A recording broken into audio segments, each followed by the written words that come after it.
must have sustainability when it comes to the sugar industry. Thank you so much, Vaisi, to become this particular table here.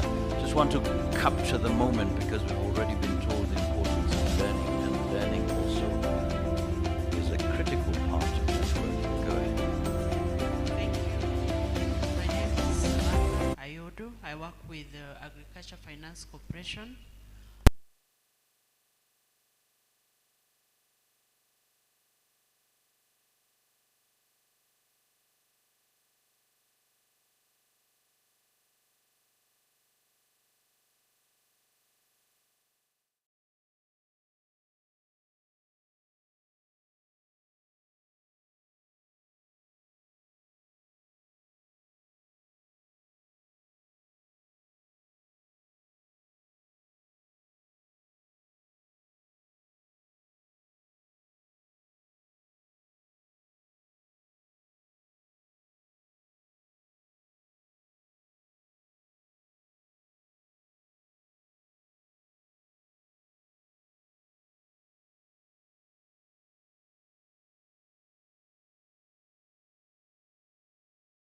Jua umepata pesa ngapi kwa miwa yako.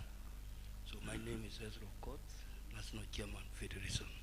Bwana Okoth, asante sana. Sucrose content na malipo mwapata vipi? Kabisa.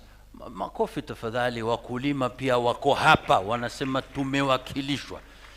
Mwenzake pia wataka kuzungumza. Thank you so much, Mr. Mwakanzi. My name is Kilian Osur.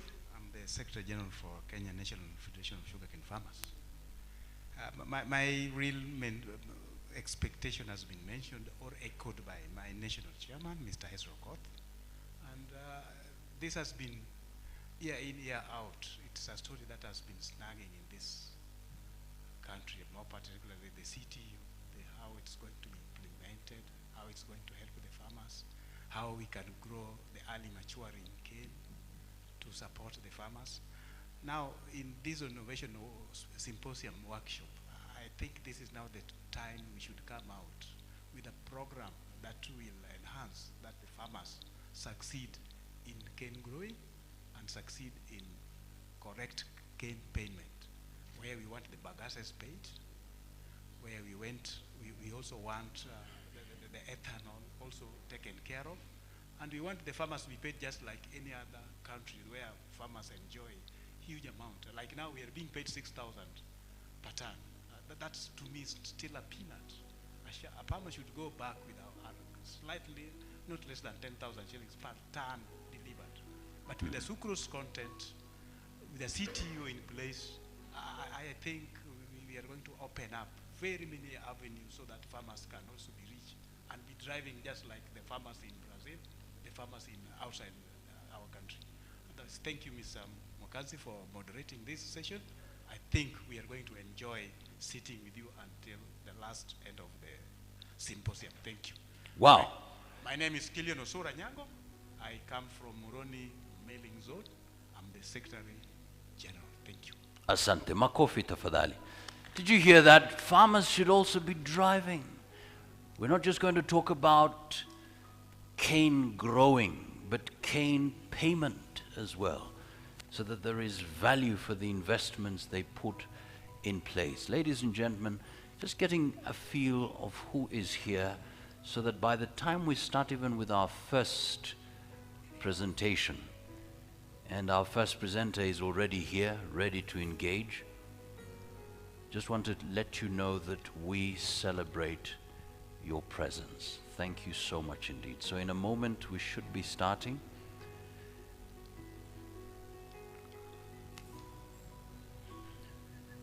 And of course we cannot start with that welcoming remark.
So ladies and gentlemen, thank you so much for your patience. If we can add a bit of volume a bit so that we can hear.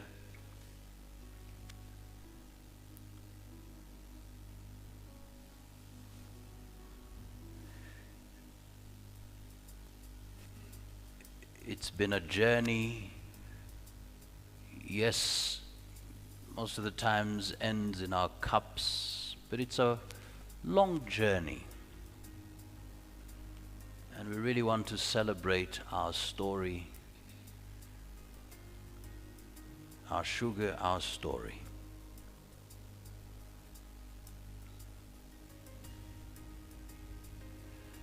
And we have a sense of the past. We're not just starting. We're actually standing on the shoulders of men and women who came before us. And we're saying, you know, maybe we are the ones who will transform the environment, the sugar industry, so that another generation will come and build up on that. And so as we have this discussion, as we take part in this second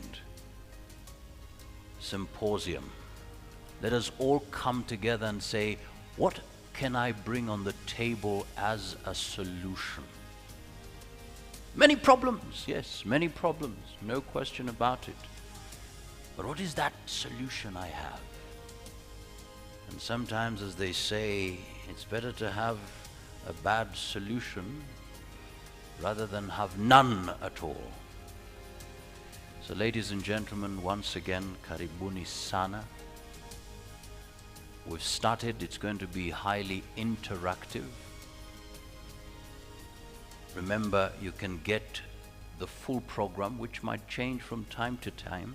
All you have to do is go to sugarinnovation.org, sugarinnovation.org, and you will get the timetable as it is, the program as it is, today's program up to the final program.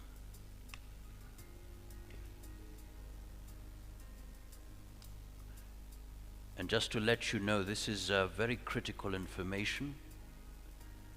We will be having innovation presentations. This is very important to note. Innovation presentations, because we're talking about the sugar industry innovation symposium. And we will have very few of them. But just to let you know that we had 74 applicants with innovations. But the ones that you will have an opportunity to listen to were what we call the crème de la crème, at the very top, chosen to stand out. And so we want to celebrate all those who will be ready to present.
have a key sponsor, and that is Kulea, Africa's commodity intelligence platform.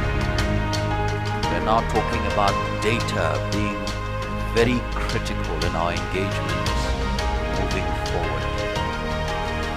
We need data-driven solutions, conversations that are data-driven. So we'll be listening to them later on.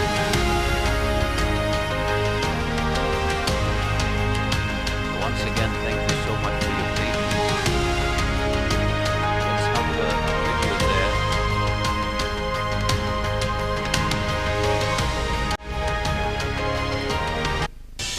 As we started, can you request that we be upstanding for the Kenya National Anthem as a prayer celebrating the fact that we are alive today and that we made it this far. Why don't you turn to the person standing next to you and tell them, it's good to be alive. It's good to be alive. You made it.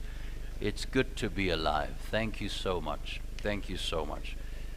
Let's have the video there as we have a moment of just celebrating the fact that we are here in the sound of our national anthem.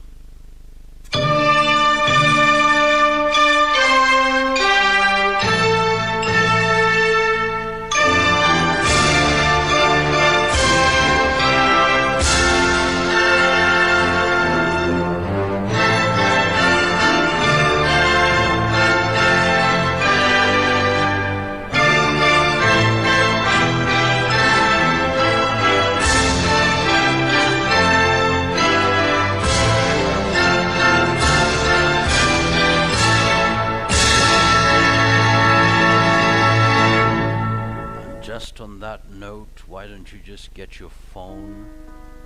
It's the second symposium. Just take a selfie with the person standing next to you as a memory, so that when we meet again, the last final day, you'll say, wow, we've grown, we've made it this far.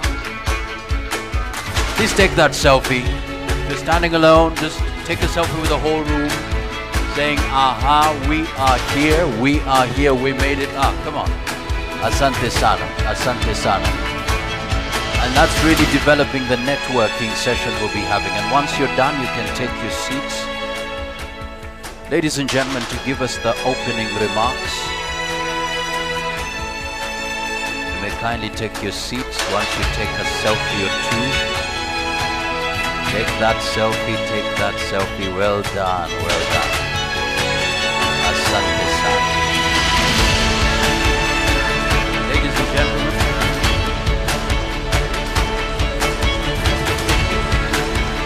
to welcome us finally, please.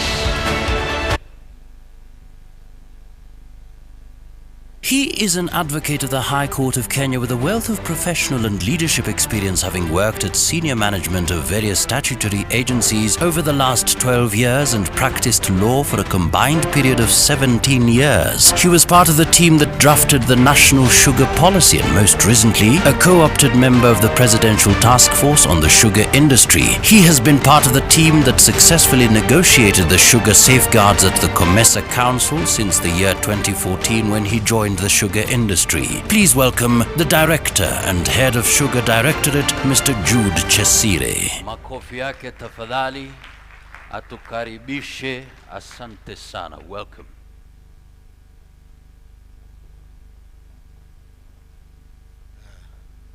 Thank you very much, Johnson Mwakazi, Mwajob. Ladies and gentlemen, of course we expect some dignitaries to join us, led by the Speaker of the National Assembly, the Right Honorable Moses Masika Wetangula, who has just jetted in from Djibouti, and he will be joining us in the course of the symposium. The Honorable Cabinet Secretary, Ministry of Agriculture and Livestock, Honorable Thika Linturi. We also expect him to join us, or send his representative. Is currently in cabinet. We also expect members of parliament from the Sugar Caucus. We have Honorable Emmanuel Wangwe, Honorable Peter Salasia. We also expect the chair of the Agriculture and Livestock Departmental Committee of the National Assembly, Dr. John Mutunga. We also expect Honorable James Onyango Koyo, Member of Parliament for Moroni, Honorable Julius Meli, Member of Parliament Tinderet. We also expect Honorable Nyamita Mark Ogola, MP for Uriri, Honorable John Waluke, MP for Sirisia. We also expect our Director General, Mr. Willie Saudi, to join us on Thursday. We also expect the boards of our board members of the Agriculture and Food Authority, led by the chair, Honorable Corneli Seremu, will join us within the day, and also Director Daniel Kitivo from Kwale, where Kwale Sugar is domiciled. He will also be joining us. We have millers present, sugarcane farmers, traders, most importantly innovators, my colleagues from the authority, the Sugar Directorate, members of the media, distinguished guests, ladies and gentlemen. Good morning and welcome to the second Innovation Symposium. It is indeed an honor and pleasure to address this distinguished gathering today.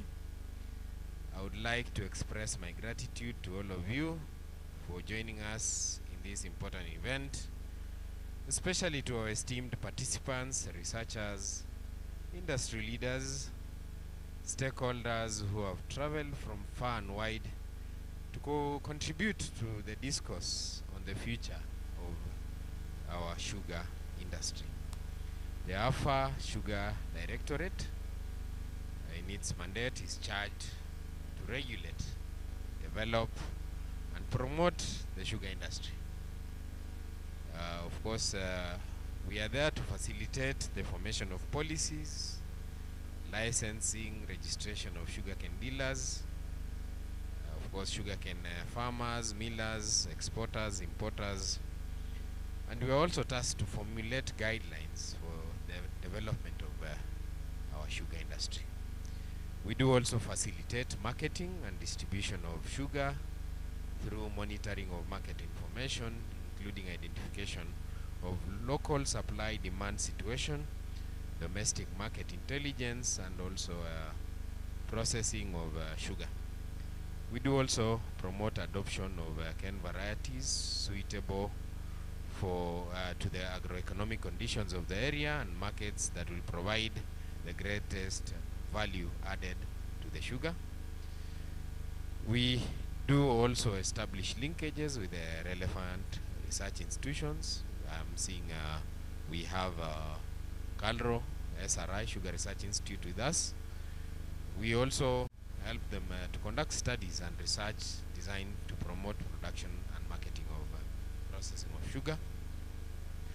We also facilitate sugar farmers in training programs aimed at increasing their knowledge on production, technologies, on market potentials and prospects of sugar in partnership with the training institutions. We build relations with the county governments. Of course, as we know that agriculture is devolved, and this is through provision of technical advisory services and also capacity building of the county agricultural officers.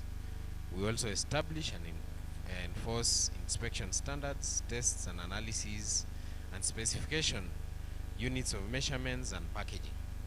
We do also promote commercial sugar crops production and also advise on strategies for value addition. Ladies and gentlemen, the sugar sector is one of the most important agricultural sectors that is mainly concentrated in 14 counties, mainly in Western, and one county in the coastal part of the country. We are also expecting a project in Tana River County. So as we progress, that is a new county that is coming into the sugar industry. The sector has employed 35,000 workers. It's also a major source of income to over 250,000 farmers and support 8 million people indirectly. Sugar is a source of livelihood to many and a viable economic concern. However, despite its contribution to the national GDP, sugar is under threat from certain factors in the sugar industry. These threats include policy and marketing problems related to inability of factories to market locally produced sugar. Of course, poor cane husbandry practices leading to now low yields at farm level. So we are experiencing low quantities per acre and also decline in the sucrose content of the cane. Low productivity levels at factory level leading to low sugar yields, capacity underutilization, hence low income to farmers. This in return negatively affects cane husbandry practices. Ladies and gentlemen, competition from foreign producers arising from economic liberalization. Of course, the global trade deregulation present challenges to the sugar industry and the subsector in our Kenya economy. Multilateral regional trade treaties, especially those associated with the COMESA, EAC and WTO, have facilitated business with Kenya at a minimum or zero tariffs from producer states. We do, of course, receive sugar from the COMESA states to bridge the deficit that we have. Although this year we've gone outside COMESA because of similar challenges experienced within the COMESA states. To address the shortfall in demand over the years, the government has enforced quotas for imported sugar so as to avoid annual gluts of supply in the local market like we experienced in the 2017-2018. Of course, we have a decline in productivity at farm level. Of course, the inputs are becoming very expensive, fertilizers, and generally operations for cane development because of the rise in fuel together with lack of access to credit. This has led to poor cane husbandry and decline in yield of cane suitable for crushing. Cane production is hampered further by exorbitant cost of transport and poor infrastructure within the cane growing areas. Late harvests, particularly in areas such as Transmara, low cane prices and delayed payment for cane delivered has also proven to be a very distinctive challenge for the sugarcane farmers. Of course, we have experienced decline in productivity and efficiency at factory level. Some of our factories operate at less than their initial installed capacities. This therefore makes their operations unprofitable. In year 2020, of course, we produced about 603,000 tons of sugar, and that was an 13% higher than the previous year, where we had produced 440. Last year is when we experienced very high production at 796 metric tons of sugar against a demand of 1.1 million. Most of the machinery in some of the factories, of course, is obsolete and cannot perform the optimal capacity. This results to inefficiency at factory level, and this contributes heavily towards high cost of locally manufactured sugar. It is estimated that the consumers pay 3 times the world price for the table domestic sugar. We have also institutional structures, process and policy to address the current situation. On research and development, of course, we expect the SRI to come up with varieties and methods of cane husbandry. We do acknowledge the fact that they are underfunded, but with the reforms that are ongoing, we expect some support from the government to realize these mandate for SRI. We also have extension services for some farmers, which are very limited because of lack of resources. And to mitigate the above challenges, the mentioned challenges, AFA Directorate through the ministry has been spearheading the processes and possible steps that will lead to the sugar industry self-sufficiency. The Directorate has embarked in a very aggressive cane development campaign and sensitization for cane payment based on sucrose content and sourcing for ways of expansion of milling capacity. Currently, the government approved about 600 million, which we hope that the same should facilitate the Sugar Research Institute to come up with new varieties that would be propagated, and also introduce farmers into varieties that would give them more value. Other internal initiatives include online services, the integrated management system. Currently, we are online on all our operations, whether applying for licenses of meals, whether it is molasses permits, everything is online. We also have the introduction of the single eye BAT technology, quality payment system, capacity building of county extension officers, multiplication of clean seed cane, digitalization of complaints handling system, production of monthly sugar market newsletters, which we supply to our stakeholders every month. We also have our yearbook for the annual statistics. So this symposium, ladies and gentlemen, serves as a platform for exchange of ideas, experiences, and best practices. It is an opportunity to showcase the latest advancements in sugar production, processing, and marketing through collaborative efforts and knowledge sharing, so that we can identify novel approaches to address the challenges faced by the sugar industry, whether they be related to agronomy, technology, market dynamics, or environmental sustainability. The success of our sugar industry relies on our collective ability to adopt, innovate, and embrace change.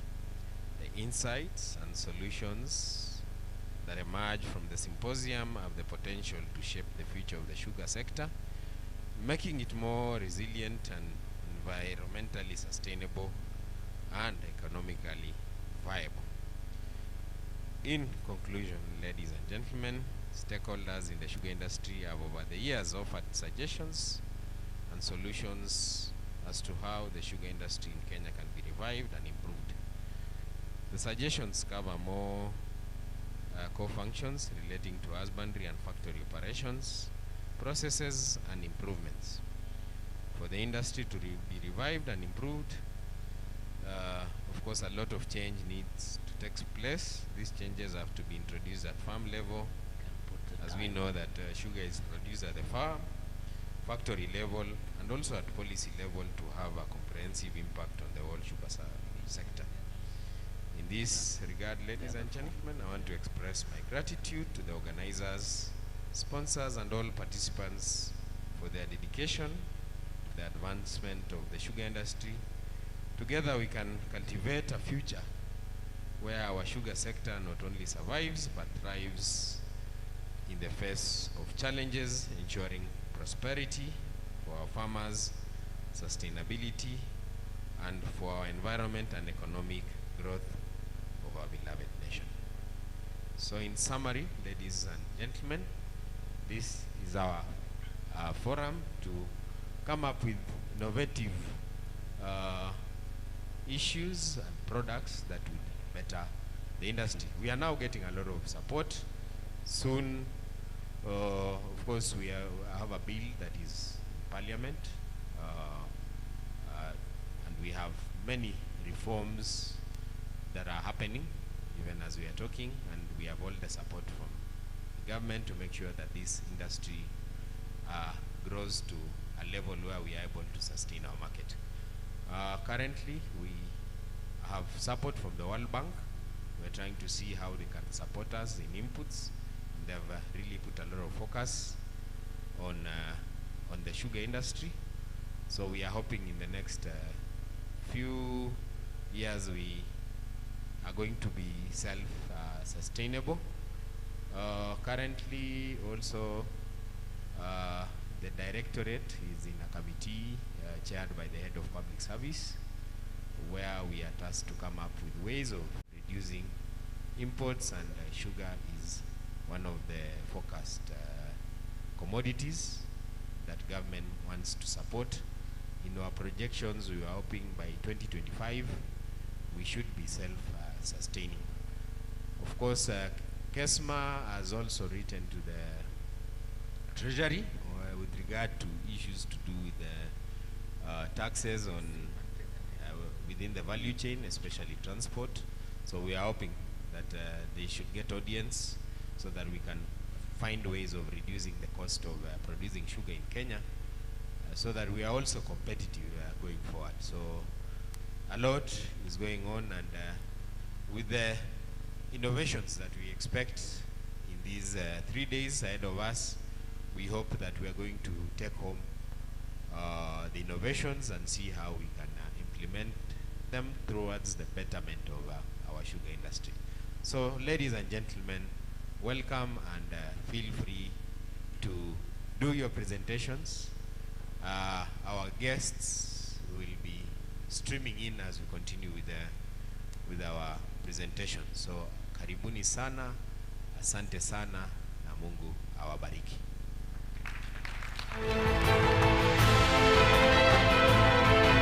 Asante sana pia, na Mungu akubariki. Appreciating Director, Sugar Directorate, makofi yake tafadhali, Bwana Jude Chesire. This is a platform where we will exchange ideas, showcase the latest advancements, focusing on our collective ability to adopt, innovate, and embrace change. We can collaborate to make sure the industry survives and also thrives. Distinguished guests, ladies and gentlemen, it's 16 minutes past 10. Thank you for your patience. We want to take a quick break, 25 minutes. We have a timer on the screen. Let's have the timer on the screen. So anytime you see me with a bell, just to know time is up. And for all the speakers, we will have a particular sound as you make your presentations. We'll give you all the time that you need to make your presentation, but once you hear this sound, that's the clock. Would kindly request that you know you only have 1 minute to make your final remarks. But in the meantime, ladies and gentlemen, before that, please, let's take our break right away. 25 minutes, let's have the clock rolling. Please pace yourselves, pace yourselves. The tea break is served outside. Always feel free to come with it inside so that we can start off. We have a very loaded program. Asanteni sana.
done, well done. You made it.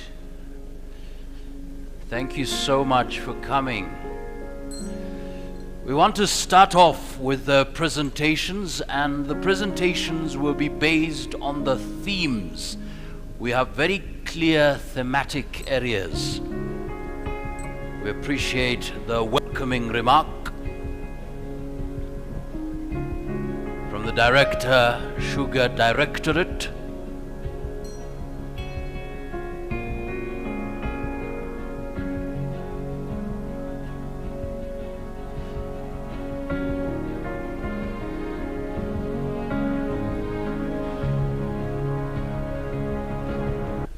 So welcome back, ladies and gentlemen.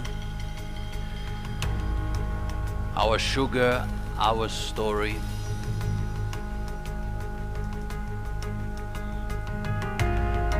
Second symposium.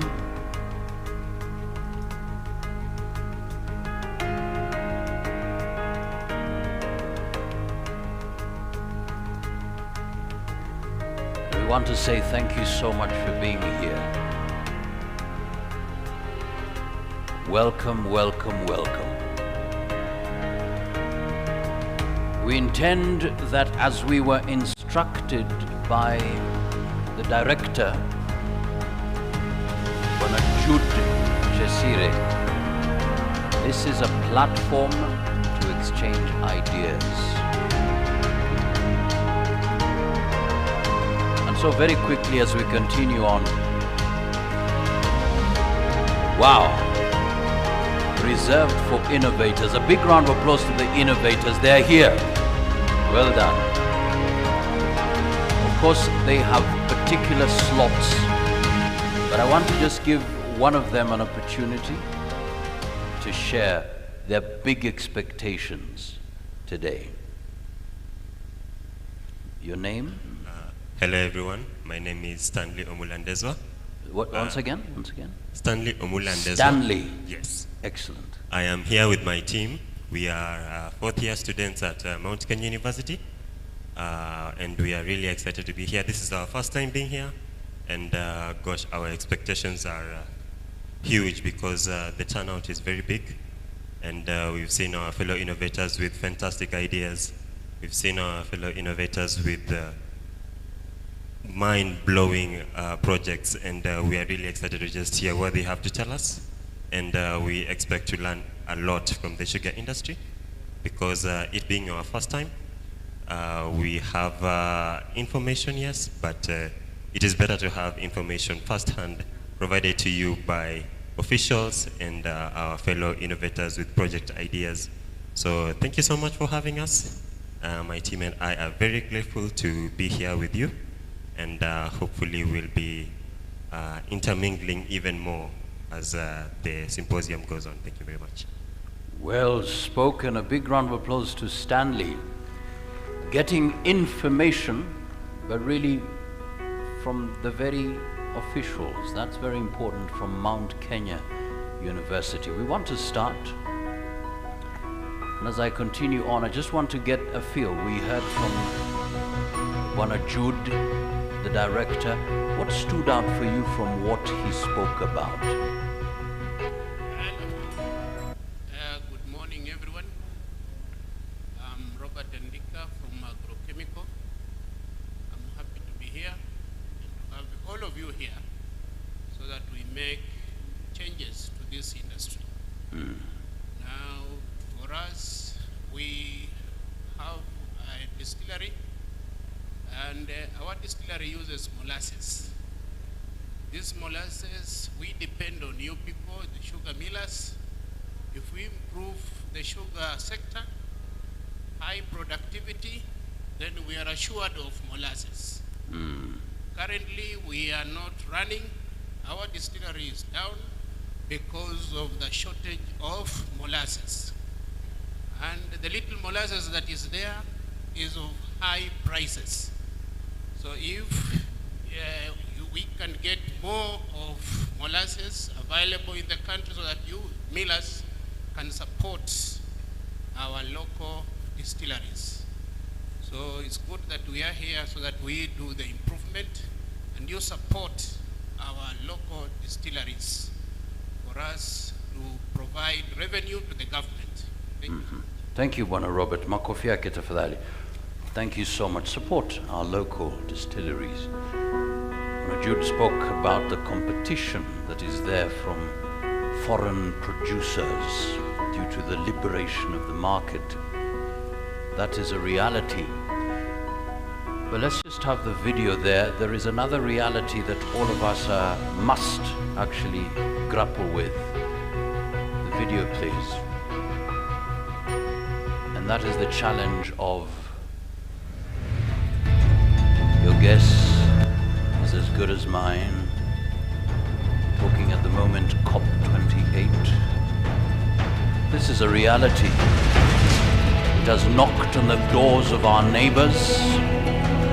We have to wait for it to knock at our doors for us to really, really act. Sometimes we don't just act for ourselves, but we act for generations to come.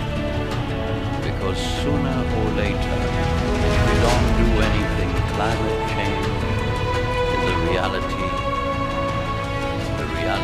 that is with us. And so, that is why it is very critical for us to really start on that note.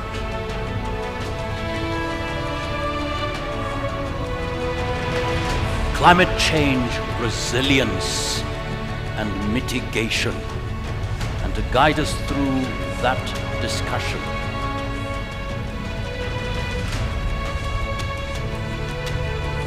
the next 40 minutes. Please sit down. Any questions that you may have, we will have menti.com. Menti.com will enable us to post our questions that you may have for the speaker. Kindly request, first of all, let's all just get our phones. Just get your phones, everybody. Just get your phone. And Bwana Shadrach, as you prepare to come, will give you your 40 minutes. But this is very critical so that we get as many comments coming forth as possible.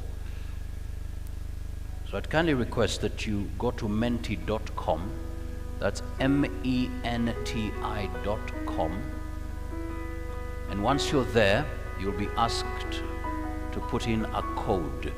The code is 22494620. This is for everybody. We have rapporteurs, we have the videographers around here, but it's also very critical that we get your comments straight from you as you type them in.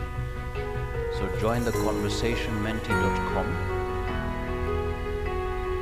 And for those who were not here earlier on, let's just move on to the first question. Our first question is simply, so menti.com, go to 22494620. Once you're there, you will see the question. Do we have the question? Let's have the question. Which organization do you represent? Everything is on your phone. Just type it in and we'll be able to see the different organizations. We really want to capture all your input so that on Thursday we'll be absolutely clear that we were present, we contributed, and we are committed. So I can see Highlands Drinks Limited, Badili Innovations, Kesma, Kerry, Alpha Sugar Directorate. Please don't miss out on this. You have a phone, you have a laptop, you have a tablet, whatever it is you're using, just go to menti.com. Menti.com, the code is on the screen, 22494620. 4620. And please flood that platform with all your responses in regards to the question highlighted. Which organization do you represent?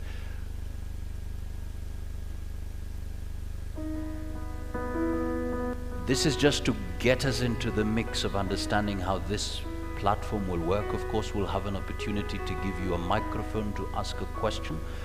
We'll also have that timed. We'll give you 1 minute for each question. It's very important to note.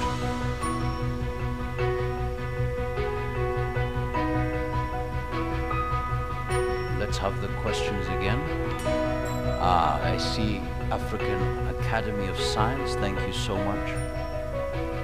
Please populate that platform. Before I move on, I see Resilience,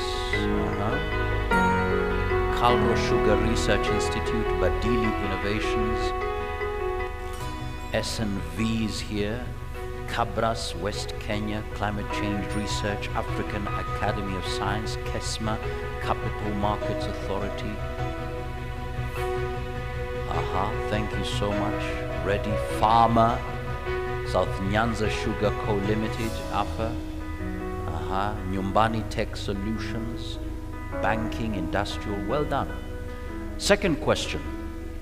Let's move on to the second question. It's very important. We're asking you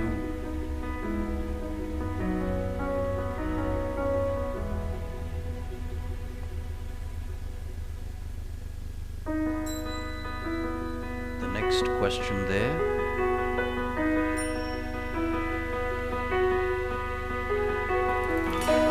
Everything on your phone.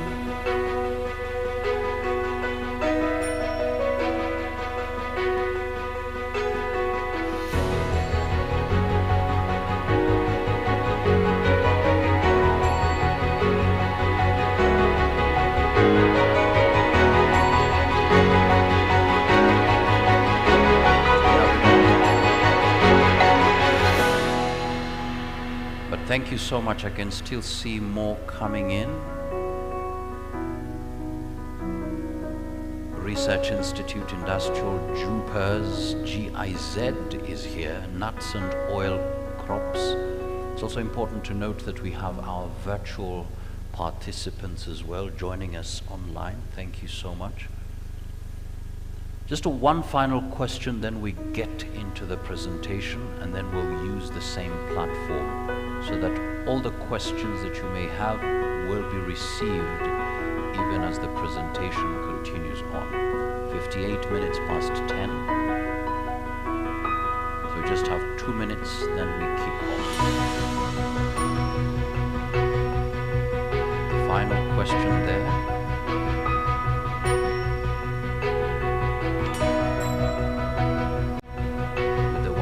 Here, that's all right.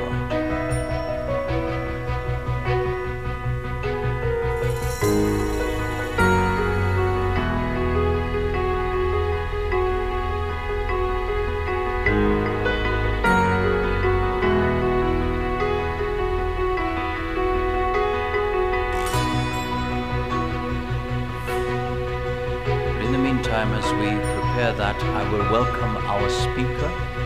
Let's just have the full screen so that we appreciate our next speaker who's really prepared to be here. Ladies and gentlemen, our first speaker is ready. He is a seasoned climate change and food system communication consultant, renowned for his roles as a researcher, writer, and columnist. With over 10 years of experience in the legislative and policy environment, he has a profound passion for food system transformation, climate change, and diplomacy. He is unwaveringly committed to achieving the UN Sustainable Development Goals, particularly climate action, zero hunger, and ending poverty by 2030. Please welcome Shadrach Agaki. Makofi yake tafadhali, 40 minutes. We'll have a timer here. Once you're ready, just let me know, then the time will start rolling. And once you hear, of course, our sound, you will know when to wind up. Go ahead. Thank you, Johnson. Honorable delegates, good morning. Let me step away from there. Yeah, so a little bit of myself beyond what has been explained. Before 2002, the man who gave birth to me was an evangelist. I was telling someone during the break time that he went to a Bible school just across here, and for sure I don't even know whether he cleared from there, but he evangelized all his life that I saw him for 13 years. But for me, I said when I grow up, I'm not going to preach the gospel, but I will be trying to help people understand issues that are important to life. And that itself is also preaching of the gospel. So I've been given a task to be the first speaker to set the pace for this symposium. And because I'm a son of a pastor, allow me to tell you that what I expect from my presentation today is to help all of us in a climate change scenario to be transformed by renewing our minds of what is climate change and how it impacts us. Because of my passion in the food system and climate change space, I've done a lot of research for the last 10 years. And for all those 10 years, I've been working with members of parliament, so I understand a lot about policy engagement and public participation. So please, Johnson, put up my presentation on the screen. Second slide. Second. That one. Next. I've already explained that one. No. I want to see the topic. So, why is climate change important?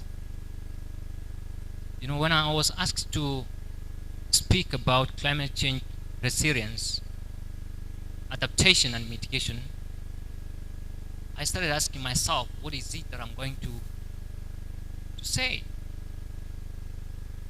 But when I reflected, as a son of an evangelist, I knew there is something that I was going to do. So what I'm going to do, the next slide. Yeah, so for the next 40 minutes, I'll try and contextualize climate change in the sugar sector. Then I'll try and share some pathways to building climate resilience in the sugar sector, and to a large extent, food system transformation. Finally, I'll give a few recommendations, but I will also expect that you also share your views. But I plead with you, and the reason why I'm really grateful that I'm the first person to speak in this event is for us to get out of this place thinking differently and seeing our role in addressing climate change to build resilience and sustainability. So let's go to the first slide, and you'll allow me to move because I want this to be as interactive as it could, because that is what Johnson started off with. So I think I'll proceed with that model. So the next slide.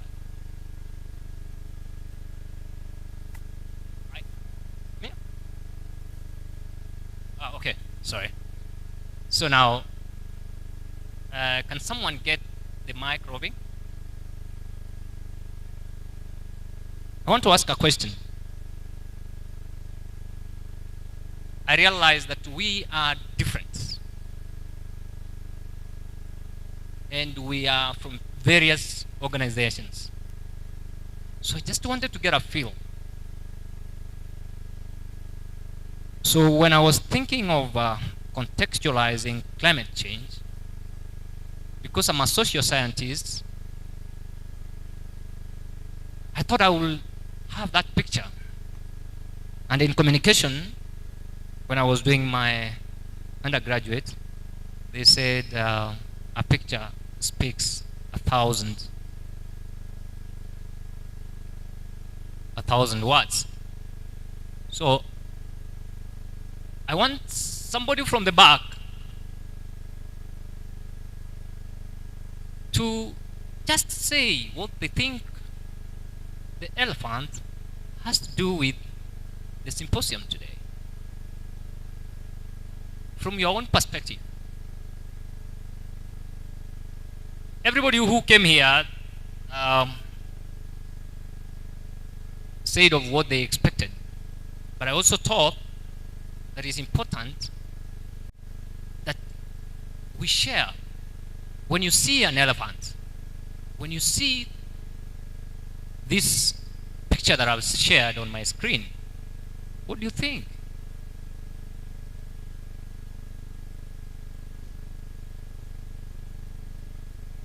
I'm not moving from there. I will expect someone to say something. Do I need to pick someone? When I was coming, I was flying from Nairobi, I was with someone called Solomon. He's a speaker. Can you pass that mic to him and let him say something about this picture? Oh, someone has. Thank you. I think because of the climate change, there is no rain in the habitat. The elephant is looking for water for quite some distance. Thank you. Thank you. Solomon is here. Johnson, Solomon is here.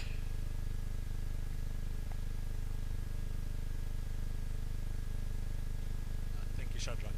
The Solomon. It's an interesting picture. You can see the elephant. You can see the elephant is looking a little bit not very great, but also can see this, the area where it is in. It's quite dry. Of interest to me is a background. You can see the blue hills, maybe some rains in the horizon, or it's just like one. Thank you. Thank you. Anybody else who will want to try? Some hands are coming up. Great. Well, thank you. I'm Francis Osore from Sugar Research. Now, I'm looking at that elephant, and as what I know, the elephant is supposed to be in a place where there is some forests, some vegetation, but there it is in an area that is very unfamiliar. And just as sugar industry, we are here basically because you'll find that the sugar industry is in turmoil, and we need a solution to our problems. We need to be where we are. We are not where we are. Thank you. Thank you. Okay. Some 3 hands, then I proceed. I'm Hasso Joala, farmer representative Nyakoko. So when you look at the elephant, one of the major features you see are the ears. The ears are wide open. That one ecologically tells you that that area is overheated. So the elephant is trying to adapt to the ecosystem. So due to change in climate, you see the ears to increase too much heat intensity, and the nose down so as to adapt to the environment. Thank you. Thank you. 2 more people. Listen, someone close to this camera. Here. Yes, thank you. My name is Charles Atiam. I'm the chairman of Kenya Association deforestation and sugarcane and allied products. Looking at the elephant from the picture, it seems the elephant is hungry. The elephant is in an environment that is unusual. From the local, I can relate it to where we are in the sugar sector today, where we have no policies, we have no regulation, we have no sugar cane. So we are in a wandering situation like that elephant. Thank you. Yes. One more person? Yes. Okay. My name is Regan Odhiambo. Okay, from what we can see in the picture, on the background of this picture, you can see it is a background which is a bit a dry area. And we know from what we see, or what we know from the elephants, is that elephants, from their body size, they take a lot of food, or the feed stuff. And in the environment, we are seeing totally there is nothing that the elephant can eat. And therefore, it is in order, or there is need for the climate change, so that at least the environment, which comprises for both animals and even the human beings, the animals can also get something to survive on. Thank you. Thank you very much, all of you. Now, all of you who have given something, you're right, because that is how you see it. But there's a poem that was written by someone called John Godfrey Sachs. And this poem was about 6 people who were visually impaired.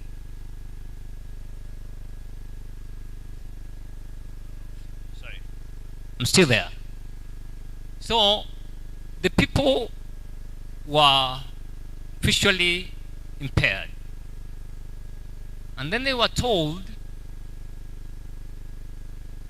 go touch a structure or a figure that has been placed somewhere. And that structure happened to be the elephant. It's a good song I like, that all of us before God were kadigiriri, something so small. So we are so small that when they were placed before the elephant, they were asked to describe what the elephant is. And this morning, what you've done is the same thing that the visually impaired people did. And what happened? One of them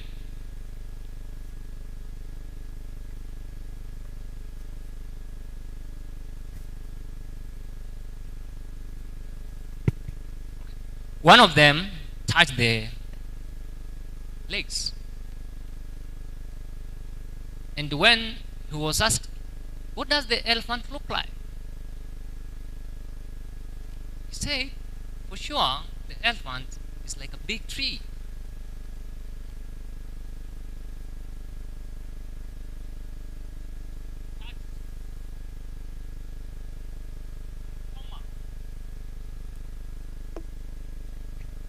The stomach of elephant. And when he was asked, so what does the elephant look like? He said, for sure, the elephant must be a wall. The one who touched the tusk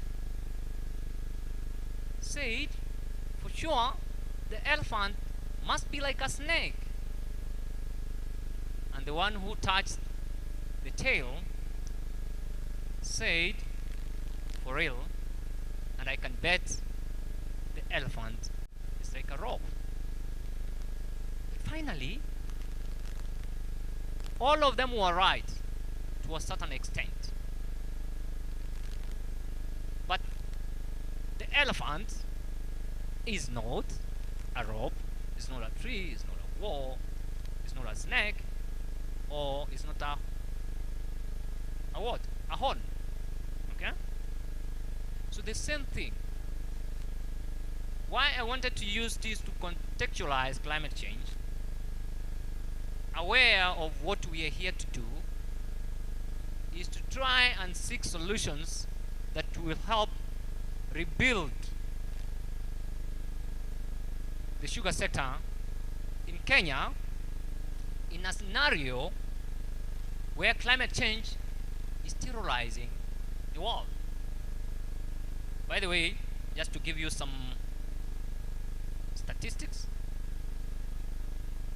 that the world is losing 3.8 trillion to disaster related to climate change. Here in Kenya, you know what is going on right now, okay? We saw what happened in Mombasa. Imagine of the roads that have been swept away. Imagine of the Eldoret Express that was stuck on the road. All those are effects of climate change. And in one way or another, all of us are affected by that. So then, it is important that we understand these aspects and then know what exactly are we going to do going forward to change the situation. It is within our power. There is something that we can do. I always tell people when I go to conferences like this, there is always something that you can do to save the situation. But you are either doing it in the wrong direction or you are doing it in a pace that cannot help us achieve the targeted goals. By the way, I was reading a newspaper on Sunday, and when I was doing my analysis on the Sunday Climate Action magazine that is published by the Sunday Nation, we are off track of the 41 out of the 42 indicators of addressing climate change by 2030. That should worry us. That should worry us.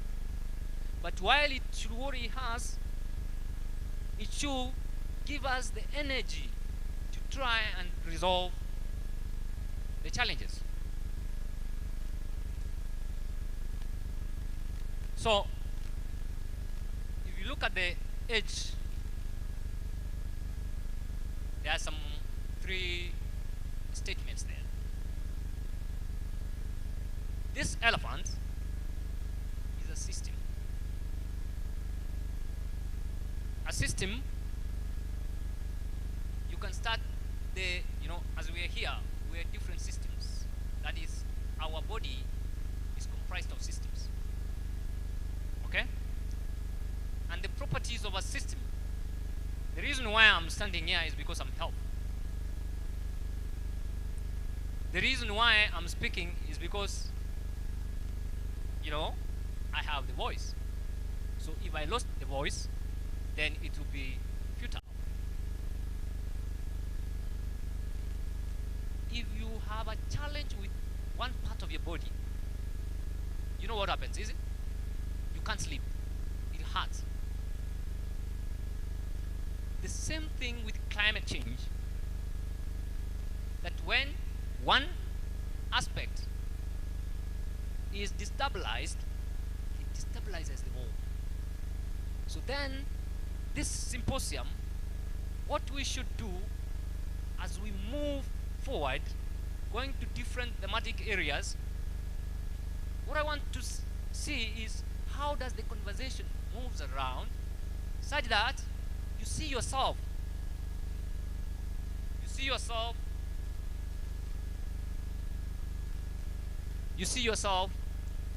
as part of the whole system. And for this system to effectively work, there should be a health harmony. When we talk about health harmony, is when your eyes are working well, your stomach is not paining, your legs are okay, your shoes are not pinching, and all of them, from the smallest part, must contribute to the health of the whole. So as we sit in this symposium, with an aspiration of revitalizing the sugar sector, in a climate change scenario, we must figure out what is it that we are going to do to, number one, increase our adaptability. Yesterday we were having a conversation with some of the colleagues who were sitting here, and I was telling them the emissions that we contribute, it's so minimal that our greatest worry as developing countries and economies should be how do we adapt to the situations that we have seen.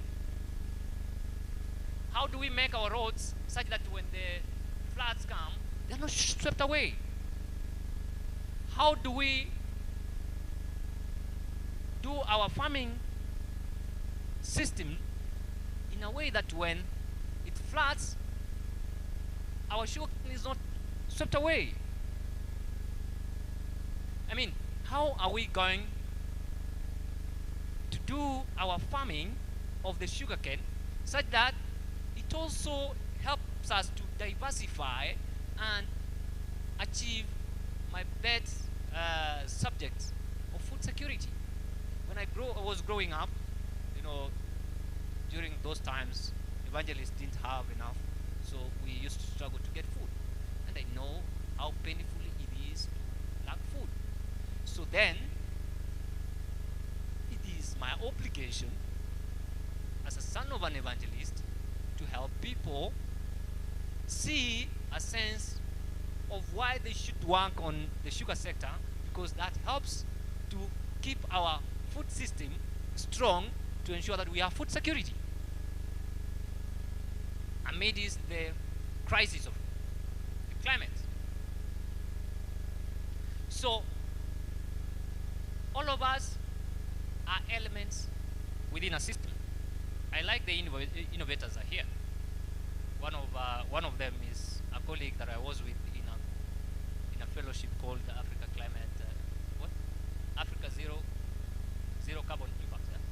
We just cleared that. How are they going to use their knowledge, their skills and innovations to plug in into the food system where the sugar sector is part of it, to address climate change, increase resilience and sustainability? That is a question that you, my fellow young people, are going to address within the effort. I think you need to, I'm not moving so fast. Yeah, I'll tell you. I have a few slides, but I can talk for 5 hours using what we have because of the passion I have for this subject. So the self-organization, Mr. Jude Jesile was here, and when he was speaking of the challenges that we face in the sugar sector, you know, I was asking myself, how do we link? By the way, I've published a lot of articles, Mr. Jesile, where I point out that the biggest challenge that we have is the coordination of policies. Our policies don't speak to each other. I was asking, I posted something, I think 3-4 months ago. There is a bridge that was built along Rangata Road, and that bridge has gutters, but when it rains, the water that is collected flows to nowhere. And I was asking, what if the construction of that bridge give a provision of an underground tank within that budget? We can have the water collected, and that water can be used in the next hospital, which is Nairobi West Hospital, to be used in the health service. So you see the water sector, the health sector, and the infrastructure all of them need to speak together, see where they can complement each other, and use those resources in a way that is going to have a multiple benefit to the challenges that we have. And by the way, so the self-organization, as we are seated here, all of us have something, just like all of you mentioned what you see on the picture. All of us have something to do with climate change using whatever that you have. So the thing is, as we sit here, as we interact, just see how am I going to take advantage of the next delegates with their ideas to revitalize the sugar sector within the situation that we are in. I want to get my yeah. So when I was doing my research, there's a book I'm reading. Is by this lady called Kate Raworth. It's a book she's written. It's a beautiful book called The Donut Economy. And I thought this is extremely important to explain why we need to get our hands on the climate change issue. As you can see, there are two circles. And the only opportunity we have to call this home, the world, the earth, the only opportunity we have to keep this home and, you know, to help us sustain ourselves and our lives for the life that we will be given, is to ensure that we keep within the boundaries. And the boundaries, in between, there is a hole. And that hole, if you sink there, is called the shortfall. That is where all the issues you see around there is water, there is food, there is health. If you go into that hole, just because of climate change, we are not going to enjoy all those aspects which are within the green circle, which is, by the way, the only hope that we have.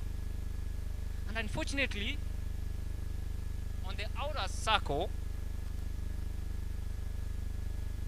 research shows that we are almost breaching. Because if we go beyond 1.5, then we are going to breach the boundaries, the ecological boundaries. The sailings will be broken. And when it will be broken, hell will break loose. We'll have more of the floods. We'll have more of the droughts. We'll have more of heat stress. And that's not going to make any sector any favorable for us. So this is another reason why we need to work hard and smart to ensure that we stay within the limits of the green boundary, and we have everything that it takes. Everybody who is here has a role to play, but you play that role within your space. But we need to have what we call health hierarchy, that we need to move from the nails, the air, and all those systems and subsystems must work. So in terms of a government system, the governance system, it means county government must work in coordination with the national government to ensure that the policies that have been set out in the draft, there's a draft revitalization, sugar sector revitalization policy, for it to work, and Mr. Jesile, for the policies to work, all people, entities must have the health hierarchy, that we must respect that I'm an individual and there is so much I can do to change the system if you in the county government is not doing anything, or you who is an MCA is not doing something. So that health hierarchy must be seen to work in every area. Every aspect of our life must respect that hierarchy, which is conducive for development. So as a farmer, a sugarcane farmer, you have something that you can do to contribute to the system, because you are part of this element within a system, within a sugar sector system, that will contribute to the sustainable development of the sector. But while you are doing that, you're also best placed to address climate change. We talk about adaptation. We talk about mitigation. Even when we know we are not emitting too much, we still have to control our emissions. And this is within our power. I mean, the activities that we do, the simple activities we do. My friend Ogega is a climate modeling expert. You know, they are the people who give us the weather forecast and all the data. I know there are young people who are using data to help forecast climate change.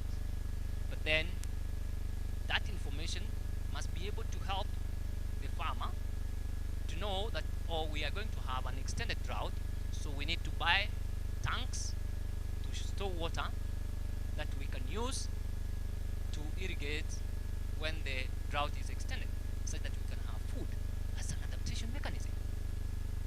So how do we work? All of us. I mean, that's why I said, for me, the objective, if I was to stop now and be told, just leave, I'll say, if I left you and said, please go, think of what you can contribute, being cognizant of climate change and the impact and the activities that you can do to help resolve the challenges. Next slide. That's too much of the talking. So, as you can see, the process of revitalizing the sugar sector, in my opinion, go into those three aspects. Number one, and the reason why I thank the organizers of the symposium, is that this congregation is going to help us to identify the key stakeholders, just like Mokasi did with the survey, know their interests. And once you know their interests, then with the elephant in mind, see yourself within that system and how you are going to help resolve the challenge. Because if you don't, all of us are doomed. So we better do something. The second thing, you must understand the processes. I mean, if we don't understand the policy making processes and why public participation is important and why we need to get our voice in the issues that are there, then we're not going to make it. We can sing and praise and do everything, but if we don't understand the processes and know how to engage within those processes, it will be vanity. Our work will be zero. So it is important, I urge you, as we sit here, as you take part of that elephant, understand the processes and get engaged.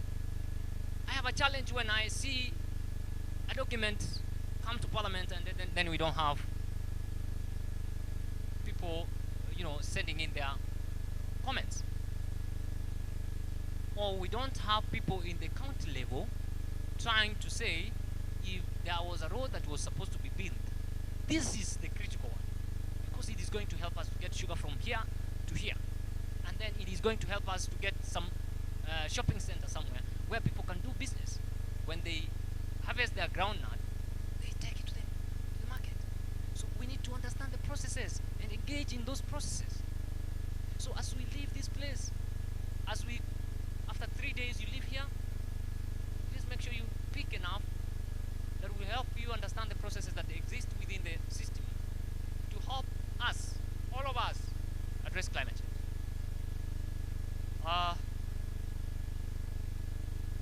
The institutions. We can't do without institutions. And we must respect them. We must not antagonize them. For the 10 years I worked with members of parliament, I respect the work they do. And I understand that you don't need to antagonize them because of the kind of pressure they go through. So when I was talking to my boss yesterday, I told him, Mheshimiwa, I'm going to Kisumu. I want to go and share some research on climate change and food system. He said, oh, okay, just go. But you need to figure out. You don't need to antagonize anyone. All of us, we don't need to fight. You don't need to fight the county government. You don't need to fight AFA. You don't need to fight the Association of Manufacturers. You don't need to fight the sugar millers. All of us need to understand our place and our role within an economy that is thriving. That's the only way we are going to survive. I will just scroll through the others because I think I've done justice to what I was. So, resilience, that's what brought me here. Resilience, what is it? This is something, because all of us, I see people who are knowledgeable, you must understand, or you must have come across the definition of resilience. But the three highlighted was there. Number one is to anticipate. Like now we know El Niño is here, so we're having a lot of challenges. So we need to prepare for it. If we didn't prepare, we forget about what has passed. So after this symposium, we need to start preparing for. And then, after we prepare, then we need to know how to respond. Those are the three key words that I'll live with. You need to anticipate, prepare, and respond.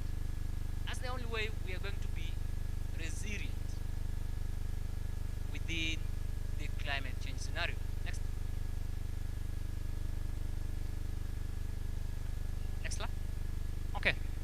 So what I thought, there are so many of them, but these three I think will be extremely important, because in my view, the three of them addresses multiple challenges, but we can use resources optimally to address them. All the reports I've read, the introduction of the irrigation system is key, because they say for the sugar sector, irrigation is going to help to reduce the maturity of the sugarcane from 15 to 18 months to 10 to 12 months. That's a lot. It's a long time that is being reduced. So that would help us improve our productivity and have more sugarcane in the mills, such that we can have more bagasses for those who are processing ethanol. All that. Diversification, what I've just spoken about. For the farmers, sugarcane farmers, we know there is soil health challenges, so we need to do what we call diversification of crops. And when I was doing the research, I realized that groundnuts, which are common in the western region, can be intercropped with the sugarcane. So that helps. You can intercrop with groundnuts and beans, and that would help soil regeneration. So that's one of the pathways.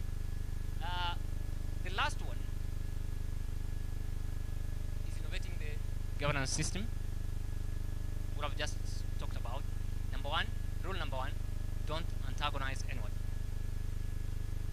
I remember the first book I read that really impacted me is How to Make Friends and Influence People by Dali Khan. You don't need to antagonize anyone.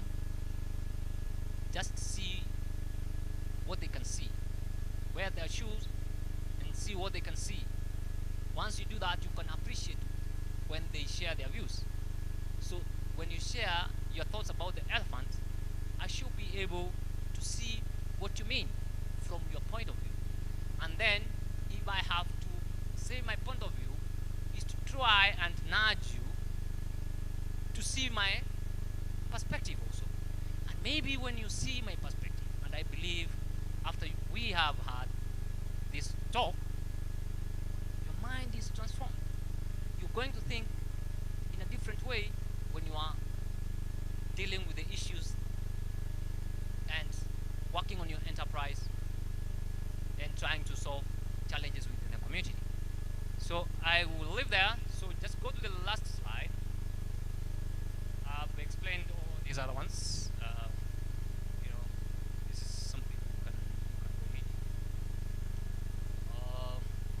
So yeah,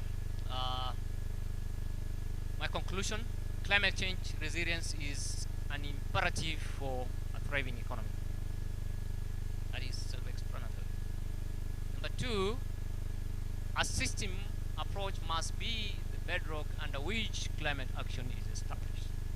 So as you live here, each of us has a role to play within the climate system. To build resilience, climate resilience in the sugar sector, take the, you know, the activities and the actions of all of us. So don't count yourself out. Finally, we know that extreme temperatures and droughts and floods hazards are the major. So irrigation system will help address that. The last one, and I will mention this, public discourse on sugar sector revitalization should be meaningfully involve all the sector stakeholders. Please, let's build the agency of the people who are all the people, because the decisions that emanate from the people will be owned by the people, and even those who are in leadership and governance at the top level, at the higher hierarchy of the system, will have it easy when the people own the initiatives. So let us, as we live here, you know, when we talk about engaging the public, who is the public? It is me and you. And my mother. My mother might not be able to express herself, but that's why I went to school. So I have no time, and I'm so grateful that you attentively listened to my presentation. And I'm hoping, as the book of Romans says, that be ye transformed by renewing your mind, that you may prove what is that good, acceptable, and perfect within the climate scenario that we're facing. Thank you very much. God bless. Bwana Shadrach, asante sana. Beware of the shortfall. And this part caught me. As a farmer, you are a key element in the system in creating sustainability in the sugar industry. Asante sana. As we appreciate him, just very quickly, just grab a bottle, one of you, just one of you, each table, just grab a bottle, one of you. Lift it up, one of you. So what we're going to do, we're going to pass that bottle round as fast as possible. When I say stop, the person who will be caught holding the bottle will stand. Are we ready? Get the bottle, one person. Okay, 3, 2, 1. Keep it moving, keep it moving, keep it moving, keep it moving, keep it moving. Stop. Stand up wherever you are. Stand up. You have the bottle. You have the bottle. Please stand up. Please stand up. Please. Hey, come on, everybody. Please stand up. You had one. Okay, so your assignment is to give Bwana Shadrach a big round of applause. Let's appreciate him. Thank you so much. You may kindly take your seats. Asanteni sana. Thank you so much. Ladies and gentlemen, we heard from the director, Sugar Directorate, and he welcomed us. It's also important that we hear from the man at the helm. Let's have the screen ready. Ladies and gentlemen, to also welcome us, please. He is a former member of the National Assembly for Aldai constituency. He is now in charge of overseeing the regulation and promotion of agriculture and food production, as well as ensuring food safety and quality and advising the government on policies and strategies to increase agricultural productivity and competitiveness. Please welcome Agriculture and Food Authority Chairman, Honorable Connolly Serem. A big round of applause for him. Karibu sana. Talk to us.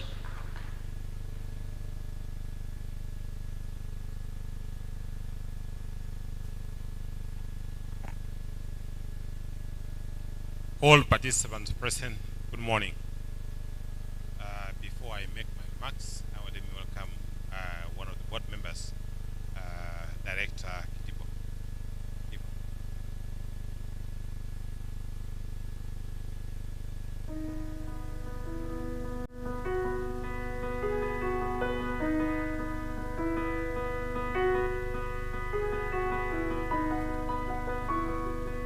Good morning, everybody. Yes, my name is Daniel Kitivo. I'm a board member of AFA, that's Agriculture and Food Authority. I'm happy to be here. Apart from being in AFA, I'm also an agriculturist by profession, and also a sugarcane farmer by choice. I'm here basically on a learning mission. The reason being that, as you have heard, I'm a farmer farming sugarcane in Kwale County Coast. And from my agricultural history, we know that sugarcane growing started actually in the coast. For those who don't know, the first sugarcane was grown in the coast, and most of the early research of sugarcane was at Mtwapa, and then the plantation at Ramisi in Kwale. But over the years, we growers of sugarcane in Kwale have had unique problems. Sugarcane growing shifted from Kwale, it came to the western belt of this country. We have our own problems. I know when you are here, you'll be told sugarcane grows faster in Kwale because our cane grows in 11 months as compared to your 24 months here. And this is the question then. Why do we have those unique problems? We are crying and you are crying because when we are down here, we are also being told you have serious problems. I hope this discussion and conversation here will give me an answer as I go back, because we have serious problems there and you have serious problems here, different climatic conditions. Thank you very much, Shadrach, for being the opener of this discussion. And I think that will continue, and by the time we leave here, we will know why the elephant has these different problems when it runs and when it walks. Thank you very much. Asante. Makofi kwa Kitivo. I was still wondering whether the elephant in the house is a male or a female, because I know if it was a female, we'll be expecting a baby at the end of the year or next year. The other side, I'm happy that all of you are here today so that you can be a blessing to this country in terms of looking at areas that will assist this country to reform the sector. Technology is key. Knowledge is important in this field. As a chairman of the institution, I do my bit at the board, inside the boardroom. But you are the engine of all that is in the field. If you come up with technologies and innovative ideas that will try to re-engineer the sugar sector, the better for all of us. We don't have to be in a position where my father, my uncle, who is 70 years, 80 years old, is having a testimony about sugar sector. I think when I was, this was happening. And they are discussing about 1950, 1960, discussing what was happening at that time. And we are dealing with the same practices that was done in 50s and 60s and expecting different results. So you are here today so that you can advise, bring ideas, technologies that will transform the sector so that the testimonies of our dads will be something of the past. We cannot be saying, oh, you know, Chemelil, oh, you know, Mumiwani, you know. And those I was surprised when I went to Moroni. It was opened in 1962 by Kenyatta. 1962. My mom was a year old. And the same factory is still there. Farmers, to this date, are discussing about arrears. You know, I've had enough time to discuss the CEO. When you are saying arrears, what are you really referring to? Is that you crush the cane from the farmers, you sell, you don't pay them, you just pay the employees. Why? The machines are inefficient. What is it that we need to do? The private sector is thriving. The government institutions are doing losses. Why? You are here today, those who are looking at sectors, an idea. Give us your... The director, Dibo, mentioned about Kwale of 10 months. In this region, it's 18, 20 months. And we've been complaining for some time now. Why? Yet there is technology.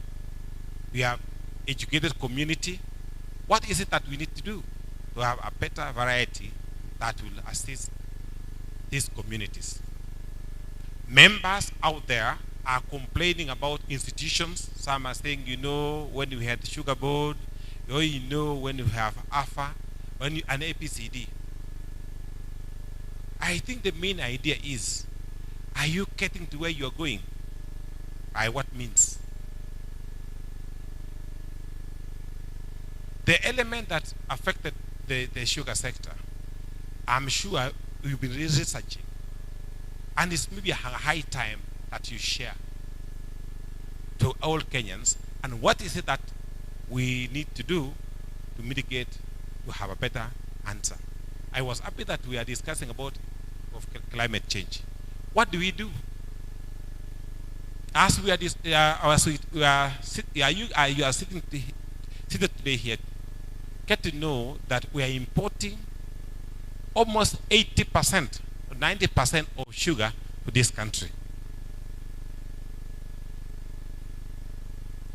80, almost up to 90%. I was in Kisumu yesterday with millers from Busia region. And I want to tell you today, don't read what is in the papers. They say that maybe the government is stopping the mills so that we can import The truth is, there is no cane to be crushed. Something needs to be done. And that thing is that you guys be a blessing to all of us. On my opening remarks, I said, be a blessing to this country with ideas. The cane that we have at the moment requires that we do at least 30 to 50% for the next 4 to 5 months. As we are doing the 30 to 40, 50%, that means we'll continue importing 50% of sugar to this country. Unless we become open and discuss openly, we'll be lying to ourselves. There is a problem that needs to be fixed. When the prices of fertilizers went to up to 7,000, farmers continue having the same acreage of land with the same cane without fertilizer, no top tracing, and expecting good pamba harvest. When we had a dry spell last year, nobody is speaking about what happened last year. They're saying we are importing because people want to make money. Gentlemen, there is a problem. It requires our intervention. It requires our discussion. There are other issues aside shows. The cane is not in the fields that is enough for these mills to crush. That's why we stopped from July to the 1st of December, only to get about 50%.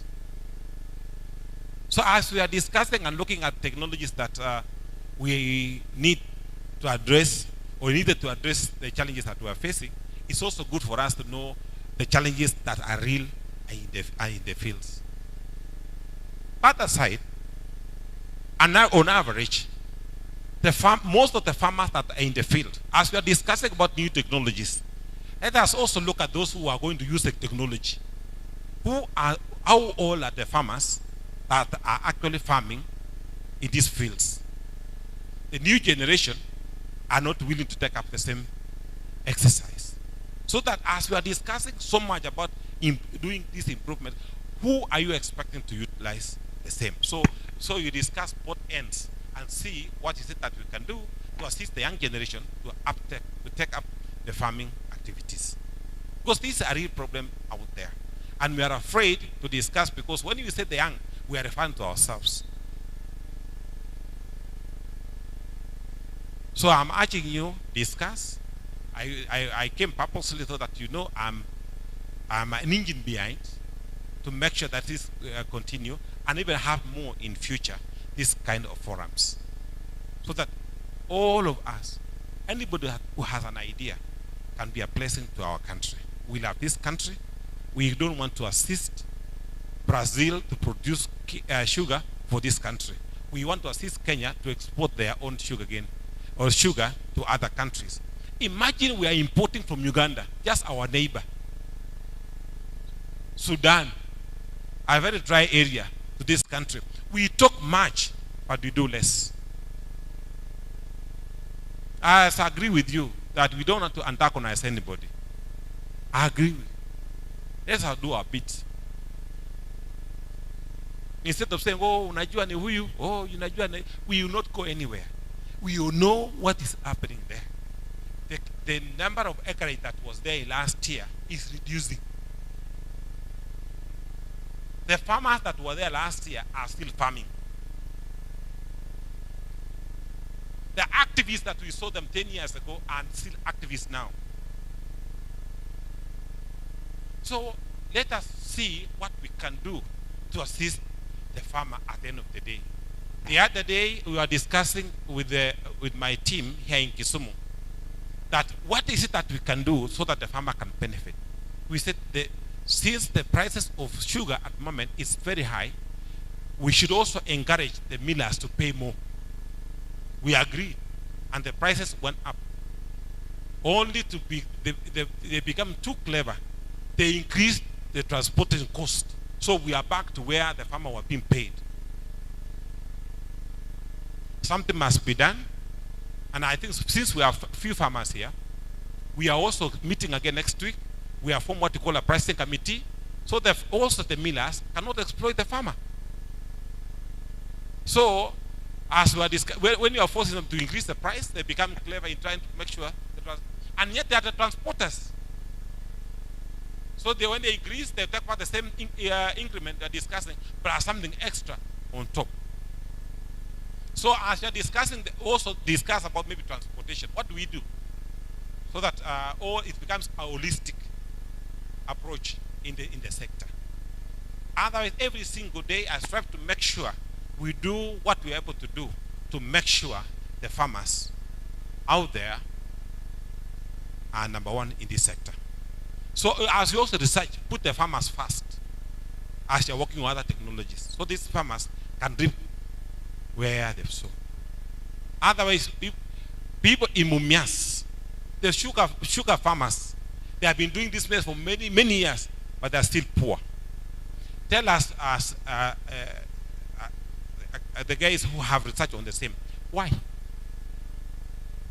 You do the same thing over and over, and you're still where you were 30 years, 40 years down the line. You go to Moroni, where the machine was installed in 1962, the same farmers, struggles, going in, back and forth, skuma tractor, winch, later winch kuskuma, every single day, tunataka levy, tunataka APC, the same, nothing has changed. So as we're discussing, it's also good that I tell you what's happening in the field, what are the challenges the farmers go through, and also in the technologies in the sector. What is it that we are discussing? What is affecting this sector generally? As the presenter what was here before, that the climate change is real. Those who are in this region realize the damage that the climate or the change of the weather change affected this area.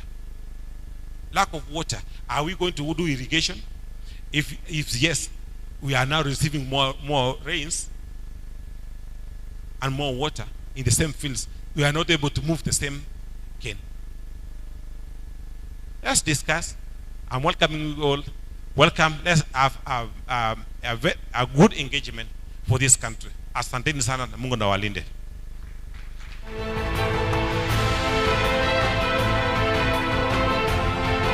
Asante sana, Mr. Chairman. We need a holistic approach.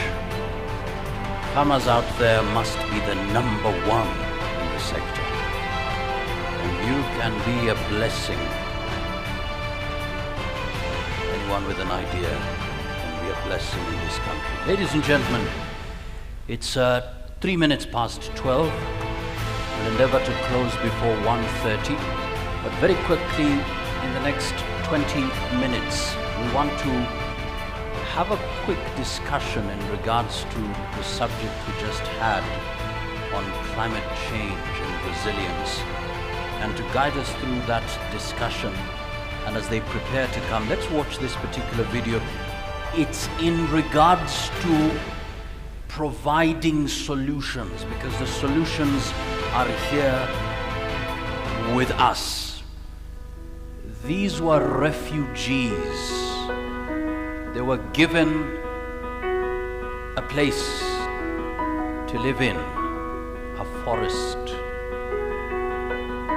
Cameroon.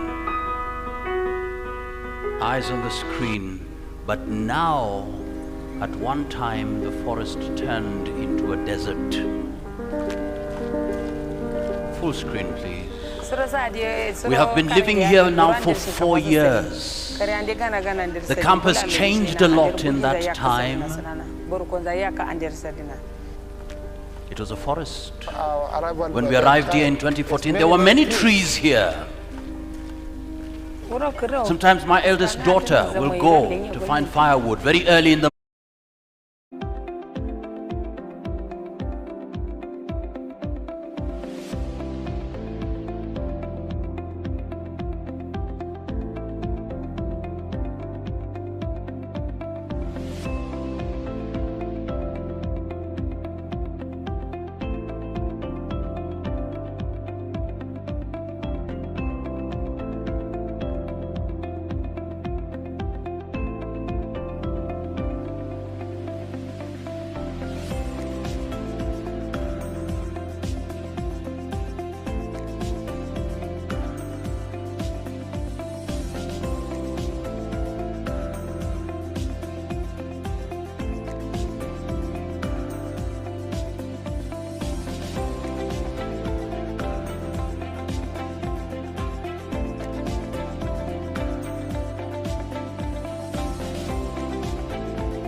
and I am well aware there are questions via Menti, so we'll dig into it. We only have about 20 minutes to close this session.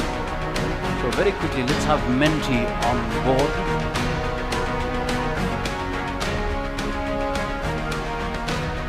So Judith, Obed, welcome. And Bwana Shadrach. And I have some firefighting questions here already sent. Find a way of answering them. They may not necessarily get into the realm of climate change, resilience and mitigation, but the participants feel these are critical questions that must be responded to now. So very quickly, there's a question here. Somebody is saying, and I heard somebody shout that out. Somebody was asking the question, irrigation is done in Sudan. I don't like this other part because we want Africa to go a failed state. But under COMESA can export sugar to Kenya. We are the source of the Nile. That's a question. Another question here to Shadrach. What are the possibilities of getting funds from international agencies equivalent to carbon credit saved in sugar industry to face climate change challenges? So let's start from there, that place. And maybe let's start with Judith. Judith, of course, there was a remark mentioned in regards to the elephant in the room. But from your perspective, what is the role of an individual farmer in reversing the challenges that we are having now so that we can have productivity moving into the future? What would be your challenge? Yeah, thank you, Mwakazi. My name is Libaisi Judith. I work with SNB. I am the agroecology and biodiversity advisor. Thank you for the question about the role of the farmer. For me, I would say there is hope, just like the community that was renewing their refugee camp to be greener. I see the positive side of sugarcane production when smallholder farmers will embrace these concepts of regenerative agriculture and agroecology, to be particular in this crop production. What I mean by this, my colleague already, Shadrach, alluded to the fact of diversification of cropping patterns. I'm also looking at the issues of reducing use of synthetic inputs, looking at how farmers can adopt conservation agriculture, minimal tillage, how they can do cover cropping within sugarcane plantations, and how they can even reduce use of pesticides and adopt biopesticides in production. It's very possible that the farmers will be able to bring in better crop.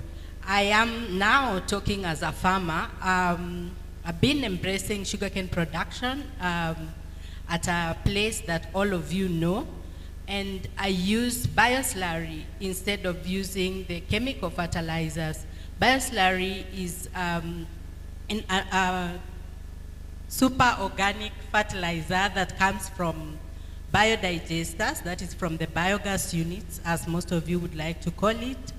And bioslurry has helped in increasing cane weight and also just reducing maturity period. So these have done for some time, and I think I would call upon farmers even to embrace simple composting, mulching, and such kind of practices that would enable them or us to be able to reverse the impact of climate change, and why not, you can also embrace agroforestry within cane production, and around our farms we can have windbreaks, and with that, yes, we can produce even in the changing climate. Just a concern. You as a farmer, you're into using biochemicals. Where's the gap? Is it that our farmers don't have the knowledge about what you're talking about? Where is the gap? There is a big gap. Extensionists in the room will agree with me. At one point, we stood and told our farmers to embrace the chemical fertilizers, to embrace chemical pesticides, and the great movement was called Green Revolution. So moving from our traditional way of doing things and embracing new way of doing things.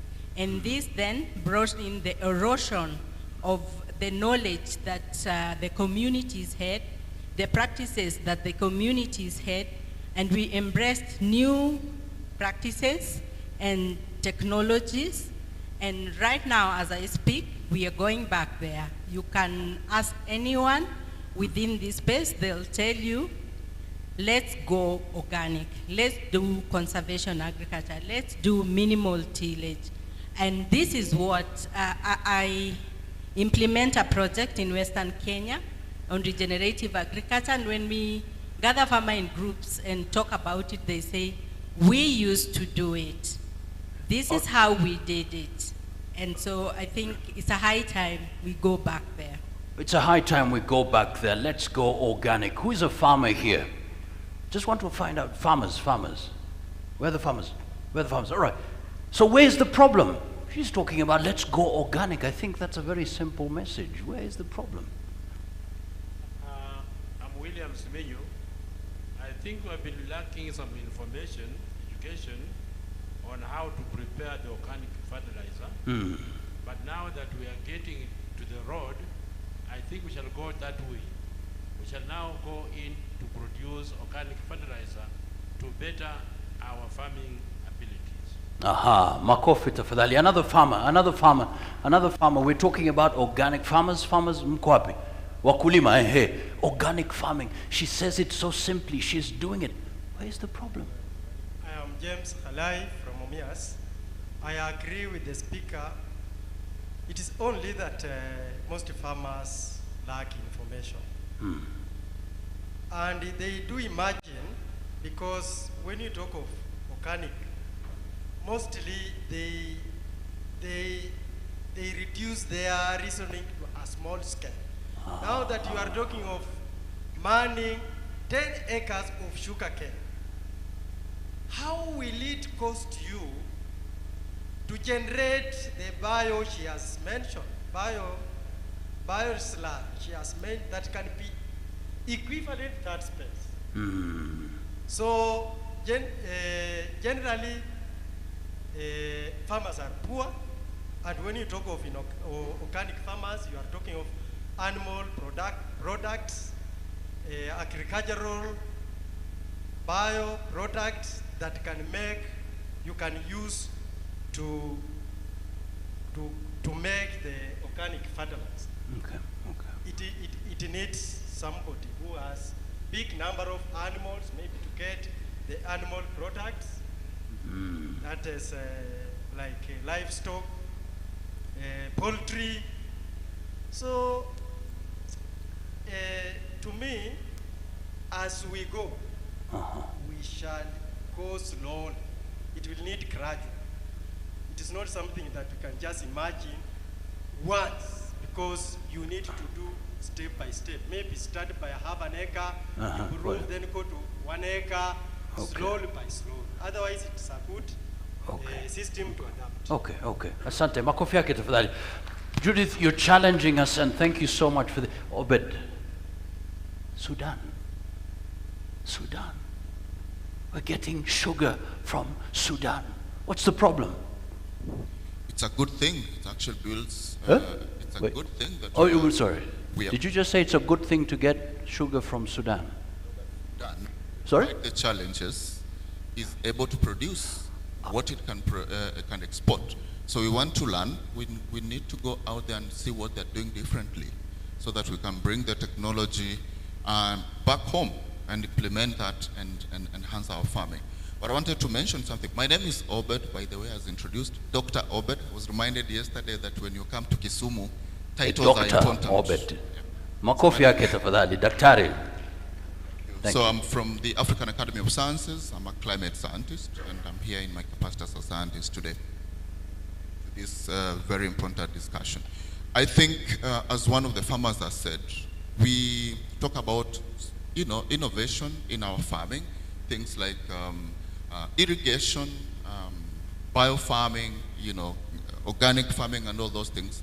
But we forget a very important aspect, that these adaptation measures are resource intensive.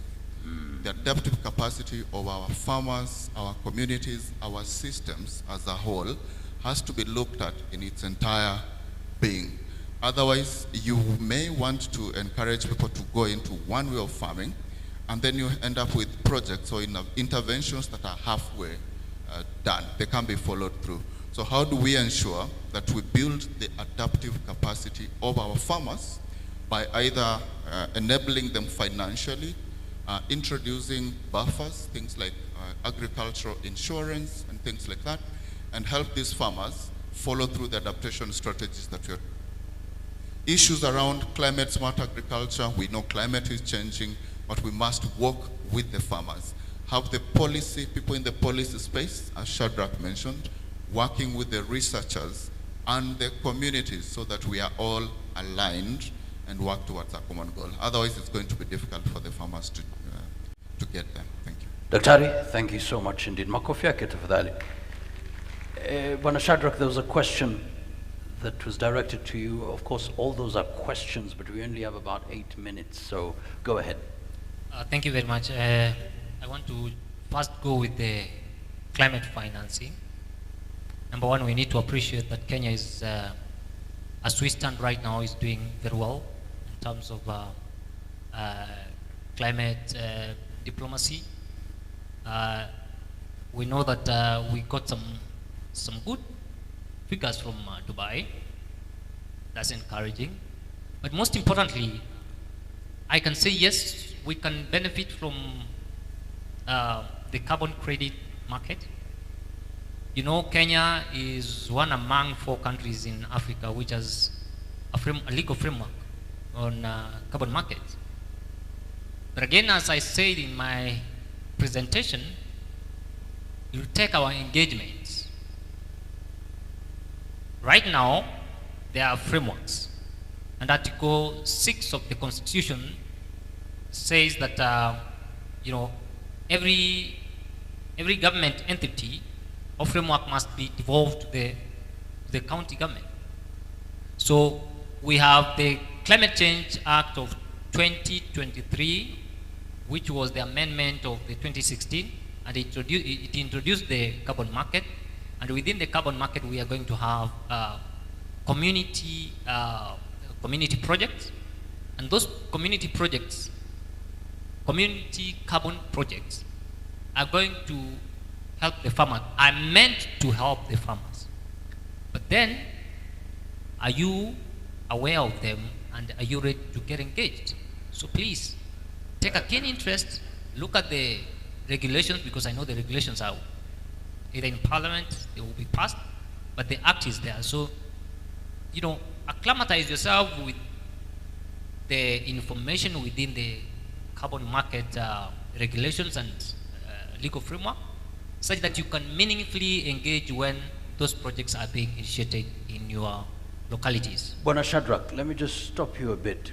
We still have a challenge understanding organic farming. Please break down carbon credits to that farmer on the ground in one sentence. What does it really mean, and how can they benefit? Thank you. The carbon credit markets, we have carbon emissions. So you are undertaking a project like the tree planting exercises that we are undertaking. Those trees are supposed to take carbon emissions from the air. So if you plant those trees, yes, you're supposed to benefit, or you're supposed to be paid to plant those trees. Wait. So I have my own farm, Shamba. Yes. I plant trees. I'm supposed to be paid. Just a quick one here. I wanted to, I'm the one who posed that question. Yes. I don't know whether Michael Arum is here. There is something Michael. we did with him. He told me to share the location of my farm. And he told me somebody will assess the carbon dioxide that is absorbed into my farm, my sugarcane and my trees. And he told me it absorbs 3 tons of carbon dioxide. Wow. So how much was I supposed to be paid for that? That's what we want. Please break it down. Go ahead. That's a very good question. But right now, as we speak, there are different mechanisms and models of paying the carbon credits. So we don't have a global framework on how much you're supposed to be paid. But that is why I'm saying, you know, with the regulations that are being developed now in Kenya, it will spell out how much you're supposed to be paid. But as we speak right now, we don't have a framework. So people are paying up to $8. The examples I've seen people being paid up to $8. It started from $25,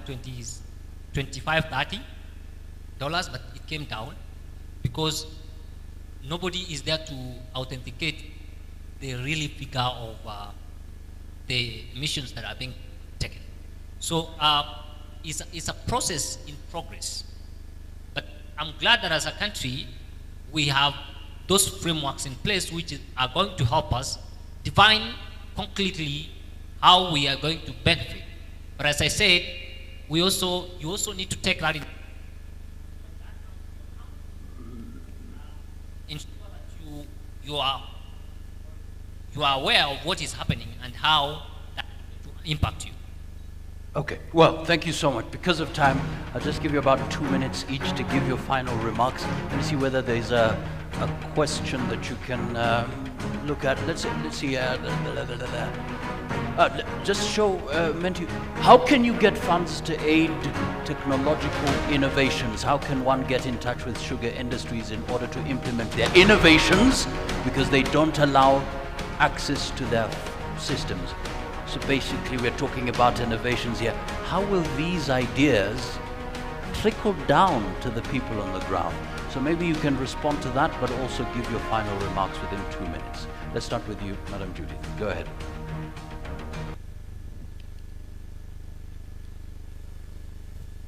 Thank you again.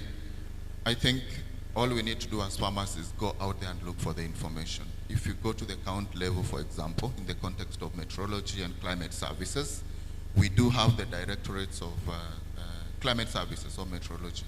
We have extension officers, agricultural directorates at the county level, and even to the sub-counties, because I think I've been involved in a few counties where I worked with the SCOWs, sub-county agricultural officers. But what I see on the ground is that, I don't know, maybe the farmers may not be adequately informed about the information that is out there. So we all need to do more to ensure that we create awareness and ensure that this information is available and readily accessible. I also want to mention that innovation is not just about coming up with new ideas. It's also about ideas about improving the systems that we have. It's not right that farmers have been doing farming for 30, 40 years and they still remain poor. How do we, even as we innovate, how do we re-engineer our systems, our processes, and ensure that we optimize what we have, our farmers? Lastly, I want to mention that climate change is, yes, it has, the extremes have both a negative and positive impact. We often talk about the negative issues that come about from climate change, but it also introduces new opportunities. As the climate changes, you're likely to see new areas that were not traditionally sugar growing areas coming into that spectrum. How do we extend to those spaces, improve our varieties, enhance biotechnology, leverage on resources that we have to ensure that we get better as farmers. Thank you. Dr. Obed, makofi yake tafadhali. Thank you so much indeed. Madam Judy, you'll speak towards the, okay, go ahead. Yeah, thank you very much. In my concluding remarks, I would say for this information or innovations to get to that smallholder farmer, it needs to be in a language that the farmer can understand, in a mode that they can understand. And what I know is that for us to get where we are right now, it took time. Then let's also take time to revitalize the sector, revitalize our soils. I think, as I said earlier, the best approach that we can take on right now is agroecology, looking into our ecosystems and focusing on how really the soils can regain their health. And then from there, we will be able to get our sugar industry to where we want. Not to forget that it is not one man's play. Let us also bring in other stakeholders, observe all inclusivity, including at the social levels. Let's not make it again the old man's crop, but then incorporate the entire household. And then with that, we will be able to have a sustainable sugar industry. Thank you. Madam Libaisi, thank you so much. Makofi yake tafadhali, incorporating the whole family, agroecology. Thank you. Go ahead, Bwana Shadrach. Thank you very much. We are talking about innovation and adoption of innovation. One of the critical elements for adoption of innovation from research is building trust. A farmer can only adopt a technology or an innovation that comes from a person that they trust. There's a book written by Francis Fukuyama on trust, and in that book he says that communities that lack trust tend to develop slower than those that have high level of trust. So I believe everyone who is here is an entrepreneur, and as an entrepreneur we have an obligation to communicate, and this comes from the top. You remember the hierarchy that I talked about, that all the elements within must speak to each other and understand each other. So if I have an innovation, an innovative idea, I need to share it to someone. If someone trusts that what I'm giving them is going to help them, is in their best interest, they will take it. So my urge to all of us, because all of us are communicators, is to move from here and build trust within the communities that we're working. Build trust with all the institutions that exist. And that will happen if we don't antagonize anyone. We understand their perspective. They will be ready to understand our perspective. And once we understand each other's perspective, then we can be able to see the bigger picture of adoption of innovation. Thank you. Madam Shadrach, big round of applause to our panelists as well. Thank you, Madam Libaisi, Dr. Obed, asante sana, makofi yao. Once again, get your bottles, get your bottles, get your bottles. We want to appreciate them. Let's go. Get your bottles. One person, one person, one person. Come on, come on, come on. By the way, please, we want to take a photo of you standing together. So let's go. 3, 2, 1. Pass it around. Pass it around. Pass it around. Come on. Pass it around. Pass it around. Stop. Stop. Stand up. Stand up. Stand up. Stand up. Stand up. Good people. A big round of applause to our panelists. Well done. Thank you so much. Asante sana. You may kindly take your seats. Many thanks. In the next 25 minutes, ladies and gentlemen, Innovation Presentation 1. Ladies and gentlemen, let's have that on the screen. Ethanol production from bagasse. That's the first innovation.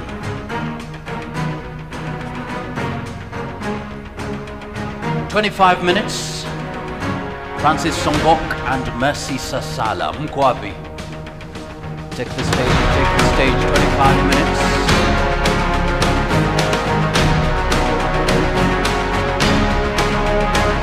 This is where you sit down, take the notes. This is an innovation. Once you're ready, 25 minutes.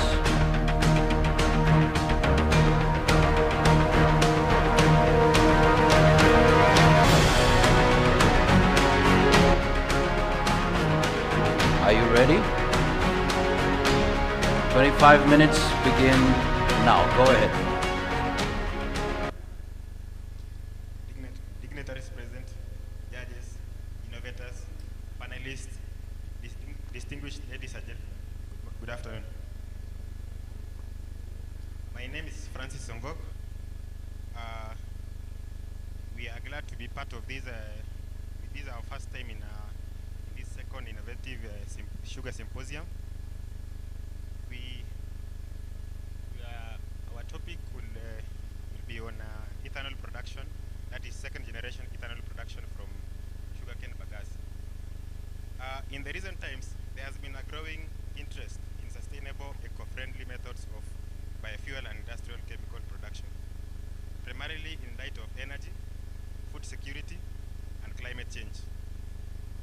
It is expected that cellulosic materials will be the ultimate game changer and a major source of ethanol, while presenting a value addition technology for agricultural and in particular sugar milling residues. The fibrous residue remaining after sugar extraction, and for the purpose of this our experiment, we'll be referring it most often as bagasse, have a good potential for use as a second generation ethanol biomass in bioethanol production. Bagasse has the advantage that it has high cellulose, lignin, and hemicellulose content. In most of our sugar mills, as we'll see later during our discussions, it is the most abundant residue. It is inexpensive and outside of the normal human animal food chain. That is a biomass from maize, from sorghum, rice, and some, in other cases, molasses. Just to paint the picture, about less than half of bagasse produced in our sugar mills is used for heat and power generation. That is to run the normal factory operations, heating, and co-generations. The remainder, that is the excess, is always stockpiled into large mountains, thereby posing an environmental problem to the factory itself, because the land is a scarce resource, and also the leachate coming from it. If it gets it makes its way to waterways, it becomes detrimental. Another challenge is from the mountains is the flying dust, which is an air pollution menace, and also the hazards related to fires. So, utilization of bagasse for biomass not only addresses the challenges I've mentioned, but also contributes to the development of sustainable bioeconomy. The aim of our project is to present an innovative approach to harness sugarcane bagasse as a second generation feedstock.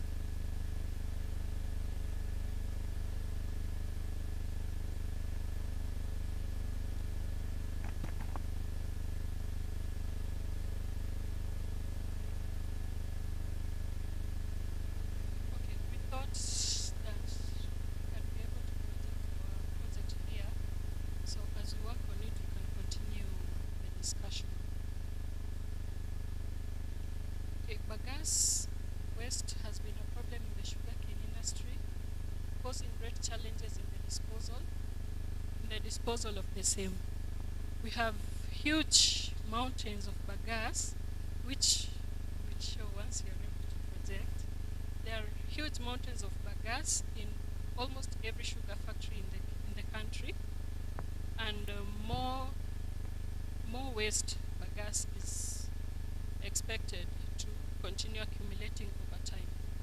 The dangers of this accumulating bagasse is one, water and soil pollution from leaching. Sugar is generally acidic. So once it is reacted with water, it becomes too acidic, it leaches into the soil. Anywhere where there has been the waste pile of bagasse, no productive farming, no farming at all can be done because of the degeneration of the soil. The other challenges for the waste bagasse is the spontaneous combustion. There was a time it happened in one of the mills, and a huge fire was observed. And the worst thing about bagasse fires is that they can never be put down. They can never be put off. All you can do is wait for the fire to consume the whole pile of bagasse for it to go down. Okay, so in our project, production of ethanol from bagasse,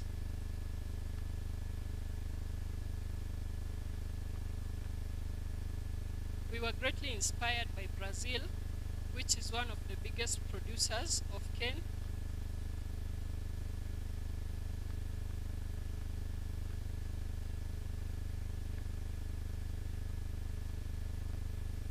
We were inspired by Brazil, which is one of the biggest producers of cane, of cane sugar in the world, who have adopted production of ethanol from bagasse. The pioneer project was done by a company called Dedini back in 2008.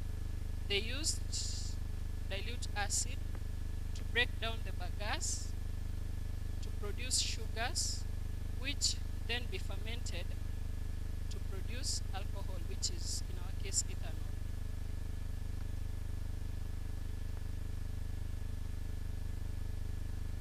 Apologies. Give us a minute before we can continue. Sorry about that.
Due to the technical challenge, we request that we give them their 20 minutes now.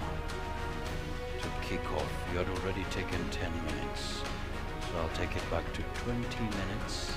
Once you're ready, please kick off.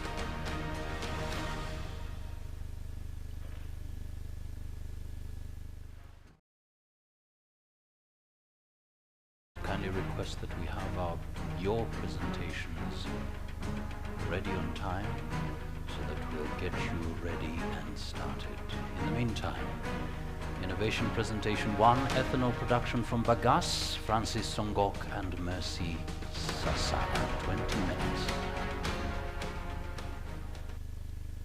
So, did you know that we can go from this, which is soil and water pollution from bagasse stockpiles, and this, which is the wastage of land from all the bagasse waste that different factories have to dispose of around their factories. And to this, which was an incident that happened in one of the mills in Kenya, where the bagasse mountain caught fire, and you can see it was this close to getting to that building, which would have been a great loss. We can go from there to this, which is the development of industries that use bagasse for production of second-generation ethanol. It can create jobs, it can create employment opportunities in these industries. And finally, we can be able to manufacture ethanol in a sustainable way, use the ethanol as a biofuel, and thus reducing reliance on fossil fuels. And finally, on the third photo, we can reclaim back the land that is currently being used as a dumping site for bagasse waste. As earlier mentioned, bagasse is the fibrous waste product now after sugar milling process. As my colleague has mentioned, in most sugar mills, there is a lot of residue which remains after utilizing bagasse for energy production, that is in the cogen. Bagasse occupies significant land spaces that you've seen earlier in the other photo, and it poses a threat to the mill itself and surrounding communities. This is a general overview of sugar production. From the sugar cane, we do the milling. From one end, we get bagasse, we get juice. Through the process of clarification, evaporation, treatment, crystallization, we get the massicute, which after centrifugal will get molasses and sugar. That is our main product in the sugar setup in Kenya. We classify sugar as the main product. The byproduct are among molasses, we have bagasse, and from bagasse we use a bit in cogen, and the remainder is stockpiled now into the big mountains you normally see in the sugar mills.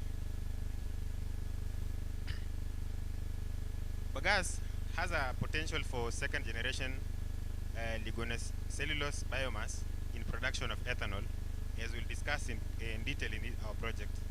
The main advantages why we chose this is because it is readily abundant. In fact, it will give the mills, they will get more space to do other productive things rather than having the mountains. It is affordable and inexpensive. It is outside the human food chain.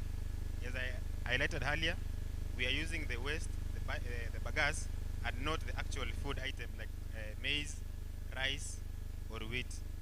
So we will not pose a food security threat by utilizing whatever is supposed to be utilized by humans or animals.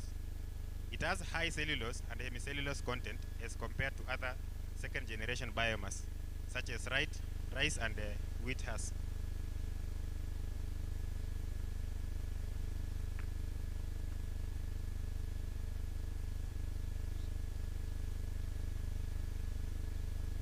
Okay, for the methodology, as I mentioned earlier, we were inspired by the Brazilians who started this project in 2008. The pioneer project was done using dilute acid for the breakdown of bagasse. So for the methodology, in this process, the bagasse is broken down into cellulose, hemicellulose, and lignin. Lignin is the cover which encloses the cellulose and hemicellulose, which are required for fermentation. The bagasse undergoes hydrolysis using dilute acid.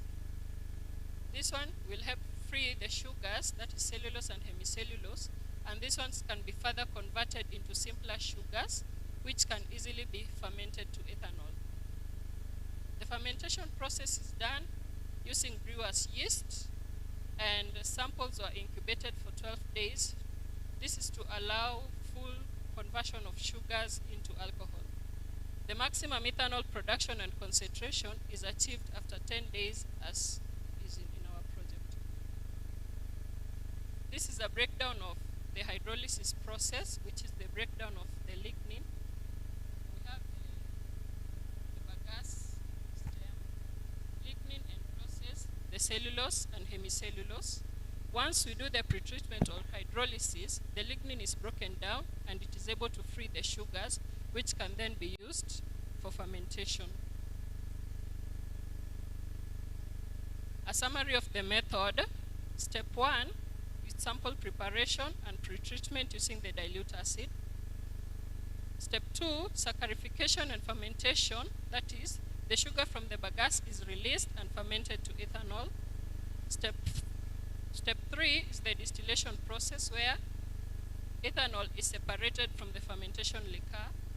And step 4 is the recovery of pure ethanol from the less concentrated alcohol that was obtained in the first step.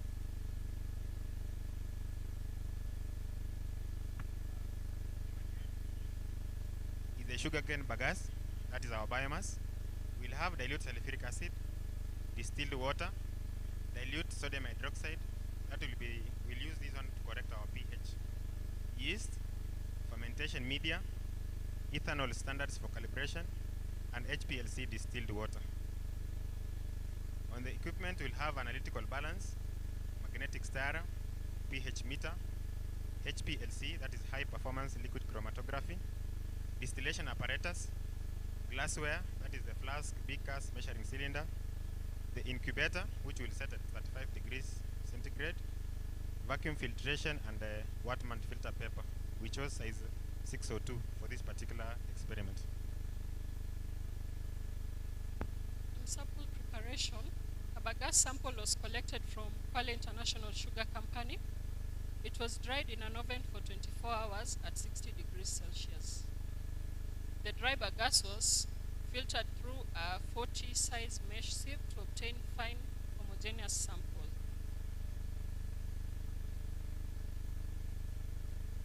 The hydrolysis process, 2 samples were prepared for each experimental set, that is the acid hydrolysis and the control where we used distilled water and no acid.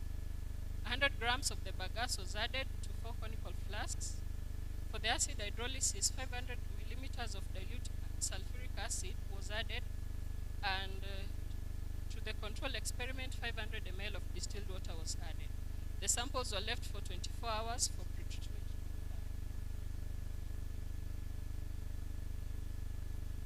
After 24 hours, the pH readings are taken for the acid samples, and neutralization was done using dilute basic solution, which is sodium hydroxide in our case, to ensure that our pH remains at 5 to 5.5. The same was repeated for the control samples using the same volume of dilute base. The next step is simultaneous saccharification and fermentation. Saccharification means conversion into sugars, and fermentation means conversion of the sugars into alcohol. So for this process, the fermentation media consisting of sugar, yeast extract, urea, and distilled water was prepared. 10 grams of yeast and 10 ml of fermentation media was added to each of the flasks. They were covered, put in an magnetic stirrer, and into an incubator for 35 degrees Celsius, and they were incubated for 12 days.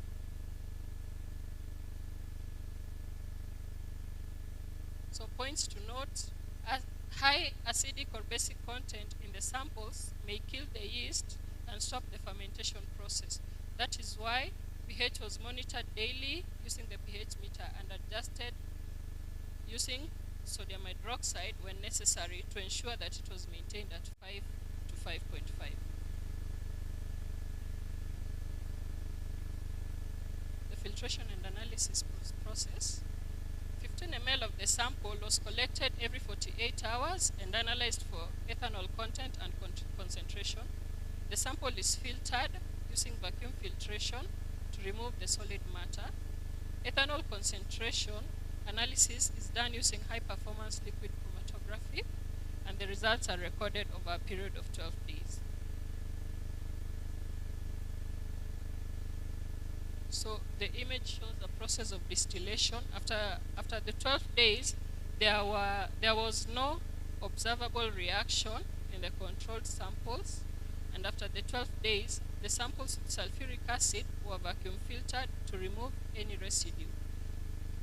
Distillation is then done to separate pure ethanol from the fermentation liquor. The distillate is collected and quantified in millimeters per liter of the hydrolysis liquor.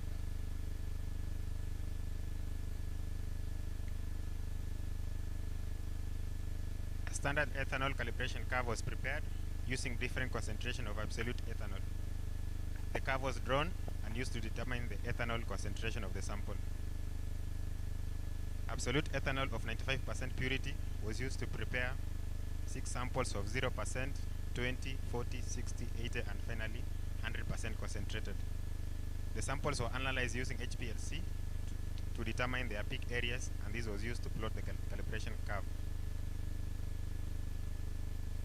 So ethanol analysis over the period of 48 hours, that is, after we did our analysis after every 2 days. That is the second day, 4th, 6th, 8th, 10th, and finally the 12th day. Analysis for ethanol concentration was carried out using an HPLC, and the graphs showing the signal intensity versus the peak area against the number of days of the 2 hydrolysis, that is sample number 3 and number 4, are presented as follows. So this one is for sample number 3, ethanol concentration against time, and the other one is sample 4, ethanol concentration against time. We plotted against signal intensity against the number of days. The control sample, the one we didn't use any acid, did not yield any results at the end of the experiment. Pretreatment using dilute acid helped to break down bagasse to release the trapped sugars. The sugars reacted with the yeast during fermentation to produce ethanol. Ethanol concentration increased as the number of days increased. So the maximum ethanol concentration we were able to achieve was at 40%. After distillation, 300 ml of ethanol was obtained from a liter of acid hydrolyzed bagasse.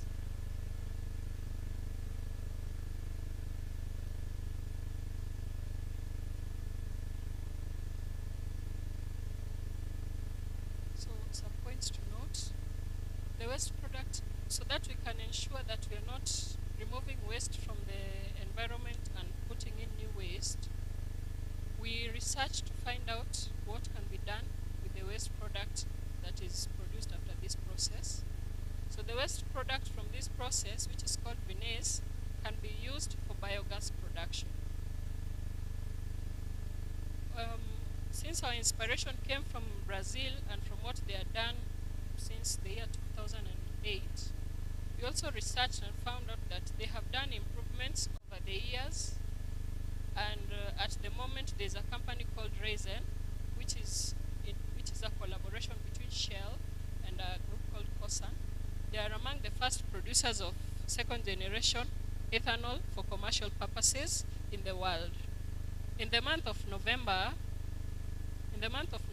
they launched a new plant that is able to produce up to 82 million liters per year of ethanol, and their target for the year 2024 is 1 billion liters of ethanol.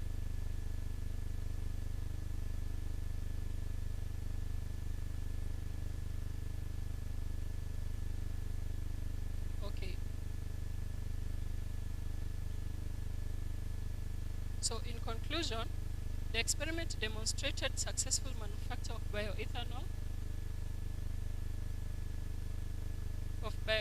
from the sugarcane bagasse using the SSF method, making it an efficient and eco-friendly process of converting the lignocellulose material, which in our case is bagasse, into fermentable sugars and eventually fermentation of the sugars into ethanol.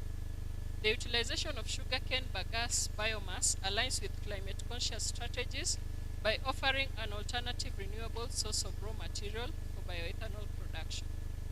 Ethanol is a high-value industrial chemical that is used as a biofuel, that is also used as a biofuel. From the experiment, we calculated how much ethanol we can yield per ton of bagasse and got 280 liters per ton of 95% concentration ethanol. Bagasse for bioethanol production will address the waste bagasse management issues that has been a problem in most sugar factories in Kenya, and at the same time will help the factories minimize wastage through value addition of these waste products. Thank you so much, ladies and gentlemen, for being our audience. Asanteni sana. Makofi tafadhali, thank you so much. And just as we welcome the judges, if there are any quick comments, please get your phones. We're going to rate this innovation. Everything on the phone. So we are asking the question, please rate this innovation. Please rate this innovation. Please rate this innovation. The platform, menti.com, that's menti.com. The code is 22494620. Any quick comments from the judges before we close? Before we close?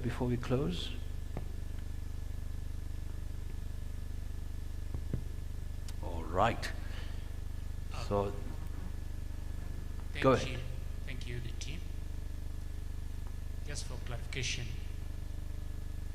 which specific thematic area did you intend to address? Our thematic area is climate change mitigation. Okay. Thank you. Climate change mitigation. Thank you so much. Final comment before we close? I also have another question. Go ahead. What are the challenges, in your own opinion, of using bagasse in the production of ethanol? The challenges we encountered for this particular experiment was we used acid. So we used acid for this experiment, but we propose, in case we roll out this and make it, we commercialize it, we proposed two other methods. Apart from acid pretreatment, we also propose use of a fungus to digest, because our main challenge was getting the sugar in the lignin in bagasse.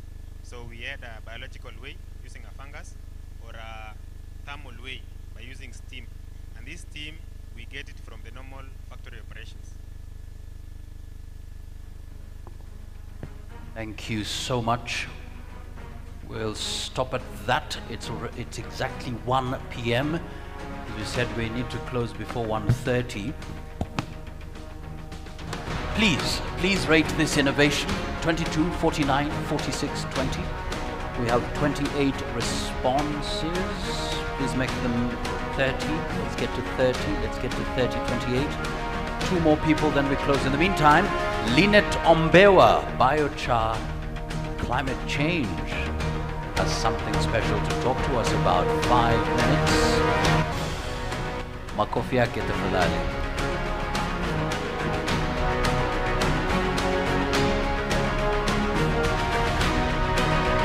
Five minutes.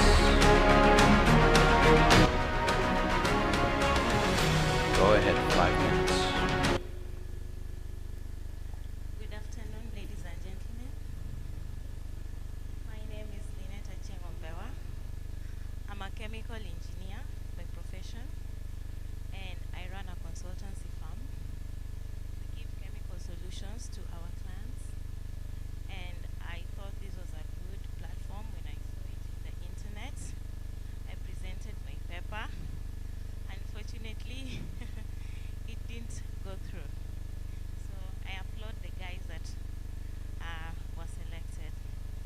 mind I ask for just a few minutes just to clarify on my concept? I'm a chemist by profession, and I deal more with chemical. I'm a chemist. So climate change is something that I'm really into, and I've done more research on that. So as a point to note is what is biochar? As a farmer, we believe right now with the climate change and the mitigation, there's a lot that people are crying out for in terms of funding. But as a chemist, as a technocrat, I believe that we have the solution. We don't even need the fundings. We just need to adapt sustainable solutions that are within our communities. Biochar is a good concept that is going to address some of these climate issues within our community setup. So biochar is produced from plant materials such as grass, agricultural and forest residue that are decomposed at high temperatures, often during renewable energy production, to create a porous, high carbon stable material that improves soil property. Biochar has a high carbon count, low ash content, low exchangeable cations, and are neutral to high pH. Additionally, it contains high quantity of nitrogen and phosphorus, as well as basic cations such as calcium, magnesium, potassium, which are essential for crop growth and development. The plant materials are polarized at high temperatures in the absence of oxygen and produce biochar. This method initiates the breakdown of organic matter through a complex chemical reaction. The application of biochar on soil poses a novel approach to establishing significant long-term sink of atmospheric carbon dioxide in terrestrial ecosystem. It works by providing carbon sink on agricultural lands, thus fixing carbon in the soil and absorbing the net carbon from the atmosphere. Now, agricultural activity releases green gas emissions into the soil due to the mechanization of the process and activities involved in various stages of agricultural production. Biochar holds tremendous potential as an innovative carbon storage solution. Its ability to sequester carbon, improve soil fertility, and contribute to food security and sustainability makes it a valuable tool against climate change and biodiversity loss. Moreover, it has the potential to revolutionize agriculture, especially in the sugar sector, thus contributing to global food security. The application of biochar on soil improves soil fertility, reduces the quantities of inorganic fertilizer needed for farming activity, and holds gigaton of carbon for improved porosity. I believe that by biochar, we have all that it takes as farmers in the sugar industry to improve our soil. It's called a soil conditioner. So when you apply it in the soil, when you're doing your farming, when you're preparing for your farming activities, it is a good application because it's going to help in trapping the carbon. And we know that one of the biggest greenhouse gases is carbon. And so if we get a way in which we can trap the carbon, we believe that as farmers, we are also working towards climate change. Thank you so much. Wow, thank you so much indeed, Asante Sana. Ladies and gentlemen, it's 6 minutes past 1 p.m. We won't stop at 1:30, we'll stop right now. 40 minutes for lunch, let's come back. We still have more to offer in terms of innovations. Our timer, let's have the timer on the screen. Please make sure that you get a meal voucher, very important. As you exit, you will be given a meal voucher and be directed appropriately. Ladies and gentlemen, 40 minutes, your 40 minutes for lunch begin now. Thank you so much.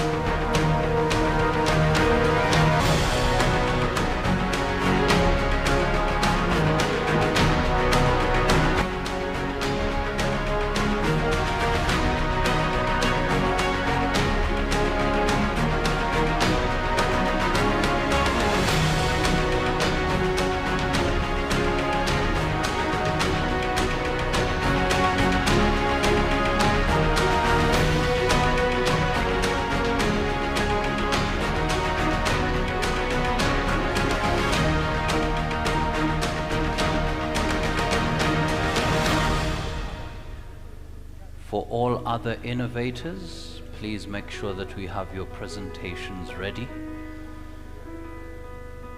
All innovations, please make sure that we have your presentations ready. Thank you so much.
by 5:30 we'll be done. Thank you. Ah, wonderful smile. Thank you so much, sir. Just tell us your name and organization and what's standing out for you. Since morning you've heard all these presentations. What's really coming up and you're saying, this one I remember it? Go ahead. Good afternoon. Afternoon. I'm Ravi. Ravi. Big round of applause to Ravi. Big round of applause to Ravi. Thank you so much. Agriculture Manager, Pusia Sugar Industries Limited, Pusia County. Thank you. What's standing out for you, Ravi? Something that you can remember, you know, something that was mentioned. My best, Mr. Karthik Raja, Putali Sugar. Karthik Raja, Putali Sugar. Like that. Aha. Okay. Okay. I think it's Indians, more person is not come to that good meeting, but anybody not come. I'm very not happy. You're not happy. Because it's more fertilizer, sugar mills, Indians more than Kenya working, is not come to this meeting. I'm not happy because next time this team organizer arranging all factory agriculture managers and assistant manager is come. I'm very happy. Thank you. So all the managers should be here. Absolutely. Even Indians as well. Wow. A big round of applause to Ravi. A big round. And by the way, thank you so much. We need to make sure that we leave here with that, you know what, there is hope. There is hope. Okay? So thank you. You want to say, go ahead. Some person thinking is a very high, very qualified. That is not correct. This meeting is very good. Encouraging more and developing more. Thank you. This meeting is very good. Thank you so much. Thank you so much, Ravi. I see you nodding, absolutely. Your name and organization and what also is standing out for you? Go ahead. Thank you very much, Mwakazi. Very excited with this meeting by invitation by A. My name is Oliver Ndego, I'm an engineer, but I'm also an engineer for structural engineering. I'm just showing here something very interesting that I will perhaps have time and present later. I'm excited in this meeting because you're discussing it, and I was discussing with the other presenter who was there early, and we said, do you know how much water we need for 18 months for sugarcane? Because the farmer is suffering. The climate change is erratic. So I've got a solution which is very innovative of throwing rain, throwing water up and bringing it down. Wait. Okay. He's saying you have a solution, Engineer Olive, throwing water up and bringing it down. No, please explain. Because we have to mimic God's creation. God rain. So if you bring in other innovations of irrigation system, it's very interesting. I'm showing you this because it's a low pressure system. This is a high pressure system.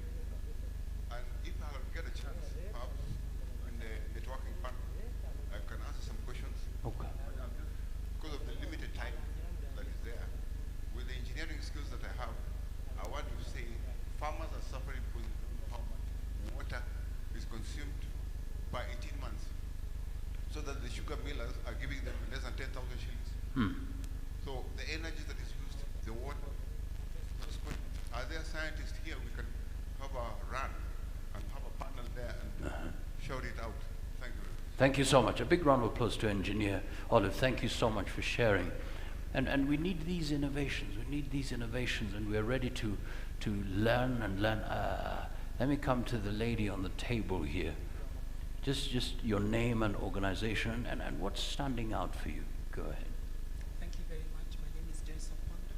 Joyce. Joyce Opondo. I work for Kibos Sugar and Allied Industries. Thank you so much. I'm also the secretary of KESPA. I thought the morning session was very, very interesting. And one thing I found interesting was the manufacturing of bagasse into ethanol. And then the final waste coming from bagasse, from the ethanol, which is vinasse, which is a very difficult substance to that was one area which I was looking at, and I thought there are other ways of handling that, rather than turn it into biogas, which would take in quite a lot of expenditure. And then I thought it is actually very, very important for us as sugar millers to be highly involved in what we're discussing here today. We're a major stakeholder. Sugar millers. Major stakeholder. And we need to be part and parcel of the proceedings and the discussions and also the outcomes of it. So it is very important for us to be here. I'm very happy about the gentleman from Busia Sugar and what he has said, and I'm actually urging the millers to send their technical staff so that we can interact more. Absolutely. Thank you so much. Makofi tafadhali. That's why it's important to meet. The millers should be here, major stakeholders, and at the same time we need to have the voices of the technical people. Now, ladies and gentlemen, as we get into the next presentation, just on a lighter note, eyes on the screen, on a lighter note. You know, in the world of TikTok and all that, I said, let me find out some of the innovations out there. And I found two that were interesting, that you can actually get your sugar back. Listen to this, you can get your sugar back after you put it into your drink or whatever. Now listen to some of the ideas. Volume please, let's have the video there. I don't know how many points you would give to these quote-unquote innovations. Here's a huge life hack.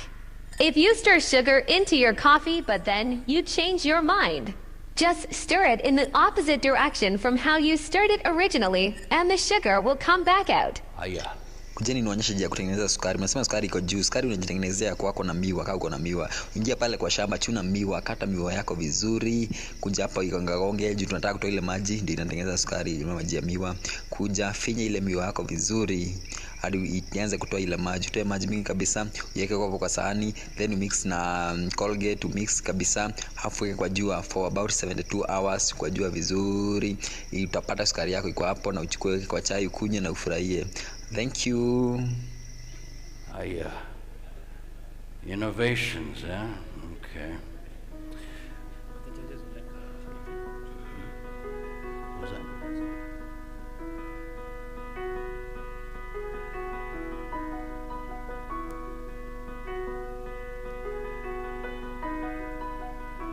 Ladies and gentlemen, ready now for our keynote address, 40 minutes.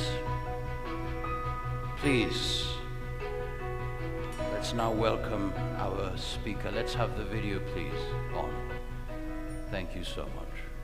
He has 29 years experience in sugar factory operations and maintenance of machinery and equipment. He has keen interest in energy conservation and energy efficiency programs in the industry. Please welcome Head of Manufacturing at South Nyanza Sugar Company Limited, Patrick Mugenya. A big round of applause for him as he comes. Makofi yake tafadhali.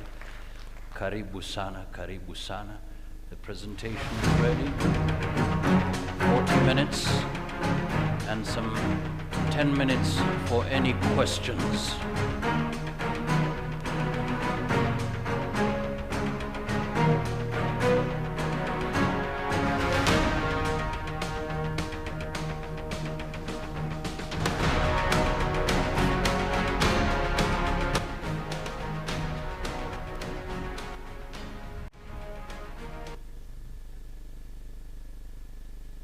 Good afternoon, ladies and gentlemen.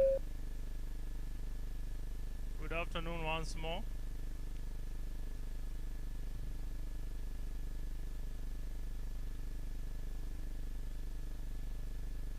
Yes, as we have been told, was to talk to you about modern milling technologies that will lead to minimizing wastages in the process. When I was chance to talk about this. And when I reflected upon it, I kept asking myself whether I'm the most suitable person to talk about the modern milling technologies, because I realize this are more to do with the secondary technologies as opposed to the primary technologies of sugar processing. You may be wondering why I'm saying this. Even this morning you're told there are some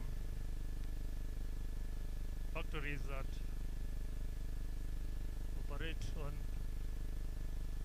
obsolete technology. I happen to be coming from one of them, so I wouldn't be the most suitable person to talk about other technologies as opposed to the technologies that we have been told we are lagging behind. So I'll essentially talk to you about what we have done in the recent past about the conventional technologies for which we have been told we are lagging behind. So the ways I'm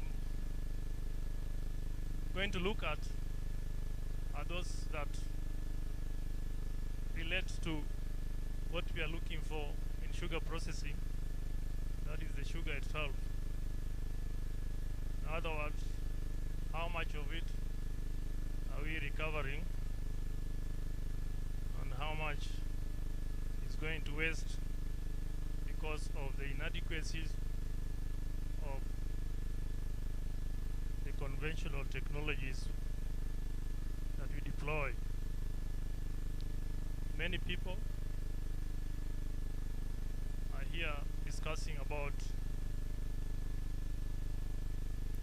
technology in milling or sugar processing. When you ask what is this modern one, you always think about use of a diffuser. Yet use of a mill tandem is widely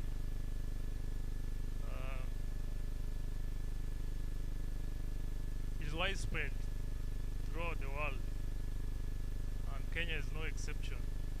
I doubt whether we're having a functioning diffuser at the moment. So in that context, I wanted to just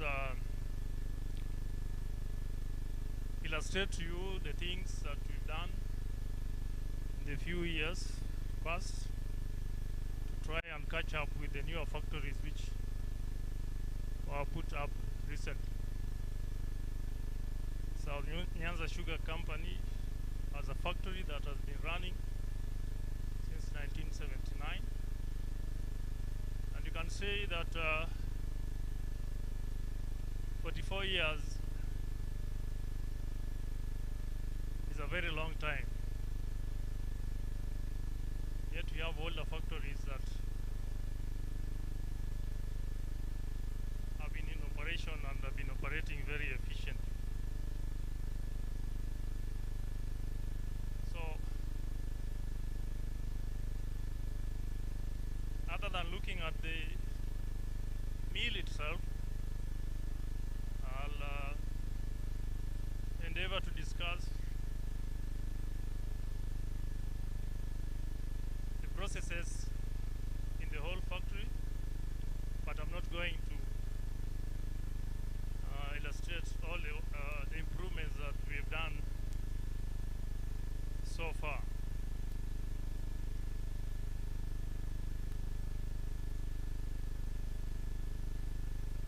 That slide.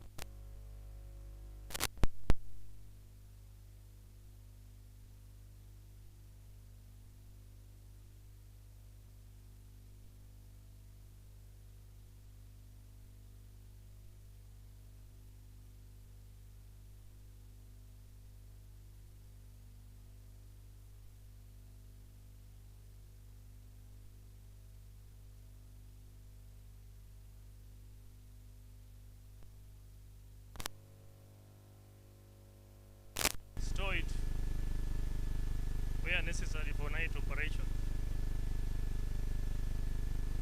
We also have losses during the juice extraction process, beginning with cane preparation before milling. We're having losses in purification of the juice before it is the water in it is evaporated to concentrate into syrup.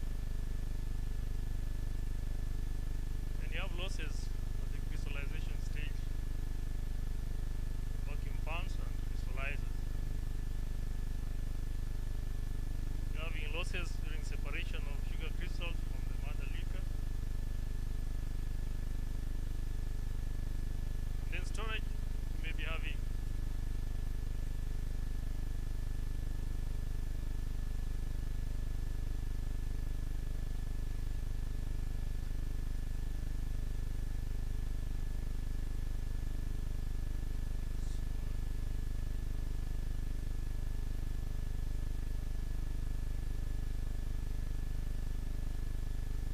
so that is what I was saying. In our operations, we need to try and minimize the sugar losses. We should try and optimize steam generation and consumption by use of efficient equipment. There are turbines, process equipment that utilize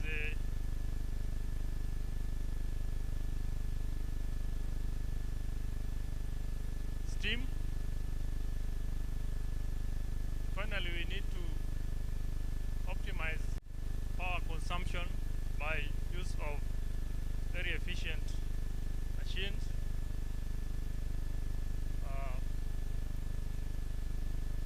Like efficient variable speed drives. We got to ensure that our power factor correction is right. Where possible, you can use regenerative braking to get extra power.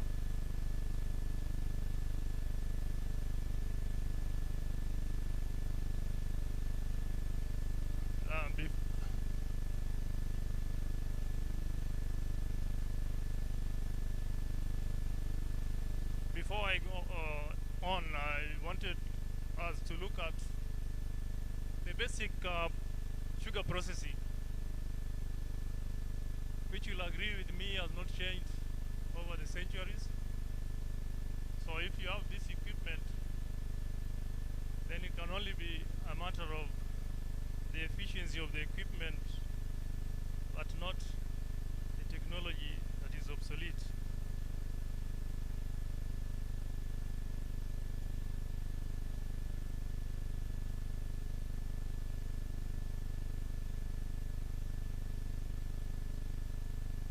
So when you talk about technologies that can optimize recovery of sugar, you need to think about the equipment that is being used. If it's an older version, whether it can be appropriately modified to get you what you want, or whether it can be upgraded.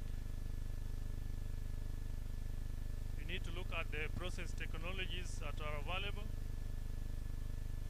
and you need to look at the materials, especially the engineering ones, whether the conditions under which you are operating require some special engineering materials to optimize your uptime of factory.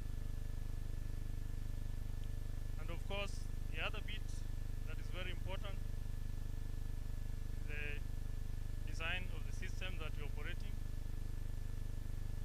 More so that which can give you the data you require the shortest time possible, but more importantly, if that data can be used to control your process through automation.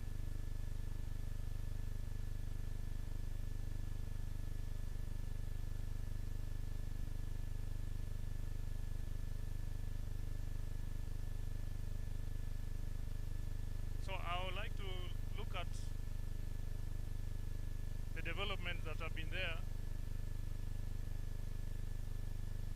on the mill. The mill, as you're aware, is the equipment that we use to extract juice from sugarcane by use of pressure, as opposed to the diffusion process.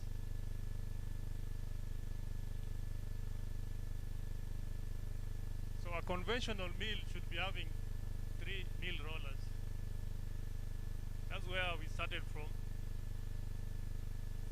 But later, we realized that if you add a 4th roller to act as an underfeed roller, whether it is grooved or toothed, you'll be getting better performance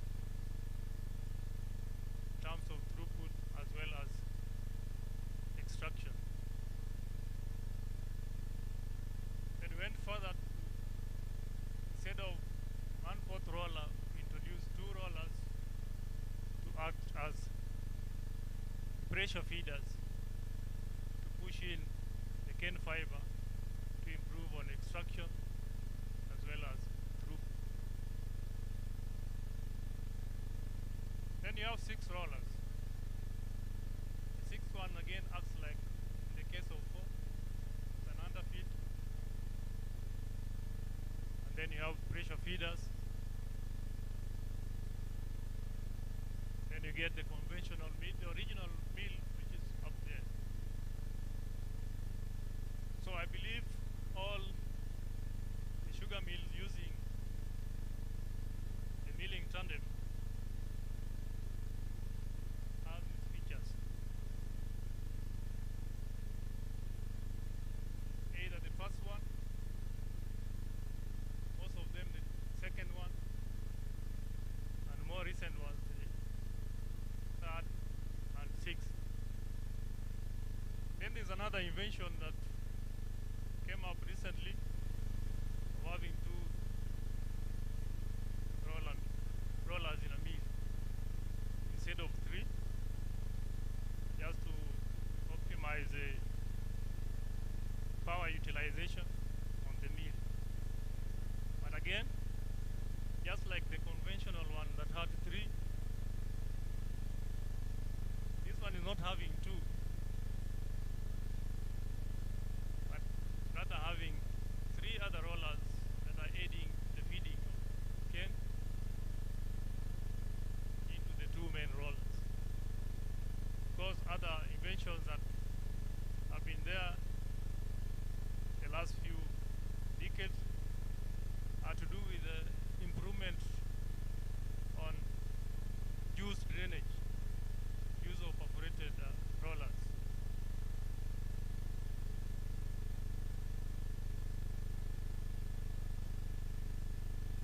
So all that I've been describing is depicted in these 2 photos. One is looking at the drive side, the other one the off side. But essentially, what is on the right bottom side of the photo is the original mill. But we can improve the performance of that mill by not buying a new mill, but just incorporating the other rollers as seen there. In other words, when you talk about an obsolete mill, you do not necessarily have to uproot it and throw it away, but you can modify it appropriately so that you get performance that is near what the newer mills are doing. Higher throughput, higher extraction. For the case of Sony, we haven't reached that point yet. We are at the 4th roller. But then there are other things that also determine how much sugar you can extract from the meal. One important parameter is the cane preparation index before it's fed into the meal. Again, from where we started from around 1991 up to 2015. We are having very poor cane preparation devices. They are very basic. 2 cutters, blade one, and then heavy duty. As you know, you can't get much preparation to talk about in that arrangement. So we are, for all that period, we are relying on preparation index of 68 to 72 at best, which is not something to write home about. But in trying to improve on that, in 2015, we retrofitted a light duty vaporizer. You may be wondering why it took us so long. The argument has been that we do not have sufficient power to drive with a vaporizer or a shredder. But through various energy efficiency initiatives, we were able to get a little surplus power that we were able to introduce this critical equipment, which is still not giving us the optimum, because at the moment we are at 85%. Many of you know that that is still not good enough. So what were we getting as extraction at the mills previously?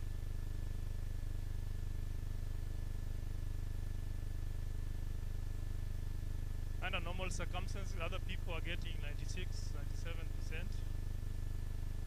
We were hardly getting 91%. So we were not doing very well. So at least from 2015, we've had an improvement. Then in last year, through additional energy efficiency programs, we were able to, because earlier on we were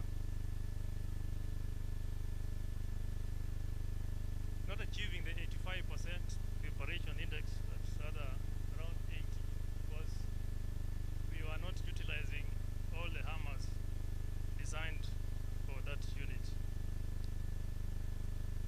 So at the moment we are achieving extraction of 95%, which again is not something to write about, home about, given that others are doing much better.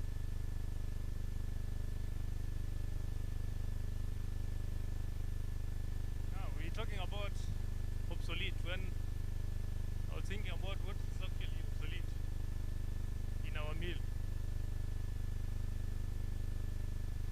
then I looked around and said, this is where we came from, the left. This must be obsolete, not being used anywhere. The one on the right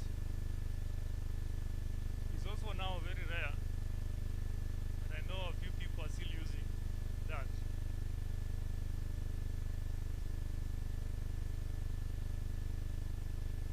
Then the one on the left is still common, but not popular anymore because of the losses in transmission of torque that occurs in that arrangement. Whereas the gearing itself is more efficient than the open gears, you're still losing a lot of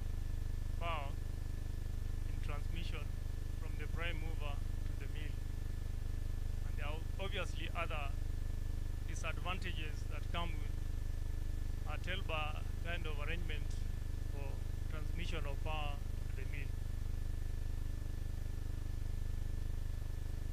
You will agree with me that the one on the left, on the right, is modern.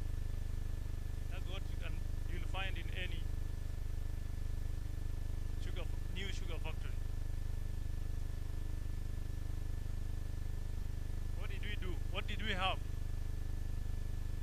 We had that kind of arrangement up to the year 2012. We decided we wanted to use less energy to process or crush the same amount of cane, if not more.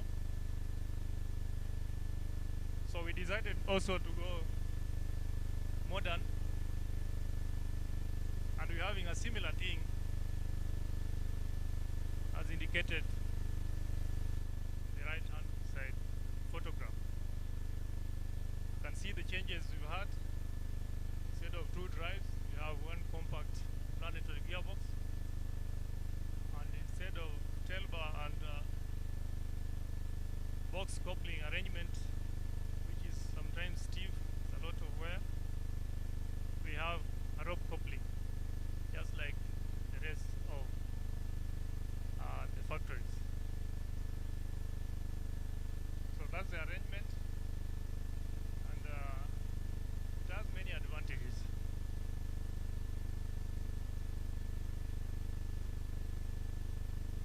Through that arrangement, we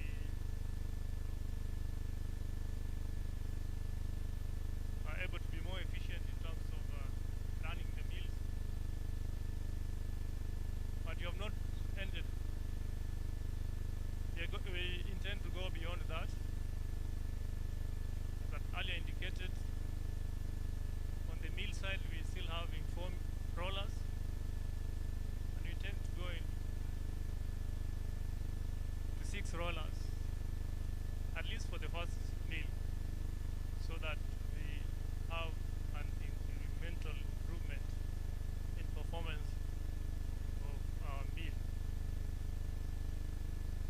I had said that I will not discuss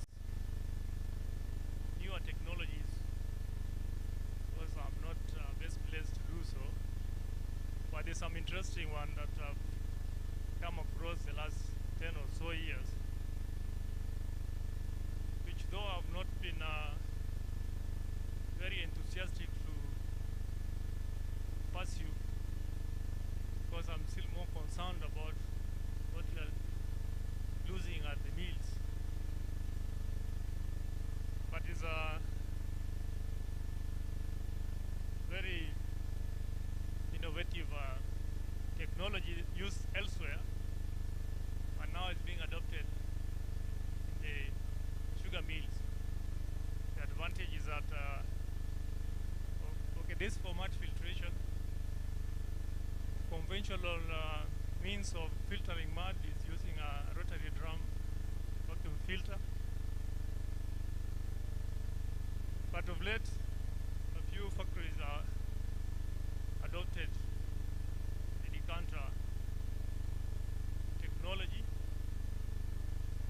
because of it's touted to be more energy efficient with the same volume of or throughput, and also capable of recovering a little bit more sugar. It's also achieving a smaller temperature drop between the mud and the filtered. So it's conserving energy that will otherwise use to raise up the temperature of the filtered.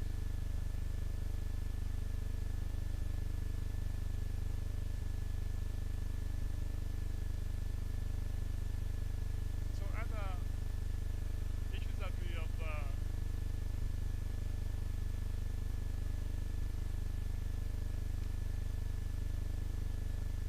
have considered in the recent past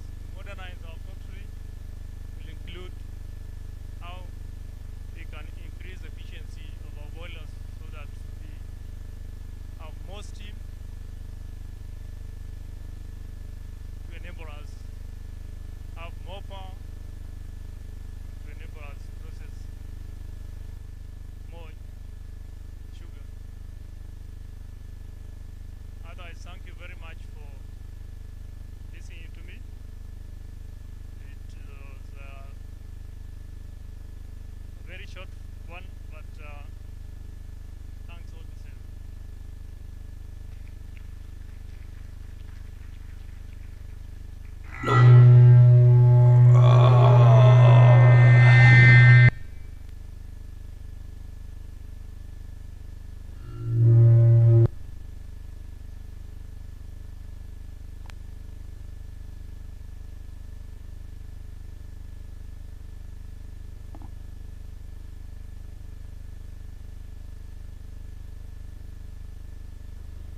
Apologies for that, apologies for that. But in the meantime, we have questions for our speaker.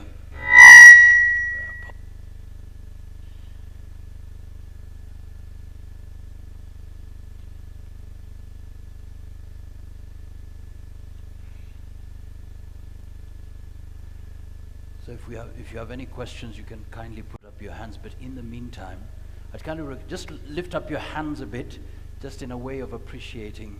Patrick, lift up your hands, and then we're going, instead of tapping, clapping, we're going to tap with our toes. So we'll do 10, 9, 8, 7, just to bring in circulation of your blood. So that's important. So let's go 3, 2, 1. 1, 2, 3, 4, 5, 6, 7, 8, 9, 10. You're tapping your toes on the floor. Let's go 3, 2, 1. 2, 3, 4, 5, 6, 7, 8, 9, 10. 1, 2, 3, 4, 5, 6, 7, 8, 9. 1, 2, 3, 4, 5, 6, 7, 8. 1, 2, 3, 4, 5, 6, 7. 1, 2, 3, 4, 5, 6. 1, 2, 3, 4, 5. 1, 2, 3, 4. 1, 2, 3. 1, 2, 1. Well done, well done. Keep that energy flowing. Questions? We have questions via Menti. Let's take a look at some of them. There we go. Let's have questions via Menti. Somebody saying, Engineer Mugenya, you have mentioned that Sony experience a lot of losses due to poor preparation. What is the remedy? So I'll just take all the questions so that you can respond to all of them. There's another question here. What is the level of monitoring of machines at the factory? Monitoring in terms of power usage, efficiency, and so forth.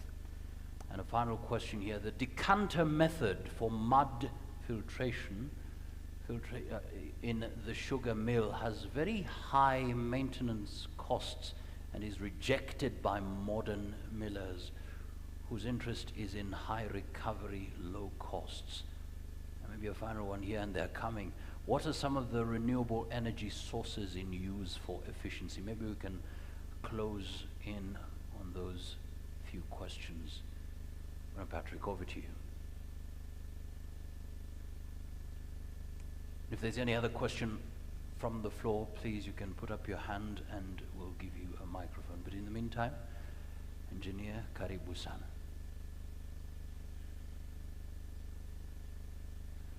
Just at the front, thank you so much.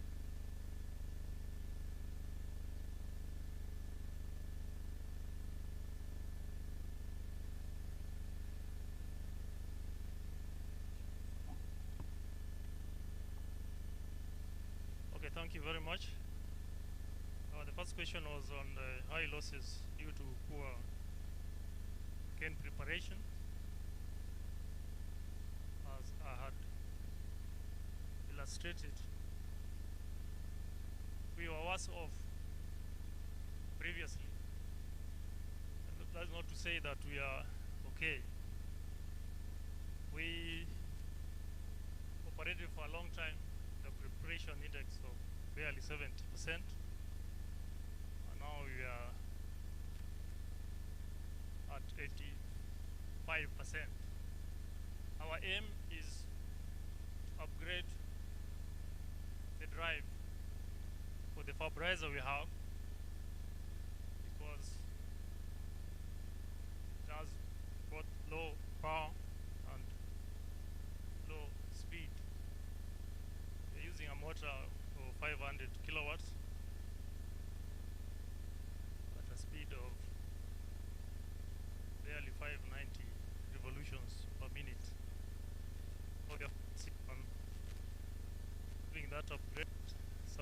availability of additional power.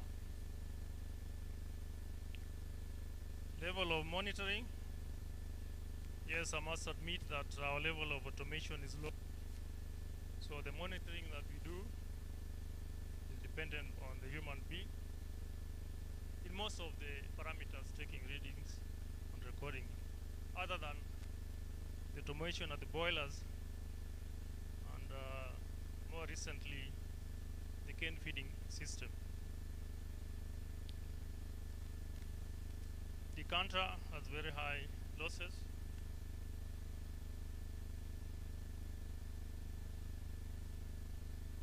I must agree with you because you may be having more experience on this equipment than myself. But yes, I think sometimes when you have something new, you may think it's much better. The selling point would be that you are going to save on bagasilo, you are going to save on power in the station, which is a positive thing. More so if you are into alternative uses for bagasse. But in our case, it will not be a positive thing because we'll be having a lot more bagasse, surplus bagasse being accumulated. The last one,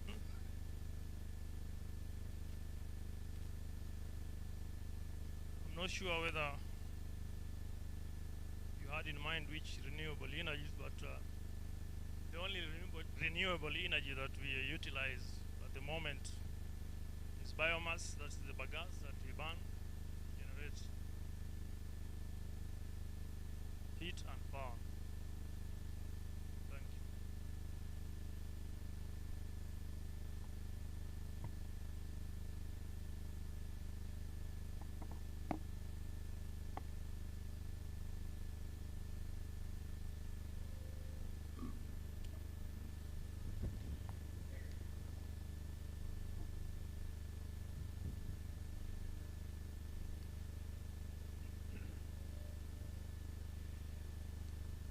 Thank you, Patrick. I think I came when you already started your presentation. My name is Crispin Omondi. I work for the Sugar Research Institute of Calro. I had a short stint at Zoia, and I think I visited Sony and you took me around to your factory. But one of our experiences at Zoia was that the energy requirement, especially from the steam, from the boiler, was we had a series of turbines. You had the turbine at cane preparation station, you had a turbine at the fibrizer, you had turbines at the powerhouse, and therefore all these turbines require steam. And in most cases, we ran into low steam pressure. And I know most modern mills are phasing out turbines at some stations and replacing them with motors. I don't know, what is your experience at Sony with running turbines in the factory as regards to steam requirement?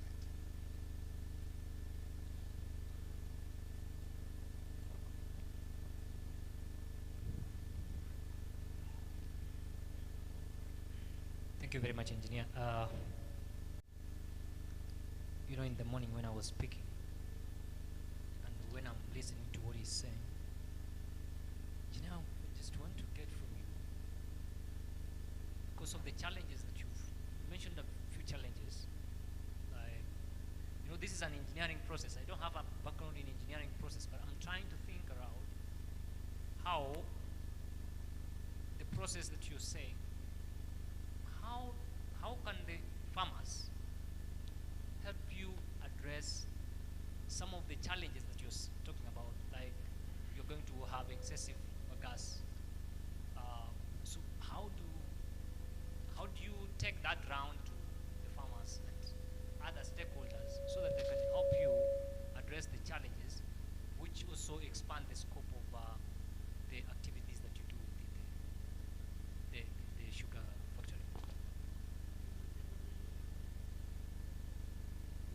simply I would say, how do you get to involve the farmers to help you solve some of the challenges that you put out? All right. Just 4 minutes left.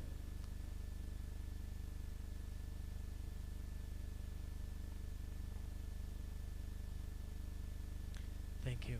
Basically, I'm a farmer. I'm a sugarcane farmer, an all-time round farmer, as well as a livestock scientist.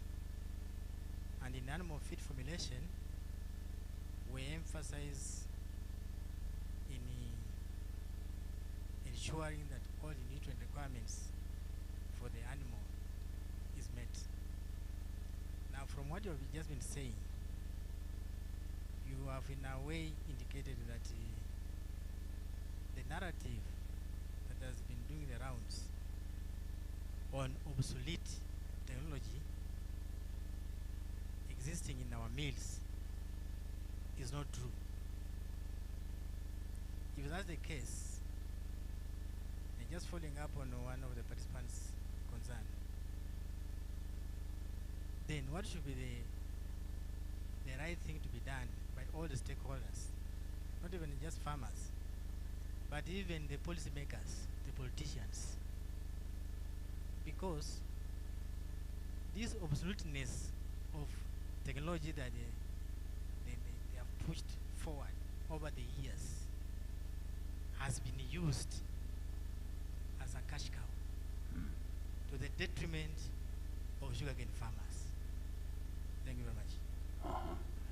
Over to you, engineer.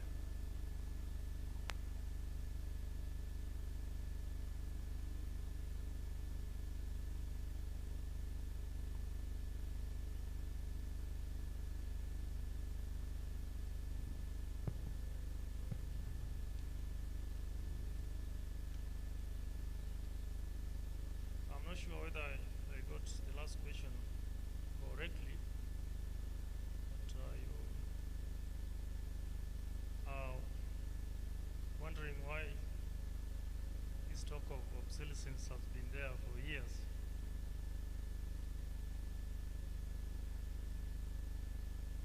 Yes, there's some level of inefficiency if you look at the time when some of these machines were designed and manufactured. And that's not to say that they cannot be improved. We just demonstrated that by doing some improvements on the existing mill, you can achieve better results.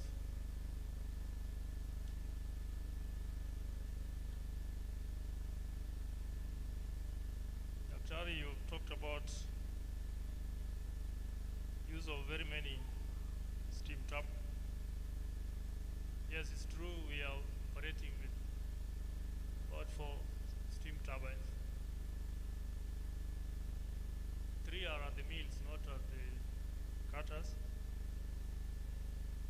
And this was part of our modernization program. We started with replacing 1 steam turbine with an electric drive.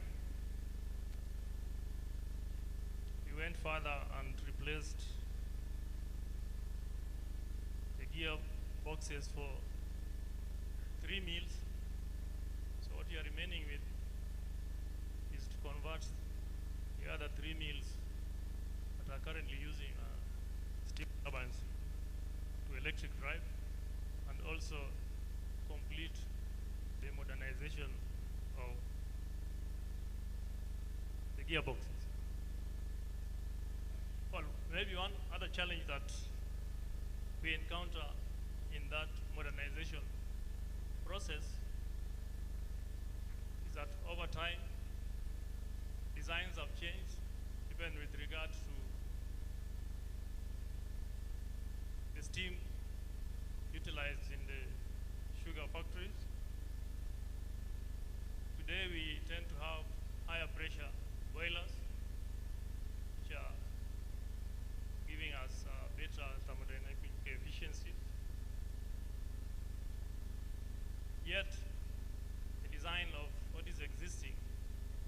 based on lower pressure.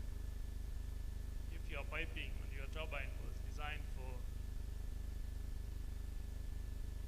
20 bars or 21 bars, and you desire to go to 45 bars, or 67, or 84, or even 100, then you'll have to change everything from the boiler, at least to the power turbine, assuming we are eliminating all the other smaller turbines, which most of the time they are single stage and less efficient.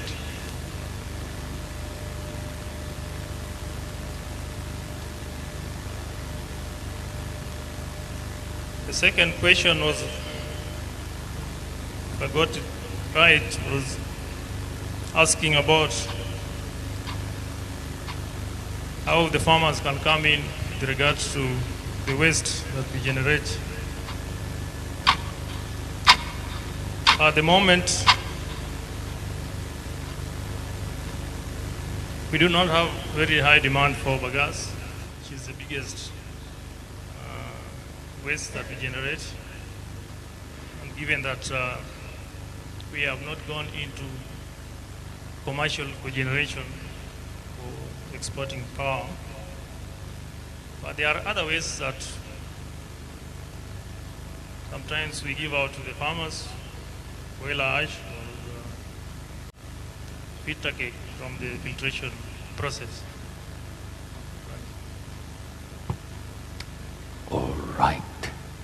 Thank you so much. We'll have to stop there because of time. Please, a big round of applause. Thank you so much, Engineer Patrick Mugenya. Asante sana. Thank you so much.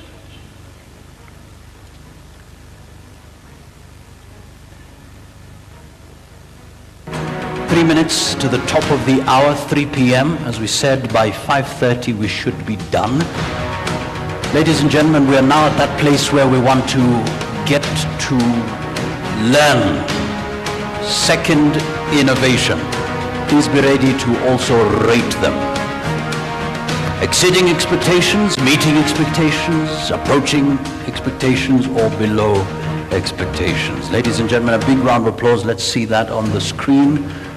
Our next innovation presentation, production of dextranase by Gilbert Okoti. Makofi yake tafadhali. 25 minutes. 25 minutes. Once you're ready, the clock will be on. The judges will be ready to give their remarks. 5 minutes. But for now, Gilbert, 25 minutes.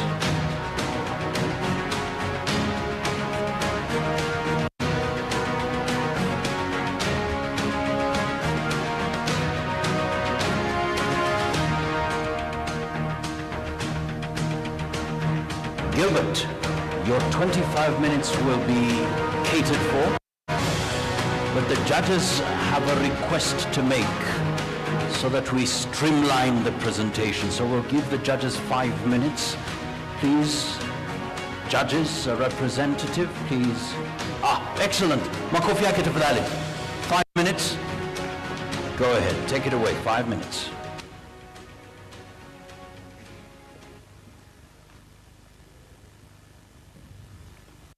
Good afternoon, ladies and gentlemen.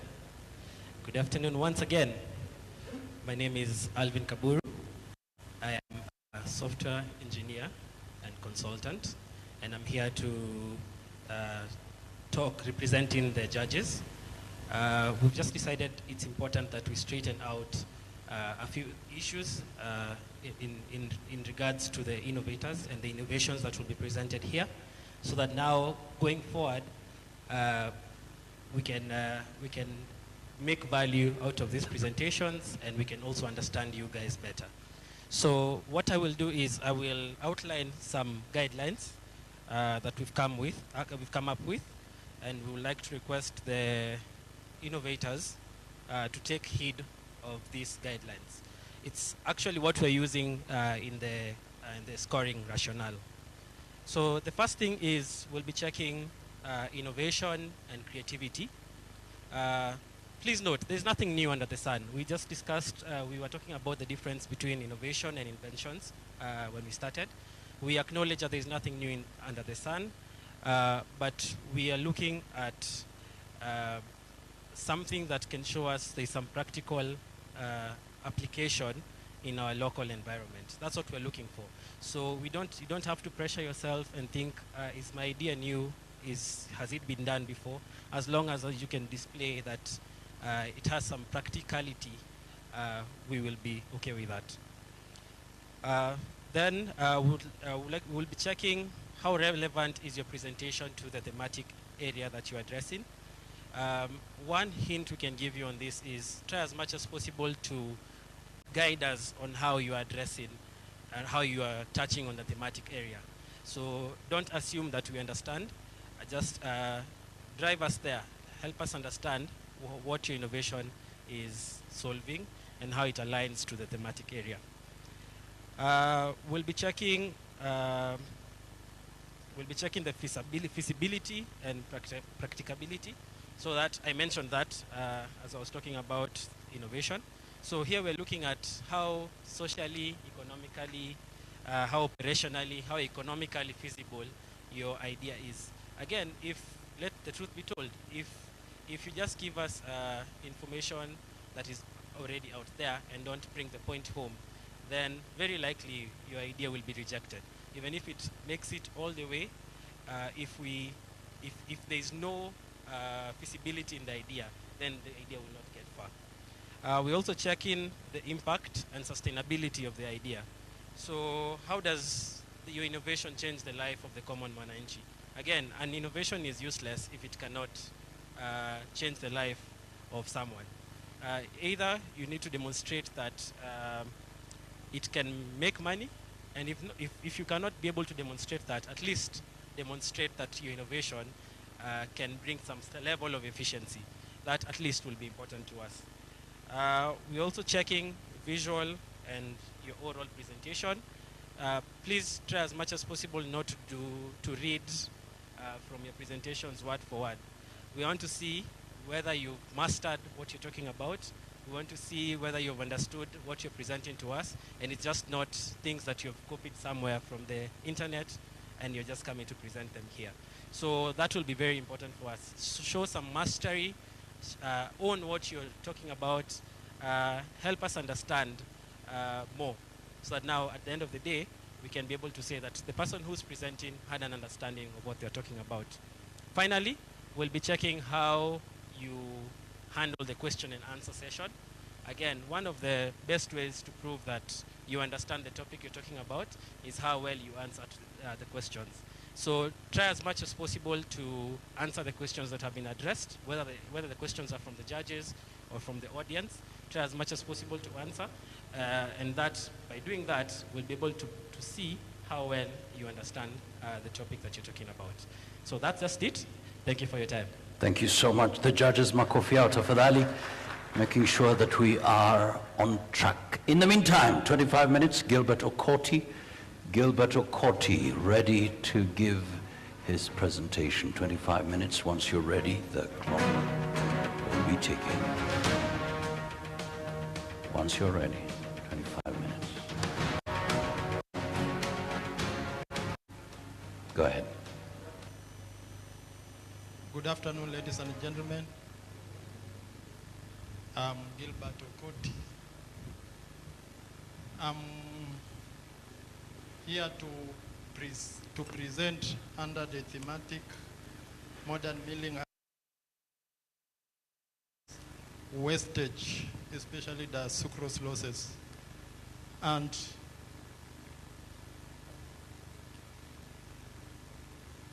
majorly it will be based on the production of dextranase by Methylomyces lilacinus, and this application for mitigating sucrose loss in sugarcane juice due to cane staleness.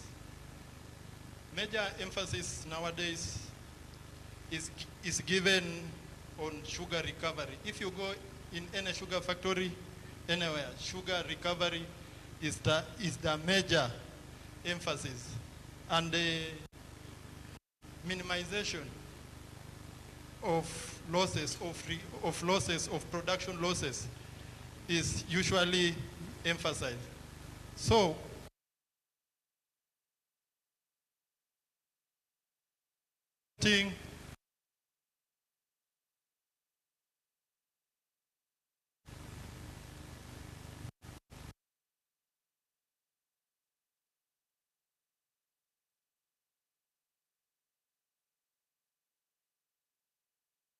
sugar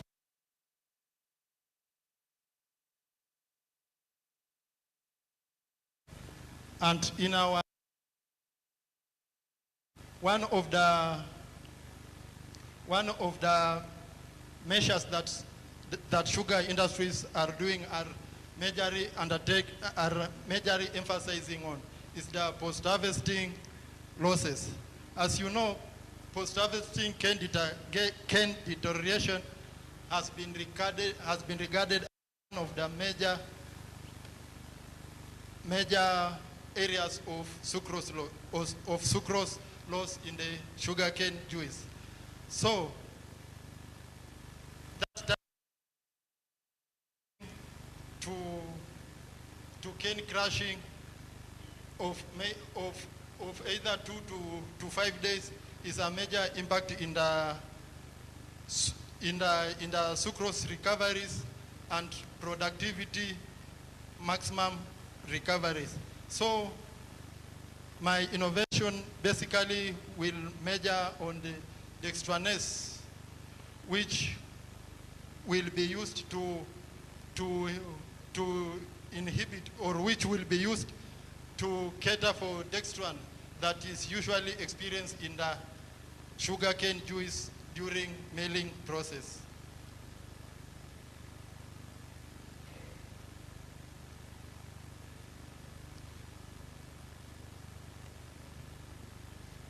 So as I said, the main objective of this study, the main aim of my study will be to investigate with the objective of optimization of production of dextranase from a microbial source. As we know, there are two major sources of post-harvest quality losses leading to low sugar recoveries. The first one is sugar losses in the milling, which is exhibited by chemical inversions, which caters for 13%.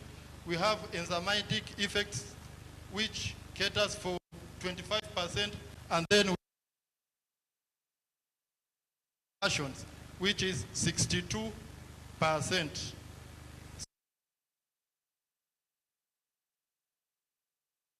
So when we talk about the microbial inversions, these are the dextrans. Dextrans are microbial produced polysaccharides, which are of molecular weight between 3,000 to almost 20,000 daltons, meaning the microbial weight. So dextrans have a detrimental effect in the sugar processing process.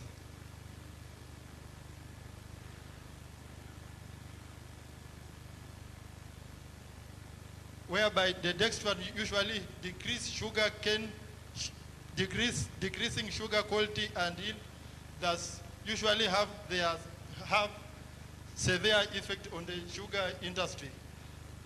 Dextran also causes processing difficulties because it's highly viscous and blocks filters. Due to its high viscosity, sugar crystallization is usually exhibited, hence causing low sugar. Nowadays, most sugar milling processes emphasize on the sugar recovery to achieve the maximum sugar recovery. And if there will be dextran exhibition in the mills, the process may be hampered.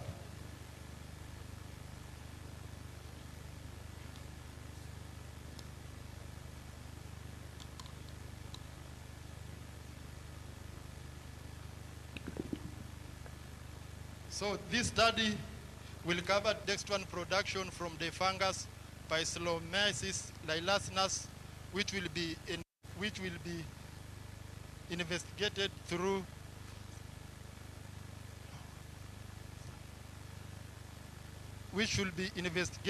submerged fermentation under various cultural conditions. Then the relevancy, I intend to maximize enzyme production in a pH of 6.0 of Mendel media, incubation of 30 degrees centigrade of temperature, inoculum of spores of 78, which the enzyme production will increase for a period during culturing for a period of 5 days before subsequently declining. The produced dextran will be applied exogenously to sugarcane juice to mitigate dextran formation and sucrose loss. So our research question, in my research question, how do we curb the issue of cane staleness, which is of a problem to most of the sugar mills? And where do we get dextranase? We know there are several methods that have been used to determine dextran.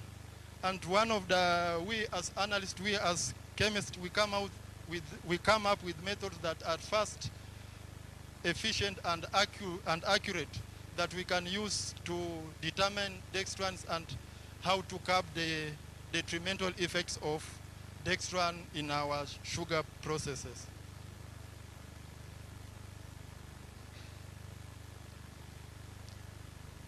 So as I said, dextran is a 1,6-linked glucose units of varying lengths of 3,000 daltons to 2 million of weights.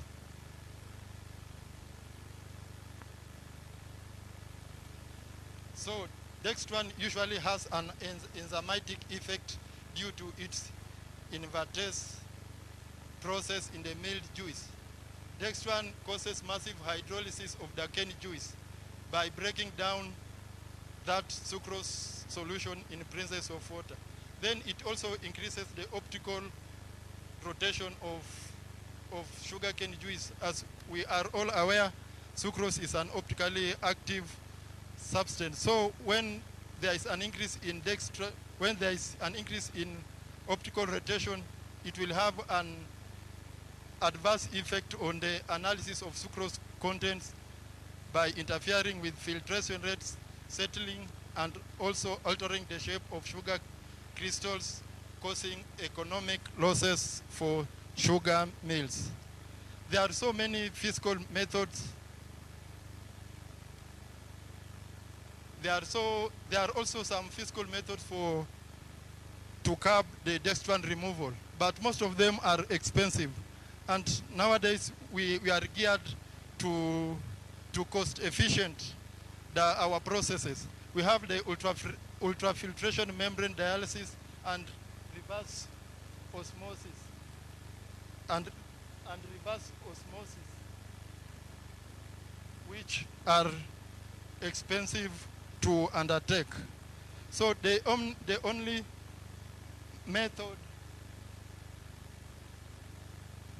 method so far that can be successful and can be cost efficient is the production of dextranase in the lab for the removal of dextran. Previous analysis of similar studies has proved to be efficient. And as you can see from those charts, when we have an effect of initial pH culture of 6 and then temperature incubation of 30 and inoculation size of 68, that will be the culturing process in the inhibitor so that we can have our dextranase to be used in mitigating dextran in our processes. As from our analysis, you can see from from that chart, from zero trial of zero, we can see that dextran processes increases in 24 hours. But when we shall add dextranase, after 24 hours, we can see from the last row, from the last column and row, which is 8.23 positive or negative 0.06. After addition of dextranase, we can clearly see that the dextran has been reduced dramatically for the efficiency of our processes.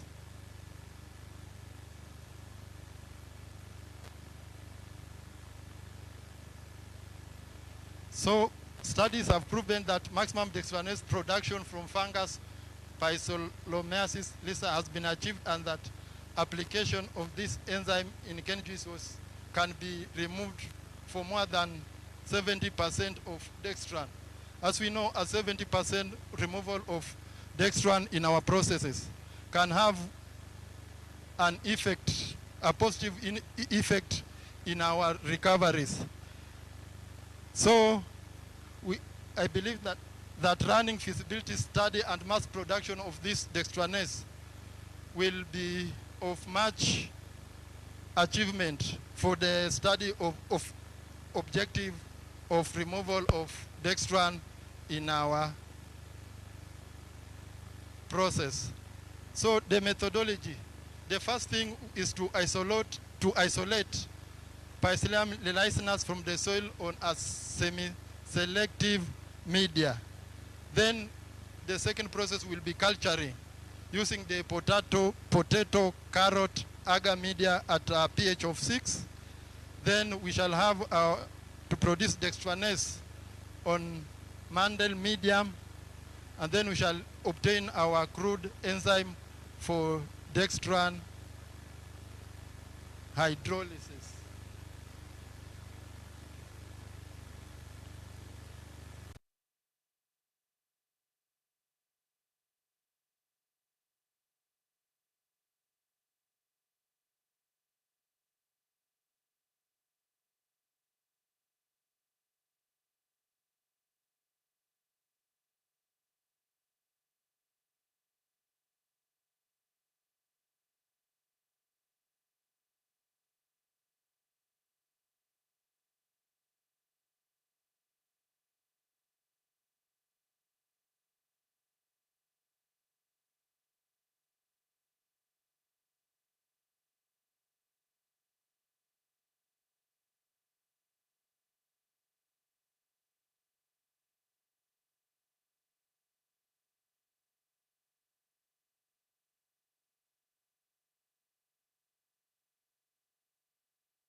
Layman can understand. What about you? I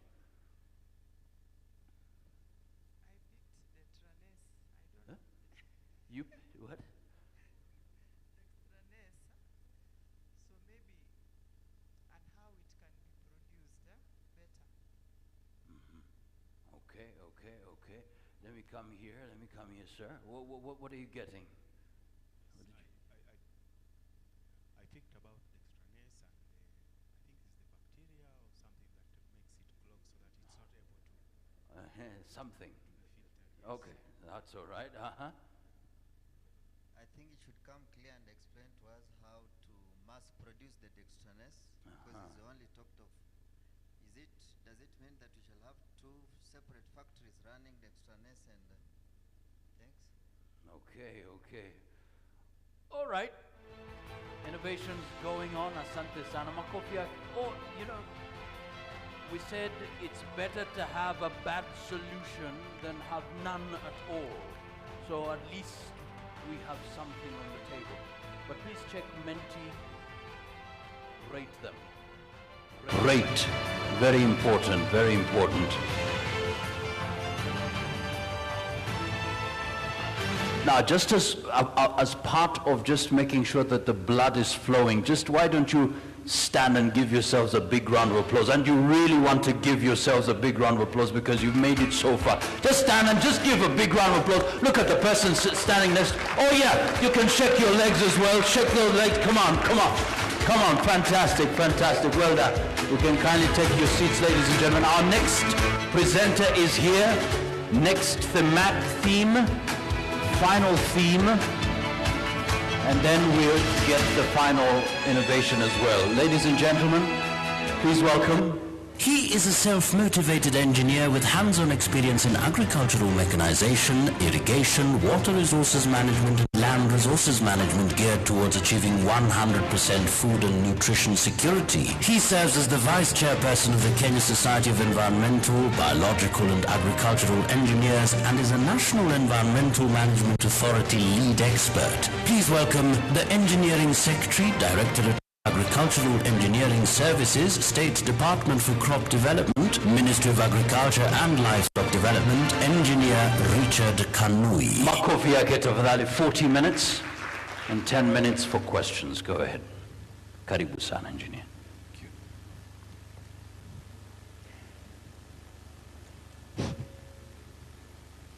Good afternoon.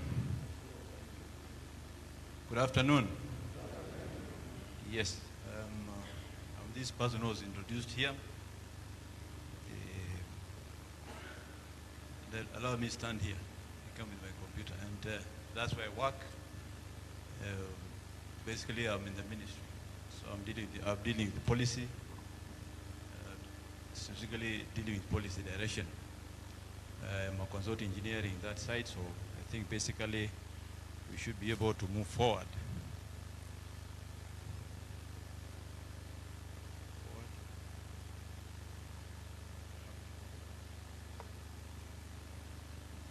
Supposed to talk about mechanization, adoption mechanization to improve efficiency in the sugar sector. I had mechanization in the country. Agricultural mechanization lies under my department, and therefore we've been looking at all these value chains and trying to see how we can help to mechanize. Allow me to accept that. Sugar sector is quite complicated and very difficult. I actually came here for a learning mission. I wanted to understand it properly. Because when we are trying to work on it, when we try to look at each value chain, sugar sector is a bit tricky. So maybe we should be able to move forward. This is an overview of what I want to say. Basically, there is nothing new. I just want to share what we are doing in other areas, what we are doing in other value chains, and what we think we should be able to move forward. I had an opportunity of working in Miwani Sugar in my early years of career. Miwani Sugar is now, I think, the dead factory. So I understand a bit of mechanization. I was in a graduate service directorate, and therefore I understand a bit of that. Now, overview of these are things I got from. You can see 14 counties that we got from the director, and therefore it's a good crop for us. It's a good crop for us in agriculture to be able to work on. Well, it is said it drives 13% in manufacturing sector, which is quite good.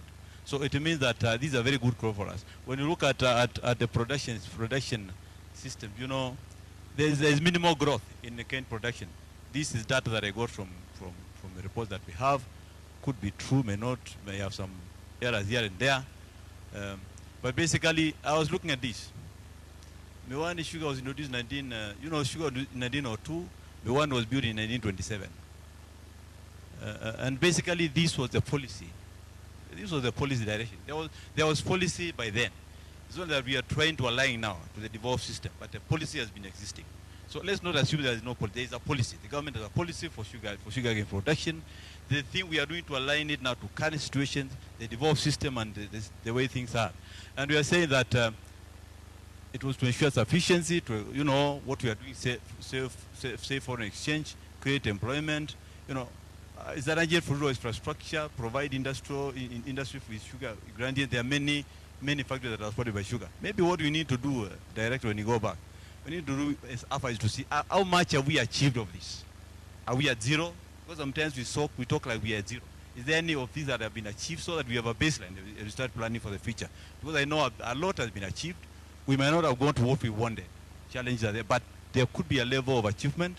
There could be industries that are come up due to these factors that we have put on. There is a bit of infrastructure development. So we need to look at that and be able to quantify it. Of course, an overview of mechanization. I want us to understand where we are as a country. We are not very good. And we've learned and we've checked from study. You cannot industrialize unless you mechanize. All these countries that are industrialized in the world, look at the Asian countries that are coming up, is because of mechanization. And mechanization is not a tractor. You know, when you talk about mechanization, people think about tractor. Mechanization is along the value chain, right from when you're growing up to transporting, to the crop husbandry, up to processing, up to the market. We are looking at mechanizing that value chain. That value chain, the equipment we use, the tractors we use, that is what you're calling mechanization. And we are looking at the value chain.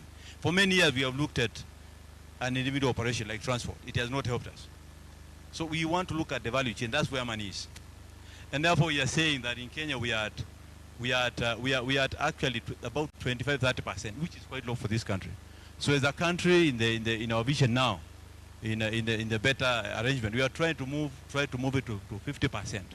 And we are saying that we have to move it horizontally so that everything moves together. We have a lot of, for example, we talk about the crops that Dyke means. There's a lot of mechanization in land preparation, but the end product, there's no mechanization. So that becomes a challenge. So basically, that's where we are as a country. These are the challenge we are facing, and I think it's because machinery is the same. It's affecting the same in the sugar sector. Quality, low investment, government, limited private sector involvement, access to machinery is also, all this is an issue. High cost of fuel energy is a big issue now. Poor human resource, capacity to handle operation machinery, this is what we have discussed. We have a lot of people, we have a lot of equipment, but we cannot handle it. So basically, these are the general challenges we are addressing. And when you look at the policy that you have come with the mechanization policy, which is all inclusive. The problem in Kenya is that we don't read a lot. We are narrow in what we do, and we criticize. Look at our website. We have done a lot on mechanization, and we are looking basically all the value chains, and we are saying these are the issues that are there. Now, what are the current state of status of cane production? Of course, it's not good. It's not good. We realize that we have these challenges. I cannot see quite well there. But these are the activities that are normally involved. Land preparation, there's seed and seed harvesting, all these are involved in cane production. When you analyze each of them, you realize there is mechanization in each of them. When you look at land preparation all the way up to marketing, there is mechanization. Whether you're talking about making of roads, you still use machinery. Whether you talk about transporting is machinery. So we are saying actually about 90 to 80% of all operations in sugar industry are mechanized.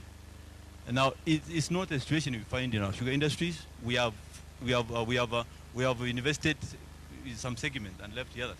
Now this is what is there. You can see the average. I have to claim the average. The average. I hope this is right. The average that we got, but it's a replica of what we are doing. Is the average. We are small scale. We are at 40. Last year we are a bit high. I think this is quite high. Could be a bit higher than what is normally the situation, but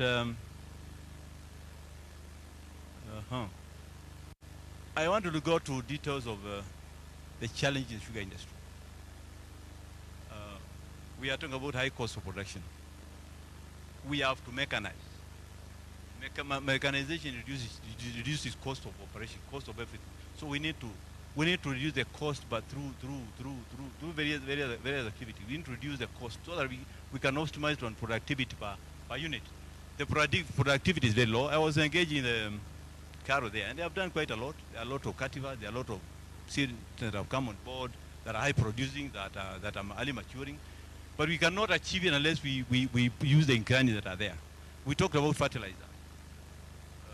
The government gave subsidy fertilizer. I wonder how much went to sugarcane. So these are issues to look at. There is a high debt burden. In fact, sugar industry is quite, when you go for budgeting, and the director will tell you it's very difficult. Because you're always talking about debts. You start wondering, when will we clear these debts? So it's hard, it's difficult to finance this sector because of debts that have incurred from time to time. The government is trying. The thing is that we need to clear all those debts and move forward. There is low use of loss of what? Low sucrose. That has been taken. That is scientific. It has been talked about here. The cane that we produce is low in what we require, the sucrose content, and we are saying, okay, poor suitable varieties. I'm sure now a lot is coming. Now the question is the link between the research. We are seeing a lot of disconnect there. We're in Nairobi, the sugar sector, planning policies, doing a few things here and there, paying debts. We are not seeing a lot going to farmers. Excessive middlemen. There are a lot of middlemen here. There's a lot of middlemen and a lot of other associations that don't support the farmer directly, but they earn from the farmer. So we feel some of these things will be able to do away. Transport infrastructure is quite poor. Of course, sugar industry is quite heavy, and that is expected. Maintenance is not there. Even since some of the roads were given to the county governments, we are not seeing a lot of improvement. So basically that's what is here. Political interference is quite key. Many meetings when we attend for sugar sector, they become so heightened, they become so tense that we cannot get solutions. So it's an area where we need to look at. We need to look at the farm, get the policies out of it, and move on. And poor research financing. I know we used to have a lot of funds for research that time. We are not having any money. We were put in one basket by the former government to get funds from one body. It's not easy. But this is what we are thinking now. We need to somehow get this board out. Sugar board, the way it operated, it was better. Our feeling, it was very better. Can we support it so that it comes out strongly and we are able to support our research? Now, in many countries, research is financed by private sector. Our millers who are here, the non-government, even the government ones, are we supporting research? Because research will not go on. The government will just initiate, but the private sector will be able to move forward. Inefficient factories. Now, Miwani was constructed in 1922. Is it 1922? For sure. Even if you modify how. Even if you put so many rollers, these things have design periods. I'm an engineer and I know each machine has a design period. Ikiisha inaisha. I was put to visit Gezira in Sudan, and they are doing quite well. Technology, they're irrigating, they have large-scale farms, they're harvesting quite well. It is mechanization technology. When you go to the factory, the recovery rate, what they were talking, what this scientist was, the recovery rate is quite good, and therefore they're able to make the ends meet. We are so inefficient, as the chairman said yesterday, that what you put in a system, you put 100, you get 30. So we'll always go into depth. There is no question about that. So me, I feel the best thing is let's accept that technology helps. We cannot be different from other countries. Let's put technology. India was in such a problem. I was in India for some time, such a problem. They revolutionized everything by targeting, bring technology target other things, other than sugar, other things you are targeting in the same line. So these inefficient factories are quite tough. And we are looking at the West Kenya. There are two, West Kenya and is it Kabras? They were jaggeries when I was Miwani. They were jaggeries, nobody thought about them. Now they are doing quite well. Factories that were doing well like Miwani, like Chemeli was the best. Sony. I want to come to Sony, I could not get a chance to join there. They cannot, so the issue of technology is quite key. And the final thing I would want to say here is of course, the inadequate policy. We are trying to work on the policy and look at the market and target it. But sugar, you need to understand, it's a political crop. When we license people, people make money, and it's not bad for people to make money. And therefore, my own observation is that we have not supported the farmers so much because we are also making money from there. So it's a need, the policy direction. We need to tell ourselves the truth. the policy direction should shift towards supporting these farmers. We have a lot of, even some of the investors. You cannot buy, you invest in you get equipment, you want to bring sugar from, the issue is that let's target the farmer, let's reduce let's straighten the market strategy so that we target the farmer. I think we can be able to feed ourselves moving forward. This is what I took an example of what we have. This is cane harvesting. We are doing like this in Mewane. I hope it's still going on. We are burning and cutting. That is terrible. It's heavy. It's not something you would want any Kenyan to do at this time. And you can see now, these other guys, these are in India, or elsewhere they are doing harvesting. You can see this is the style we have. Look at the style. This is our style here. And therefore you find it's quite inefficient. You start inefficiency from harvesting. Even plowing, some of them plow by our farmers, plow by cows. It does not help. So we need to mechanize these things, look at and agree that we need to move forward. These people who have been harvesting will be absorbed in the industry elsewhere. Once we mechanize these areas, we will need more operators. We will need more other people to work in areas that the value chain. It will be quite great. And now. I think, no, that is the last one. So this is where we are. I was just trying to look at the comparison, a bit, trying to compare from data. It's from data. These are the biggest producers. From data, these are the biggest producers in the world. When you look at a country like Brazil, a country like Thailand, a country like, where is India? India just came the other day. It's use of modern technology. A lot of research, adaptive research. Not research in our labs. You know, we also need to do a lot of research in our labs. A lot of adaptive research. Of course, you can see the leading three countries. They are the harvesting. The harvesting is quite. The harvesting is quite. I'm looking for where they have invested in a lot of mechanization. So generally, the Latin America shows a lot of mechanization. That's where we are getting our sugar industry. In fact, we have been trying to benchmark mechanization. You know, we've seen Brazil and India as the leading countries. They have similar conditions to our condition. They were worse than us when we started in Mewane. They are now ahead of us. It is good to adopt. It's good to adapt what they are doing. It's good to look at what are they doing. Can we benchmark? Not the benchmark here, our Ishmael, and I'm not saying it's back. Can we benchmark with results and move forward? And then we come up with technologies that are suitable, technologies that talk to our problems, technologies that can be adopted, and technology climate smart also. So basically, this is what we are seeing. Of course, what we should learn is that maybe the last point. They are organized. These farmers are organized. This is an issue that I was talking to one of my colleagues here, and I was telling him now. I've visited some of the meetings, in sugar meetings. You can never agree on anything. You can never. Let's agree.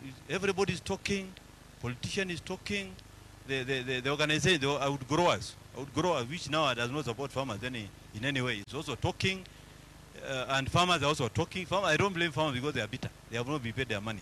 The management is also there, and the guy cannot pay anything because from 100% he only got 30%. So we need to listen to each other and see and accept what is the situation. Which way do we go? And my feeling from where I sit is that we must go the private way. We have analyzed, from where I sit, we have analyzed all the mechanical systems in this country. We've realized that private sector is quite effective. In the sugar industry, very clear. It's only the private sector that is paying. I was talking to Equity Bank outside here and AFC. And they told me, yeah, they are supporting only the private mills. So I was wondering, who is supporting our mills? Who is also supporting our farmers? So let's not cheat ourselves. Government cannot do business. County government cannot do business. It will not be possible for any government institution to do business and succeed. There are a lot of interests, starting from the board. The MD also, I sit in those meetings. The MD also has to be our son. He has to be our son. Attack Mukamba, all those things, and a lot of interest. So why don't we go private sector? Farmers will be empowered to. That's what we are looking at. We have looked at all these sectors, and we feel that the best thing is to empower the farmer, the cooperatives, and let them work, negotiate for their own. Let them negotiate on their own. Empower the outgrowers that were there, the revamped ones, and then support them to negotiate with the private sector. And we feel now the private sector should also be given, the people we give should also be given a target. If we want, for example, Sony, where do we want to go? We want to go up because we have to go up to the last value. Even in India, most of material is from bagasse. I don't know if you know that. Most of building boards in India are from bagasse. Here we are banning. We are trying to give, I don't know, we are trying to use them to produce ethanol. That's a good thing, whether it works. But why don't you, I saw it works well. So we are looking at the final product so that we don't have anything. Mukulima gets all the remains, and the private sector can be able to do that. So I think me I'm for private sector. Let's agree on the targets. Let's depoliticize this process. Let's be involved, everybody, and move on. So many investments exist along the value chain. We are talking about mechanization along the value chain. We have realized that we cannot do any. My governor, I don't want to mention this from where, he bought 140 tractors in the second term. There is only one tractor I see. So it's not working. And I was trying to look for money I was trying to look for money I was trying to get some money to support farmers. And I was asked how much money have we invested as a country in mechanization, both the national government and county government, both including Miwani, including all these parastatals. I didn't go back to State House because I didn't have an answer. We cannot show for millions that have been spent in machinery. So the issue is, the key thing is that the government cannot do business. So basically what we are saying is that we need to support our investors, we need to support machinery assemblers. I've seen some here, we need to support them, and therefore we need to mechanize all the things so that even our people get everything. A good example is the motorbike. Once we release and introduce the motorbike is an industry now, and the young people are there. Young people are not afraid of flying. They want money. If there's no money, they will not be there. They are not like us. That we can do. You can get zero and still continue. But young people, look, they are digital. They are looking for cool. They are good cool agriculture. They want money. So if there is money, they will be able to do it. And we have put a lot of communication. Let's communicate. Gaps are there. Farmers don't know much. You know, if I'm from Miwani, and if I was put as the MD from Miwani, I was still say we can mill. But I know in the machine building it's not possible. So let's communicate well. Let's communicate with people. And then there are the investment. You can invest in cogeneration. Power is very expensive. I was shocked in Sudan. That factory, that area is run specifically by the factory. The area around it, and it's a big area. It's irrigated. The pumps and everything, they are run by from bagasse. So it's an investment that we need to get. Other than now banning, where is it banning? It becomes a menace. I think it's a good to do. Use of bagasse. I have seen this in many visit India. They are doing a lot of building material, actually paper. It's from bagasse. It's a good thing. It's a good thing. Agrochemicals. There are many feed, many. There are a lot of investment, a lot of lines, a lot of opportunities that are available for investment. So basically, what I want to say, my point of coming was to, first of all, hear from you, so that as we plan to support farmers, mechanize farmers, they can understand sugar sector. It is very tricky. Although I work there, I have not understood it. If I'm told today how to support them, because we are supporting value chain, I don't know. So I hope by the end of it, though I'll be recorded, I hope by the end of this time I'll be able to get something to be able to take on. But let's talk to ourselves. Let's look at the plans ourselves. Let's agree that we went somewhere wrong. Let's stop blaming each other. Let's look at the entry points, which we want to do. By the way, where is AFC? We have given AFC a lot of money. AFC is around. Yeah, we give AFC a lot of money. Farmers can go and get money from there, either for buying machinery or for doing everything. So we are saying we are ready, the government, to support you. We want to understand sugar industry well so you can know the entry point and how to support in proper organized system. We feel cooperatives are better. It's not the time they were stealing. I think now we have laws that govern that. So I think with those remarks, you will let me sit and I go on because I'll be recorded. But I hope you'll share the representation so you can understand how to, let's engage. Let's see how to help our farmers. Let's accept technology. We cannot have five factories going wrong and 2 doing well. And there must be something. Let's embrace technology. Let's embrace efficiency. And let's use the government to do policy, the government to regulate. Let the private sector take control. Let our farmers be strong. Let our farmers negotiate with the private sector themselves. Otherwise, those who may, thank you so much. Well, thank you so much indeed, Engineer. We have like 10 questions for you, and if possible, within a minute, respond to some of them, even less, we'll really be glad. 1 minute for each question. All right, so we start. We've got several questions that we wouldn't want you to leave without responding to them. The first question here. Engineer Kanui, mechanization has been a hot topic for a while now in the country. What's the main bottleneck for slow adoption of mechanization, and what's the approach we should take as a country? So that question is, mechanization has been a hot topic for a while now in the country.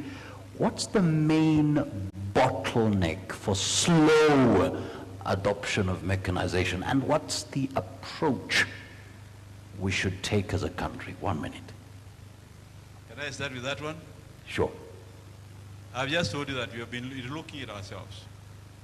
We checked and realized that we are not mechanizing. We are not moving forward. It's true, we are not moving forward. We have looked at another approach. We have looked at what is workable. And we have looked at this region.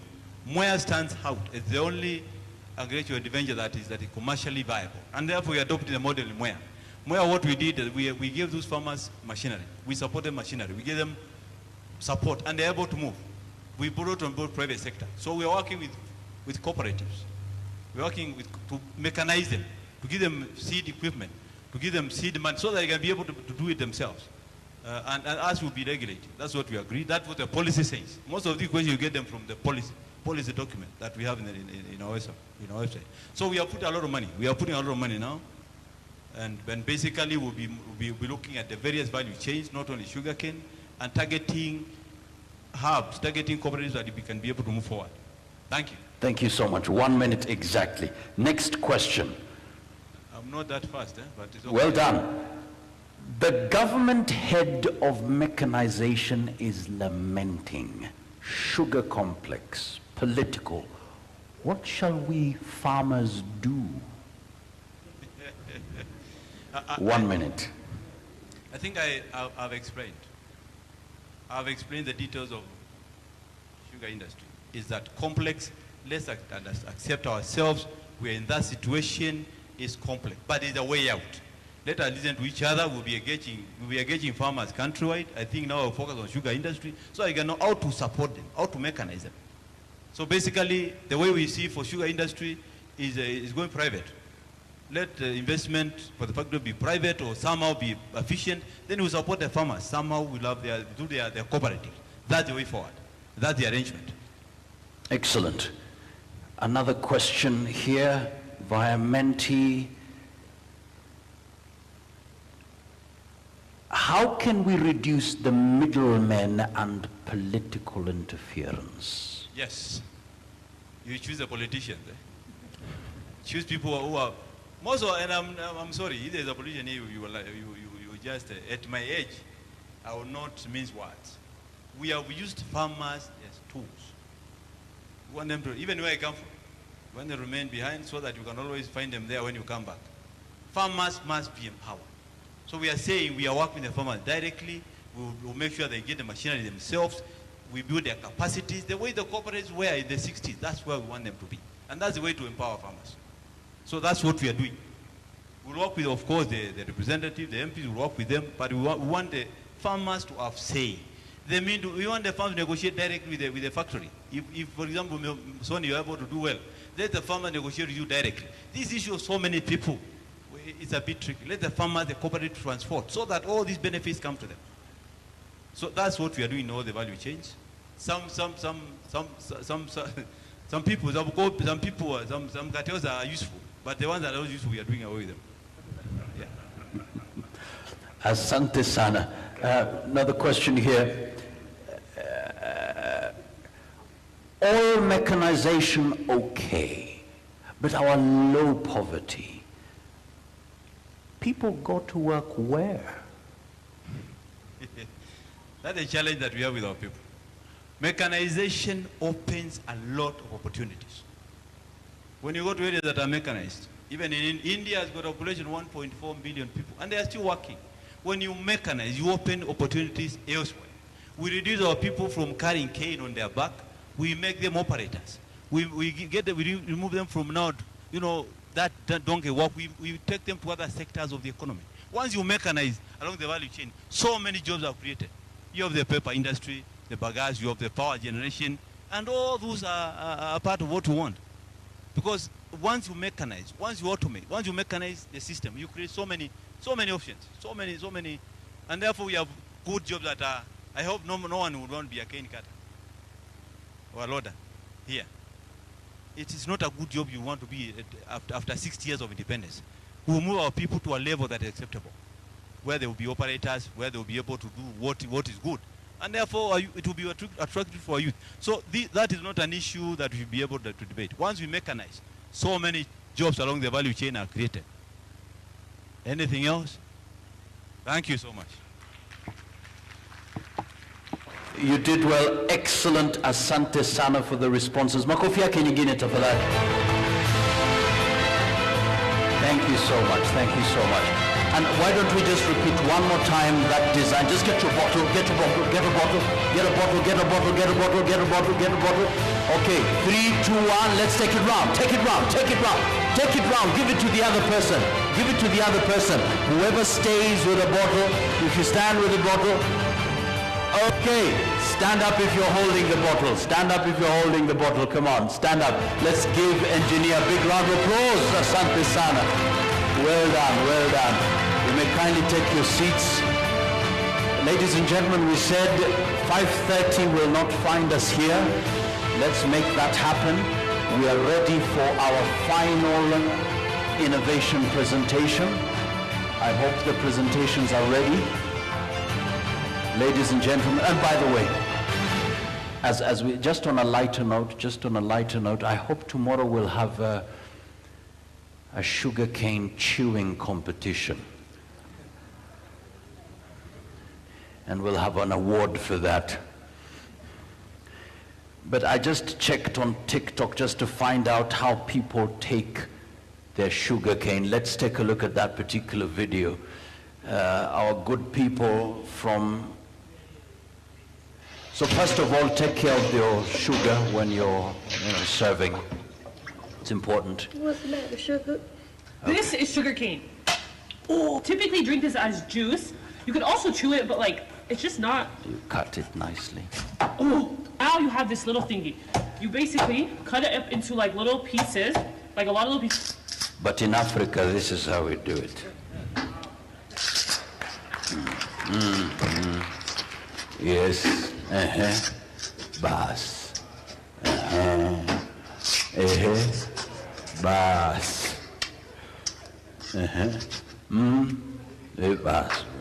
Kweli. Asante. Makofi to our next innovation presentation. Litha Mayanja, 25 minutes. Timer is set once you're ready. Makofi yake tafadhali, 25 minutes. Once you're ready, take your time. Your 25 minutes are intact, don't worry, take your time. Are you ready? Excellent, take it away, 25 minutes. Good afternoon. My name is Litha Mayanja. I am a food scientist or a researcher. I mainly dwell with anything nutrition because I've heard everyone talking about agriculture, the products, the sugar, but no one is talking about their health over here. Everyone is healthy over here. And now my presentation for today is about low GI sugar. GI is glycemic index sugar. And my thematic area is on adoption of mechanization to improve efficiency. Now, what is self-efficiency nutritionally? it is being able to provide for your own needs without help from outside. And my innovation about low GI sugar is just to produce a specialty sugar, because since time immemorial, we have only been producing brown sugar. We have never had specialty sugar or premium sugars. But now this innovation is we're using NIR to produce low glycemic index sugar. Now, this means the same or better at a lower cost of production. And this is just a change of mindset. The only way we can do this is only if we adapt and we accept that we can do this. We can start producing low GI sugar. Now, what is GI? GI is a measure of the level of glucose absorbed in our body. It is how quickly, when you eat, when you take a carbohydrate, how fast does it get absorbed in your body? That is what is called glycemic index sugar.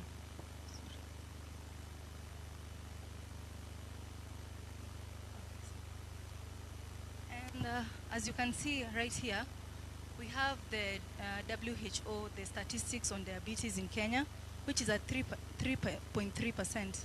And by 2025, we shall have gotten to 4.5 rise. This is because due to an awareness of the impact sugar has on our health. Most of the times when people go to hospital, you're told you should reduce the intake of sugar or completely stop taking sugar. Now, where do we stand as an industry when everyone is being told that? And that is why I came about this innovation, because this will enable everyone to use this kind of sugar. It is safe for all persons. Kenya was ranked 31st in African country in diabetes by International Diabetes Federation, and the most common type of diabetes is type 2 diabetes. Now, existing efforts to address key nutritional challenges will achieve a lot, but innovation solutions must be identified and scaled up, as well as given the size and scope of the problem. Now the next slide. Why I used sugar, it's because sugarcane is the highly produced crop in the world. The production volume highlights the impact of this sugarcane in the agro industry.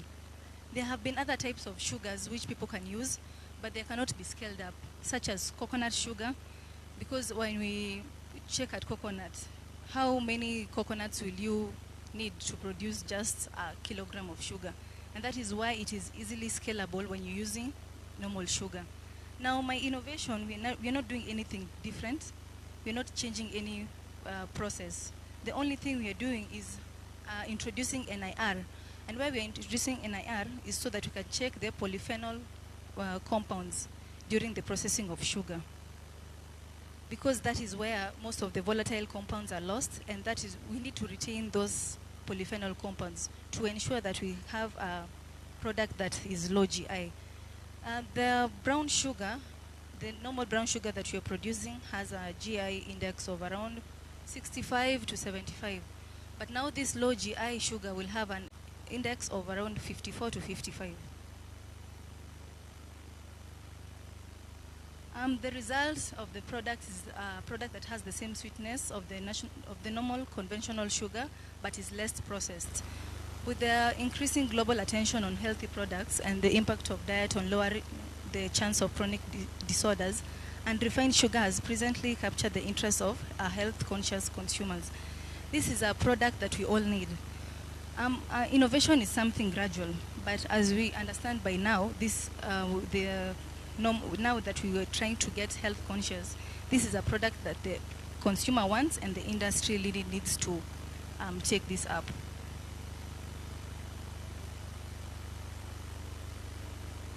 Now, I had people complaining about talking about scientific terms, so I'll make it as simple as possible. Now, this is the mechanism of action of how sugars are absorbed in our body.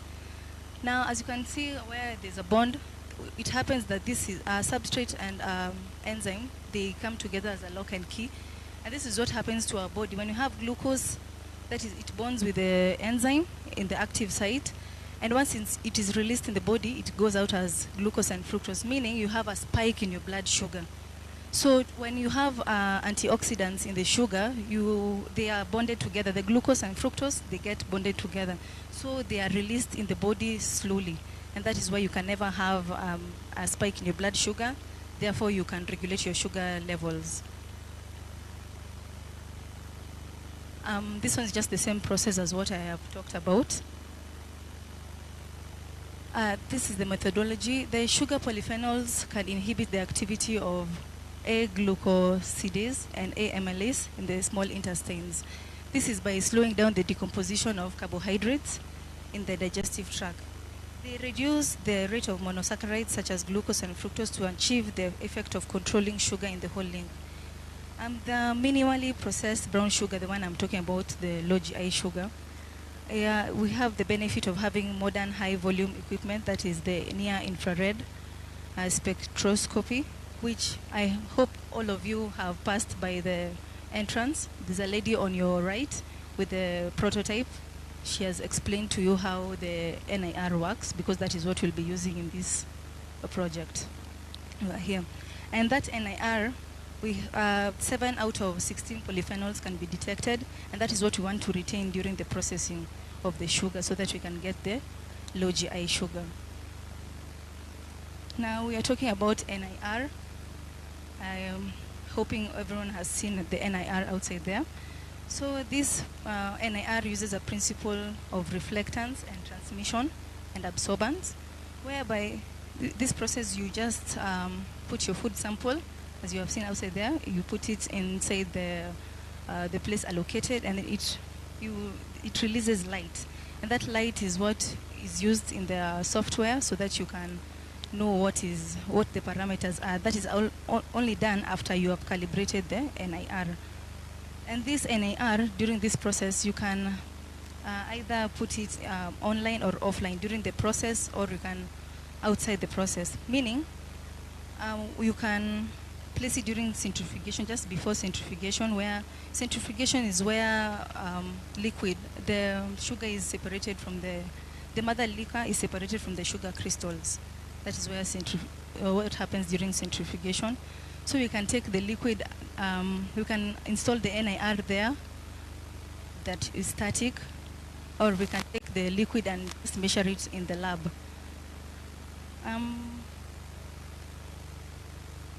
Preferably, the NIR occurs online. Typically, the NIR analysis in this step comprises of mounting a scanning head adjacent to the extract or processing stream inline. The scanning head comprising of a remote light source and reflected light gathering and transmission apparatus. I'll not talk much of this because we have there's a prototype outside there, so it is better when I explain it while you are seeing it. The advantages of using NIR, because there is no sample preparation, as the sugar is being processed, you are able to check the parameters and check all with your desired profile. There's no waste or special skills needed. There's no typical errors of classical lab methods. Analysis of multiple components in less than 1 minute, suitable for liquid or semi-solid or a liquid sample. Yes.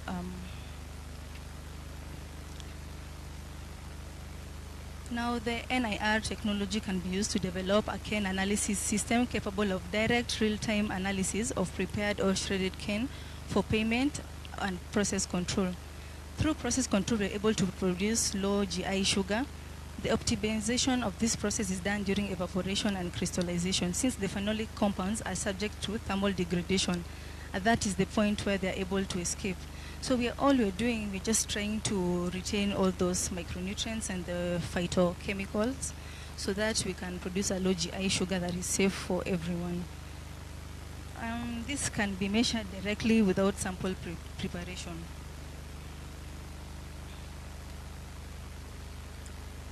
This is the market for the low GI sugar.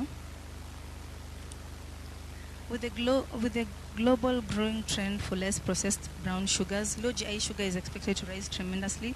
Other countries, including the ones Australia, Brazil, India, they had already begun producing low GI sugar. And the market is quite optimistic.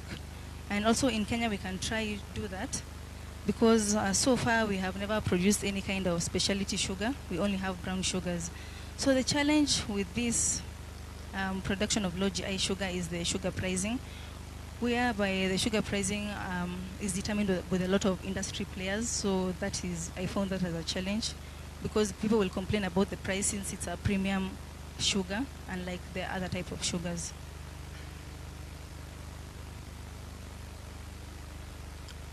Why I think low GI is better than any other type of sugar, that is honey or coconut sugar or palm sugar, is because this one, the rest are not scalable. Low GI sugar is scalable because there's nothing we are adding during the processing. We are only adjusting by adding the NIR so that we can check the parameters during the processing of sugar. And this will, the low GI sugar will aid in eliminating and managing type 2 diabetes among the population in the country. And also, apart from the type 2 diabetes, it shall be safe for all of us. I look forward to seeing more professional and scientific solutions to jointly promote the product. This innovation is targeted to bring change in the food systems, not only to bring a healthier choice to the market, but also bring affordable carbohydrate choices to everyone. Therefore, aligning with this year's theme towards self-sufficiency. They say sugar is the problem, but sugar can also be the solution. Sugar and healthy can actually exist in one sentence if we do it right. Thank you. That is my presentation. All right. Makofi tafadhali. Thank you so much indeed. Any comments as we close? Oh, 2. Let's take 2, and then we close. 2. Microphones out. Thank you. Go ahead. So much.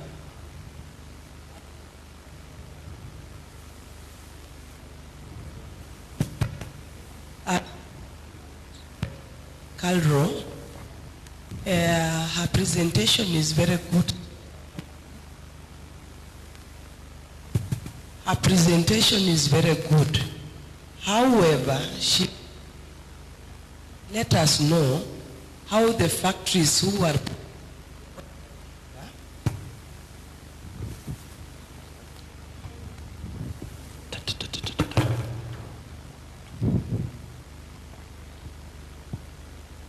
However, I would like to understand from her perspective how the ordinary factories which are producing the ordinary sugar for consumption, how they will incorporate the NIR spectroscopy.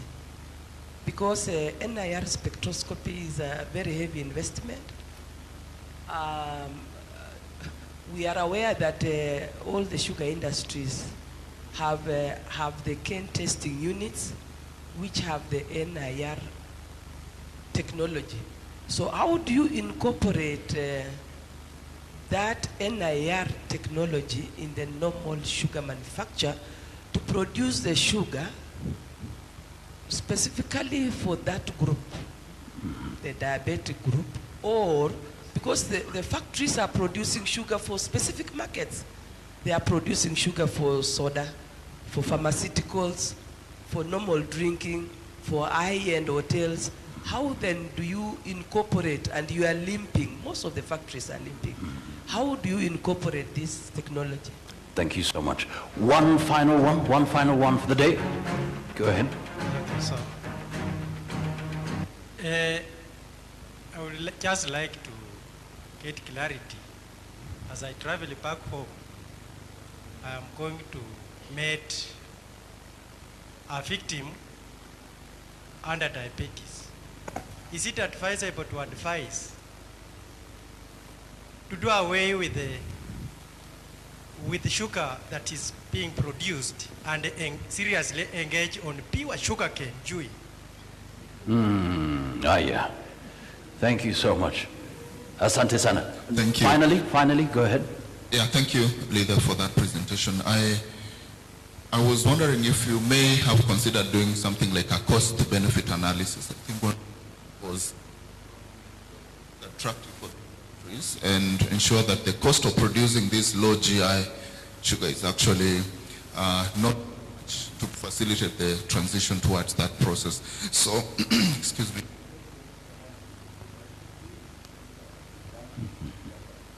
Just a moment, sorry. Briefly, go ahead. Yeah, There's a microphone. Yep. Yeah, cost-benefit analysis is usually very good to see in this kind of presentation, so that we make a case for transitioning to when you are producing. And also it'd be nice to see what novelty you're coming up with in the production. Perhaps the industry has shied away from it because it was not palatable then, but maybe you have an innovative idea in terms of how this can be produced more economically.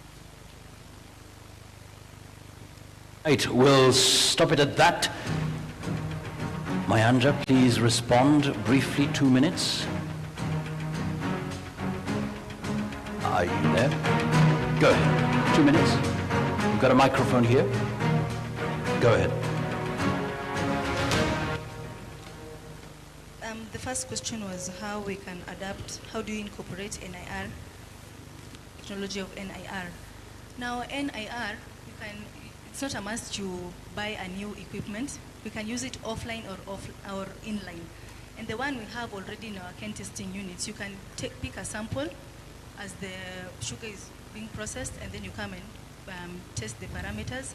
And you can test the parameters also after the crystallization and check if it is under the specifications of a low GI sugar. So we are not buying any equipment, only if you feel like you need an online NIR is when you can buy a new equipment, but there's no capital investment in buying another NIR. And about the second question is about your relative who you can advise whether to completely cut out sugar or take sugarcane juice. I would recommend you would also allow him to take sugarcane juice. Why? Because when you process sugar, most of the polyphenols are lost. We lack beneficial compounds in the sugar. In fact, the sugar is just terrible, but we have to take it. There's no way. So this, what I'm trying to do is get a safer option for everyone. But actually sugar is not, that is why everyone, even outside this country, they're being told to reduce your sugar intake, everyone, or just cut out sugar. Now, my innovation will enable everyone to take sugar, despite your condition, medical condition. So for now, I would recommend him, now that he has the abilities to take sugarcane juice. It is actually much healthier. And then the last question is about cost-benefit analysis. Yes, I understand I should have shown the cost-benefit analysis, but it's only because there was no need to buy any NIR, yet the cane testing units already have the NIR. So you can either use it, unless we are using an online process, is when we need to buy an NIR. But right now, the same NIR that are in the cane testing units can be used to analyze the sugar of polyphenols. Yes. Thank you. Any other question? Litha Mayanja there, a big round of applause. You can always check Menti to rate her innovation presentation. There you go. Now, prepare your phones, prepare your phones. It's 13 minutes past 4 p.m. We have a gift, actually 2 of them, yes, 2 of them, for participating on Menti. So we have a very simple quiz, 2 questions, and 2 of you will walk out of here with a gift. So get ready for that. Get your phones on, get your phones on. But in the meantime, special announcement. So the farmers tomorrow, you'll be picked at Al Imran Plaza at the front entrance. The bus, please take note of this. The number plate is KBN 222E. Farmers to be picked tomorrow at Al Imran Plaza, front entrance, the bus KBN 222E at 8:30 a.m.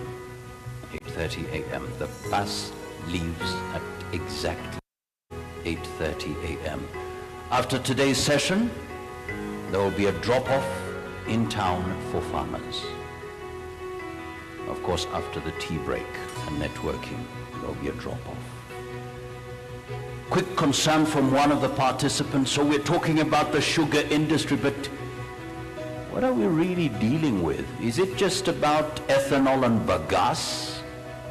For somebody hearing about the sugar industry for the first time, what about sukari nguru? All those little products with that. So come prepared to share. Anyways, ladies and gentlemen, get ready on your phone. So there you go. Join in. All you have to do is go to mentor. Once you're there, the code is 22 49 46 20. That code again, 22 49 46 20.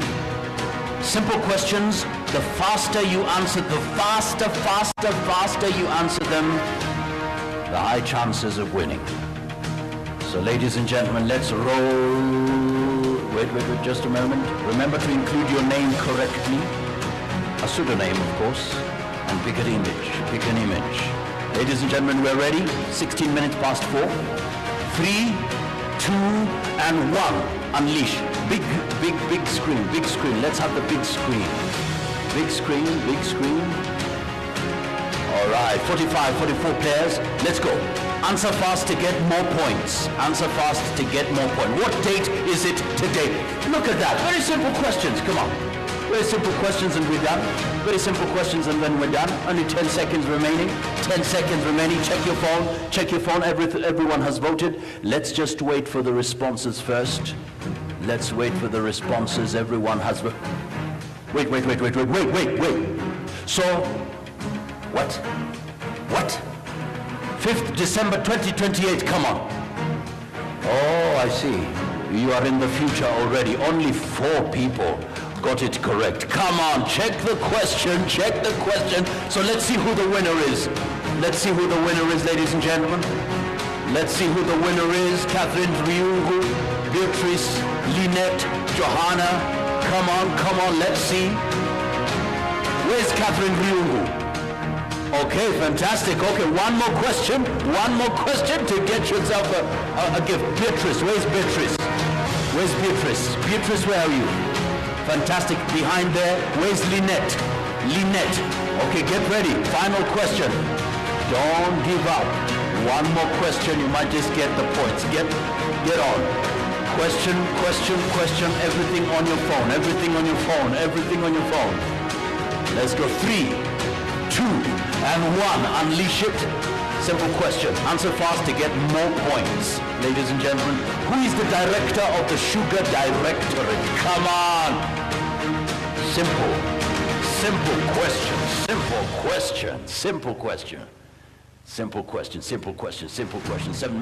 6 seconds, 5 seconds, 3 seconds, 2 seconds, 1 second. Well done this time, you did well. Willis, come on. Connelly Serem, Richard Khan, my goodness. Okay, anyways, let's see who the winners are. Alvin is here, ready. Let's see who the winner is. I see Catherine Ryungu, Beatrice, and Robert, come on. Catherine Ryungu, a big round of applause to Catherine. Please come in front. Where's the gift? At the front.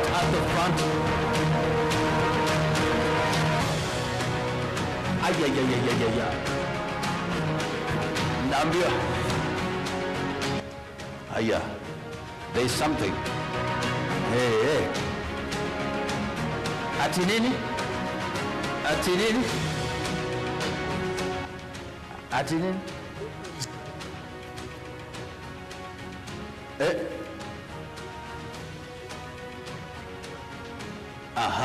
Where's the microphone? We're closing.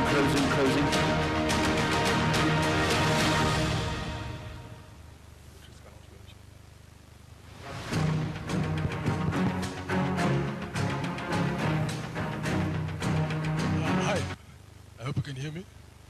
Beatrice cannot win. She's a member of our staff. So the next person who is not Beatrice with the most points gets the other prize. Thank you. Whoa, is that agreeable?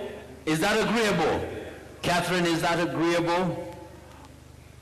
But is that agreeable? Or but you know what? Oh, Beatrice. Catherine wins. Catherine wins. Catherine wins. A big round of applause to Catherine once again. Please come forward. And I'd kindly request Bwana Shadrach, Bwana Patrick, if you're here, engineer, karibu pia, so that we take a photo together with Catherine at the front. Makofi yao tafadhali. Sure. All right. Please come over. So we need to see the third person. So Beatrice, all right, so we're gonna take, just around her. And let's get the third person. The third person was Andrew Bett. Where's Andrew Bett? Hey, makofi yake, well done. Come on. Wow, get your gift. Where's the other gift? There you go. Gift is here. Andrew Bett, there you go.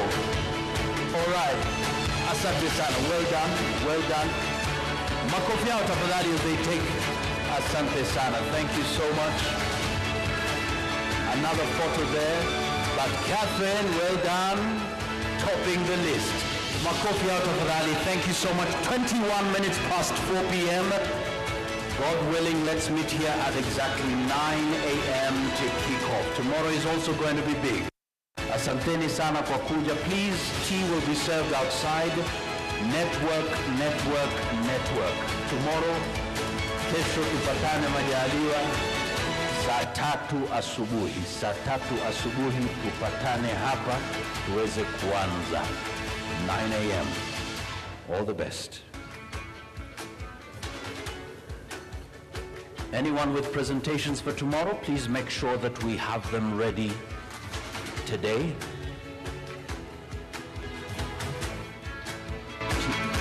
Tea served outside.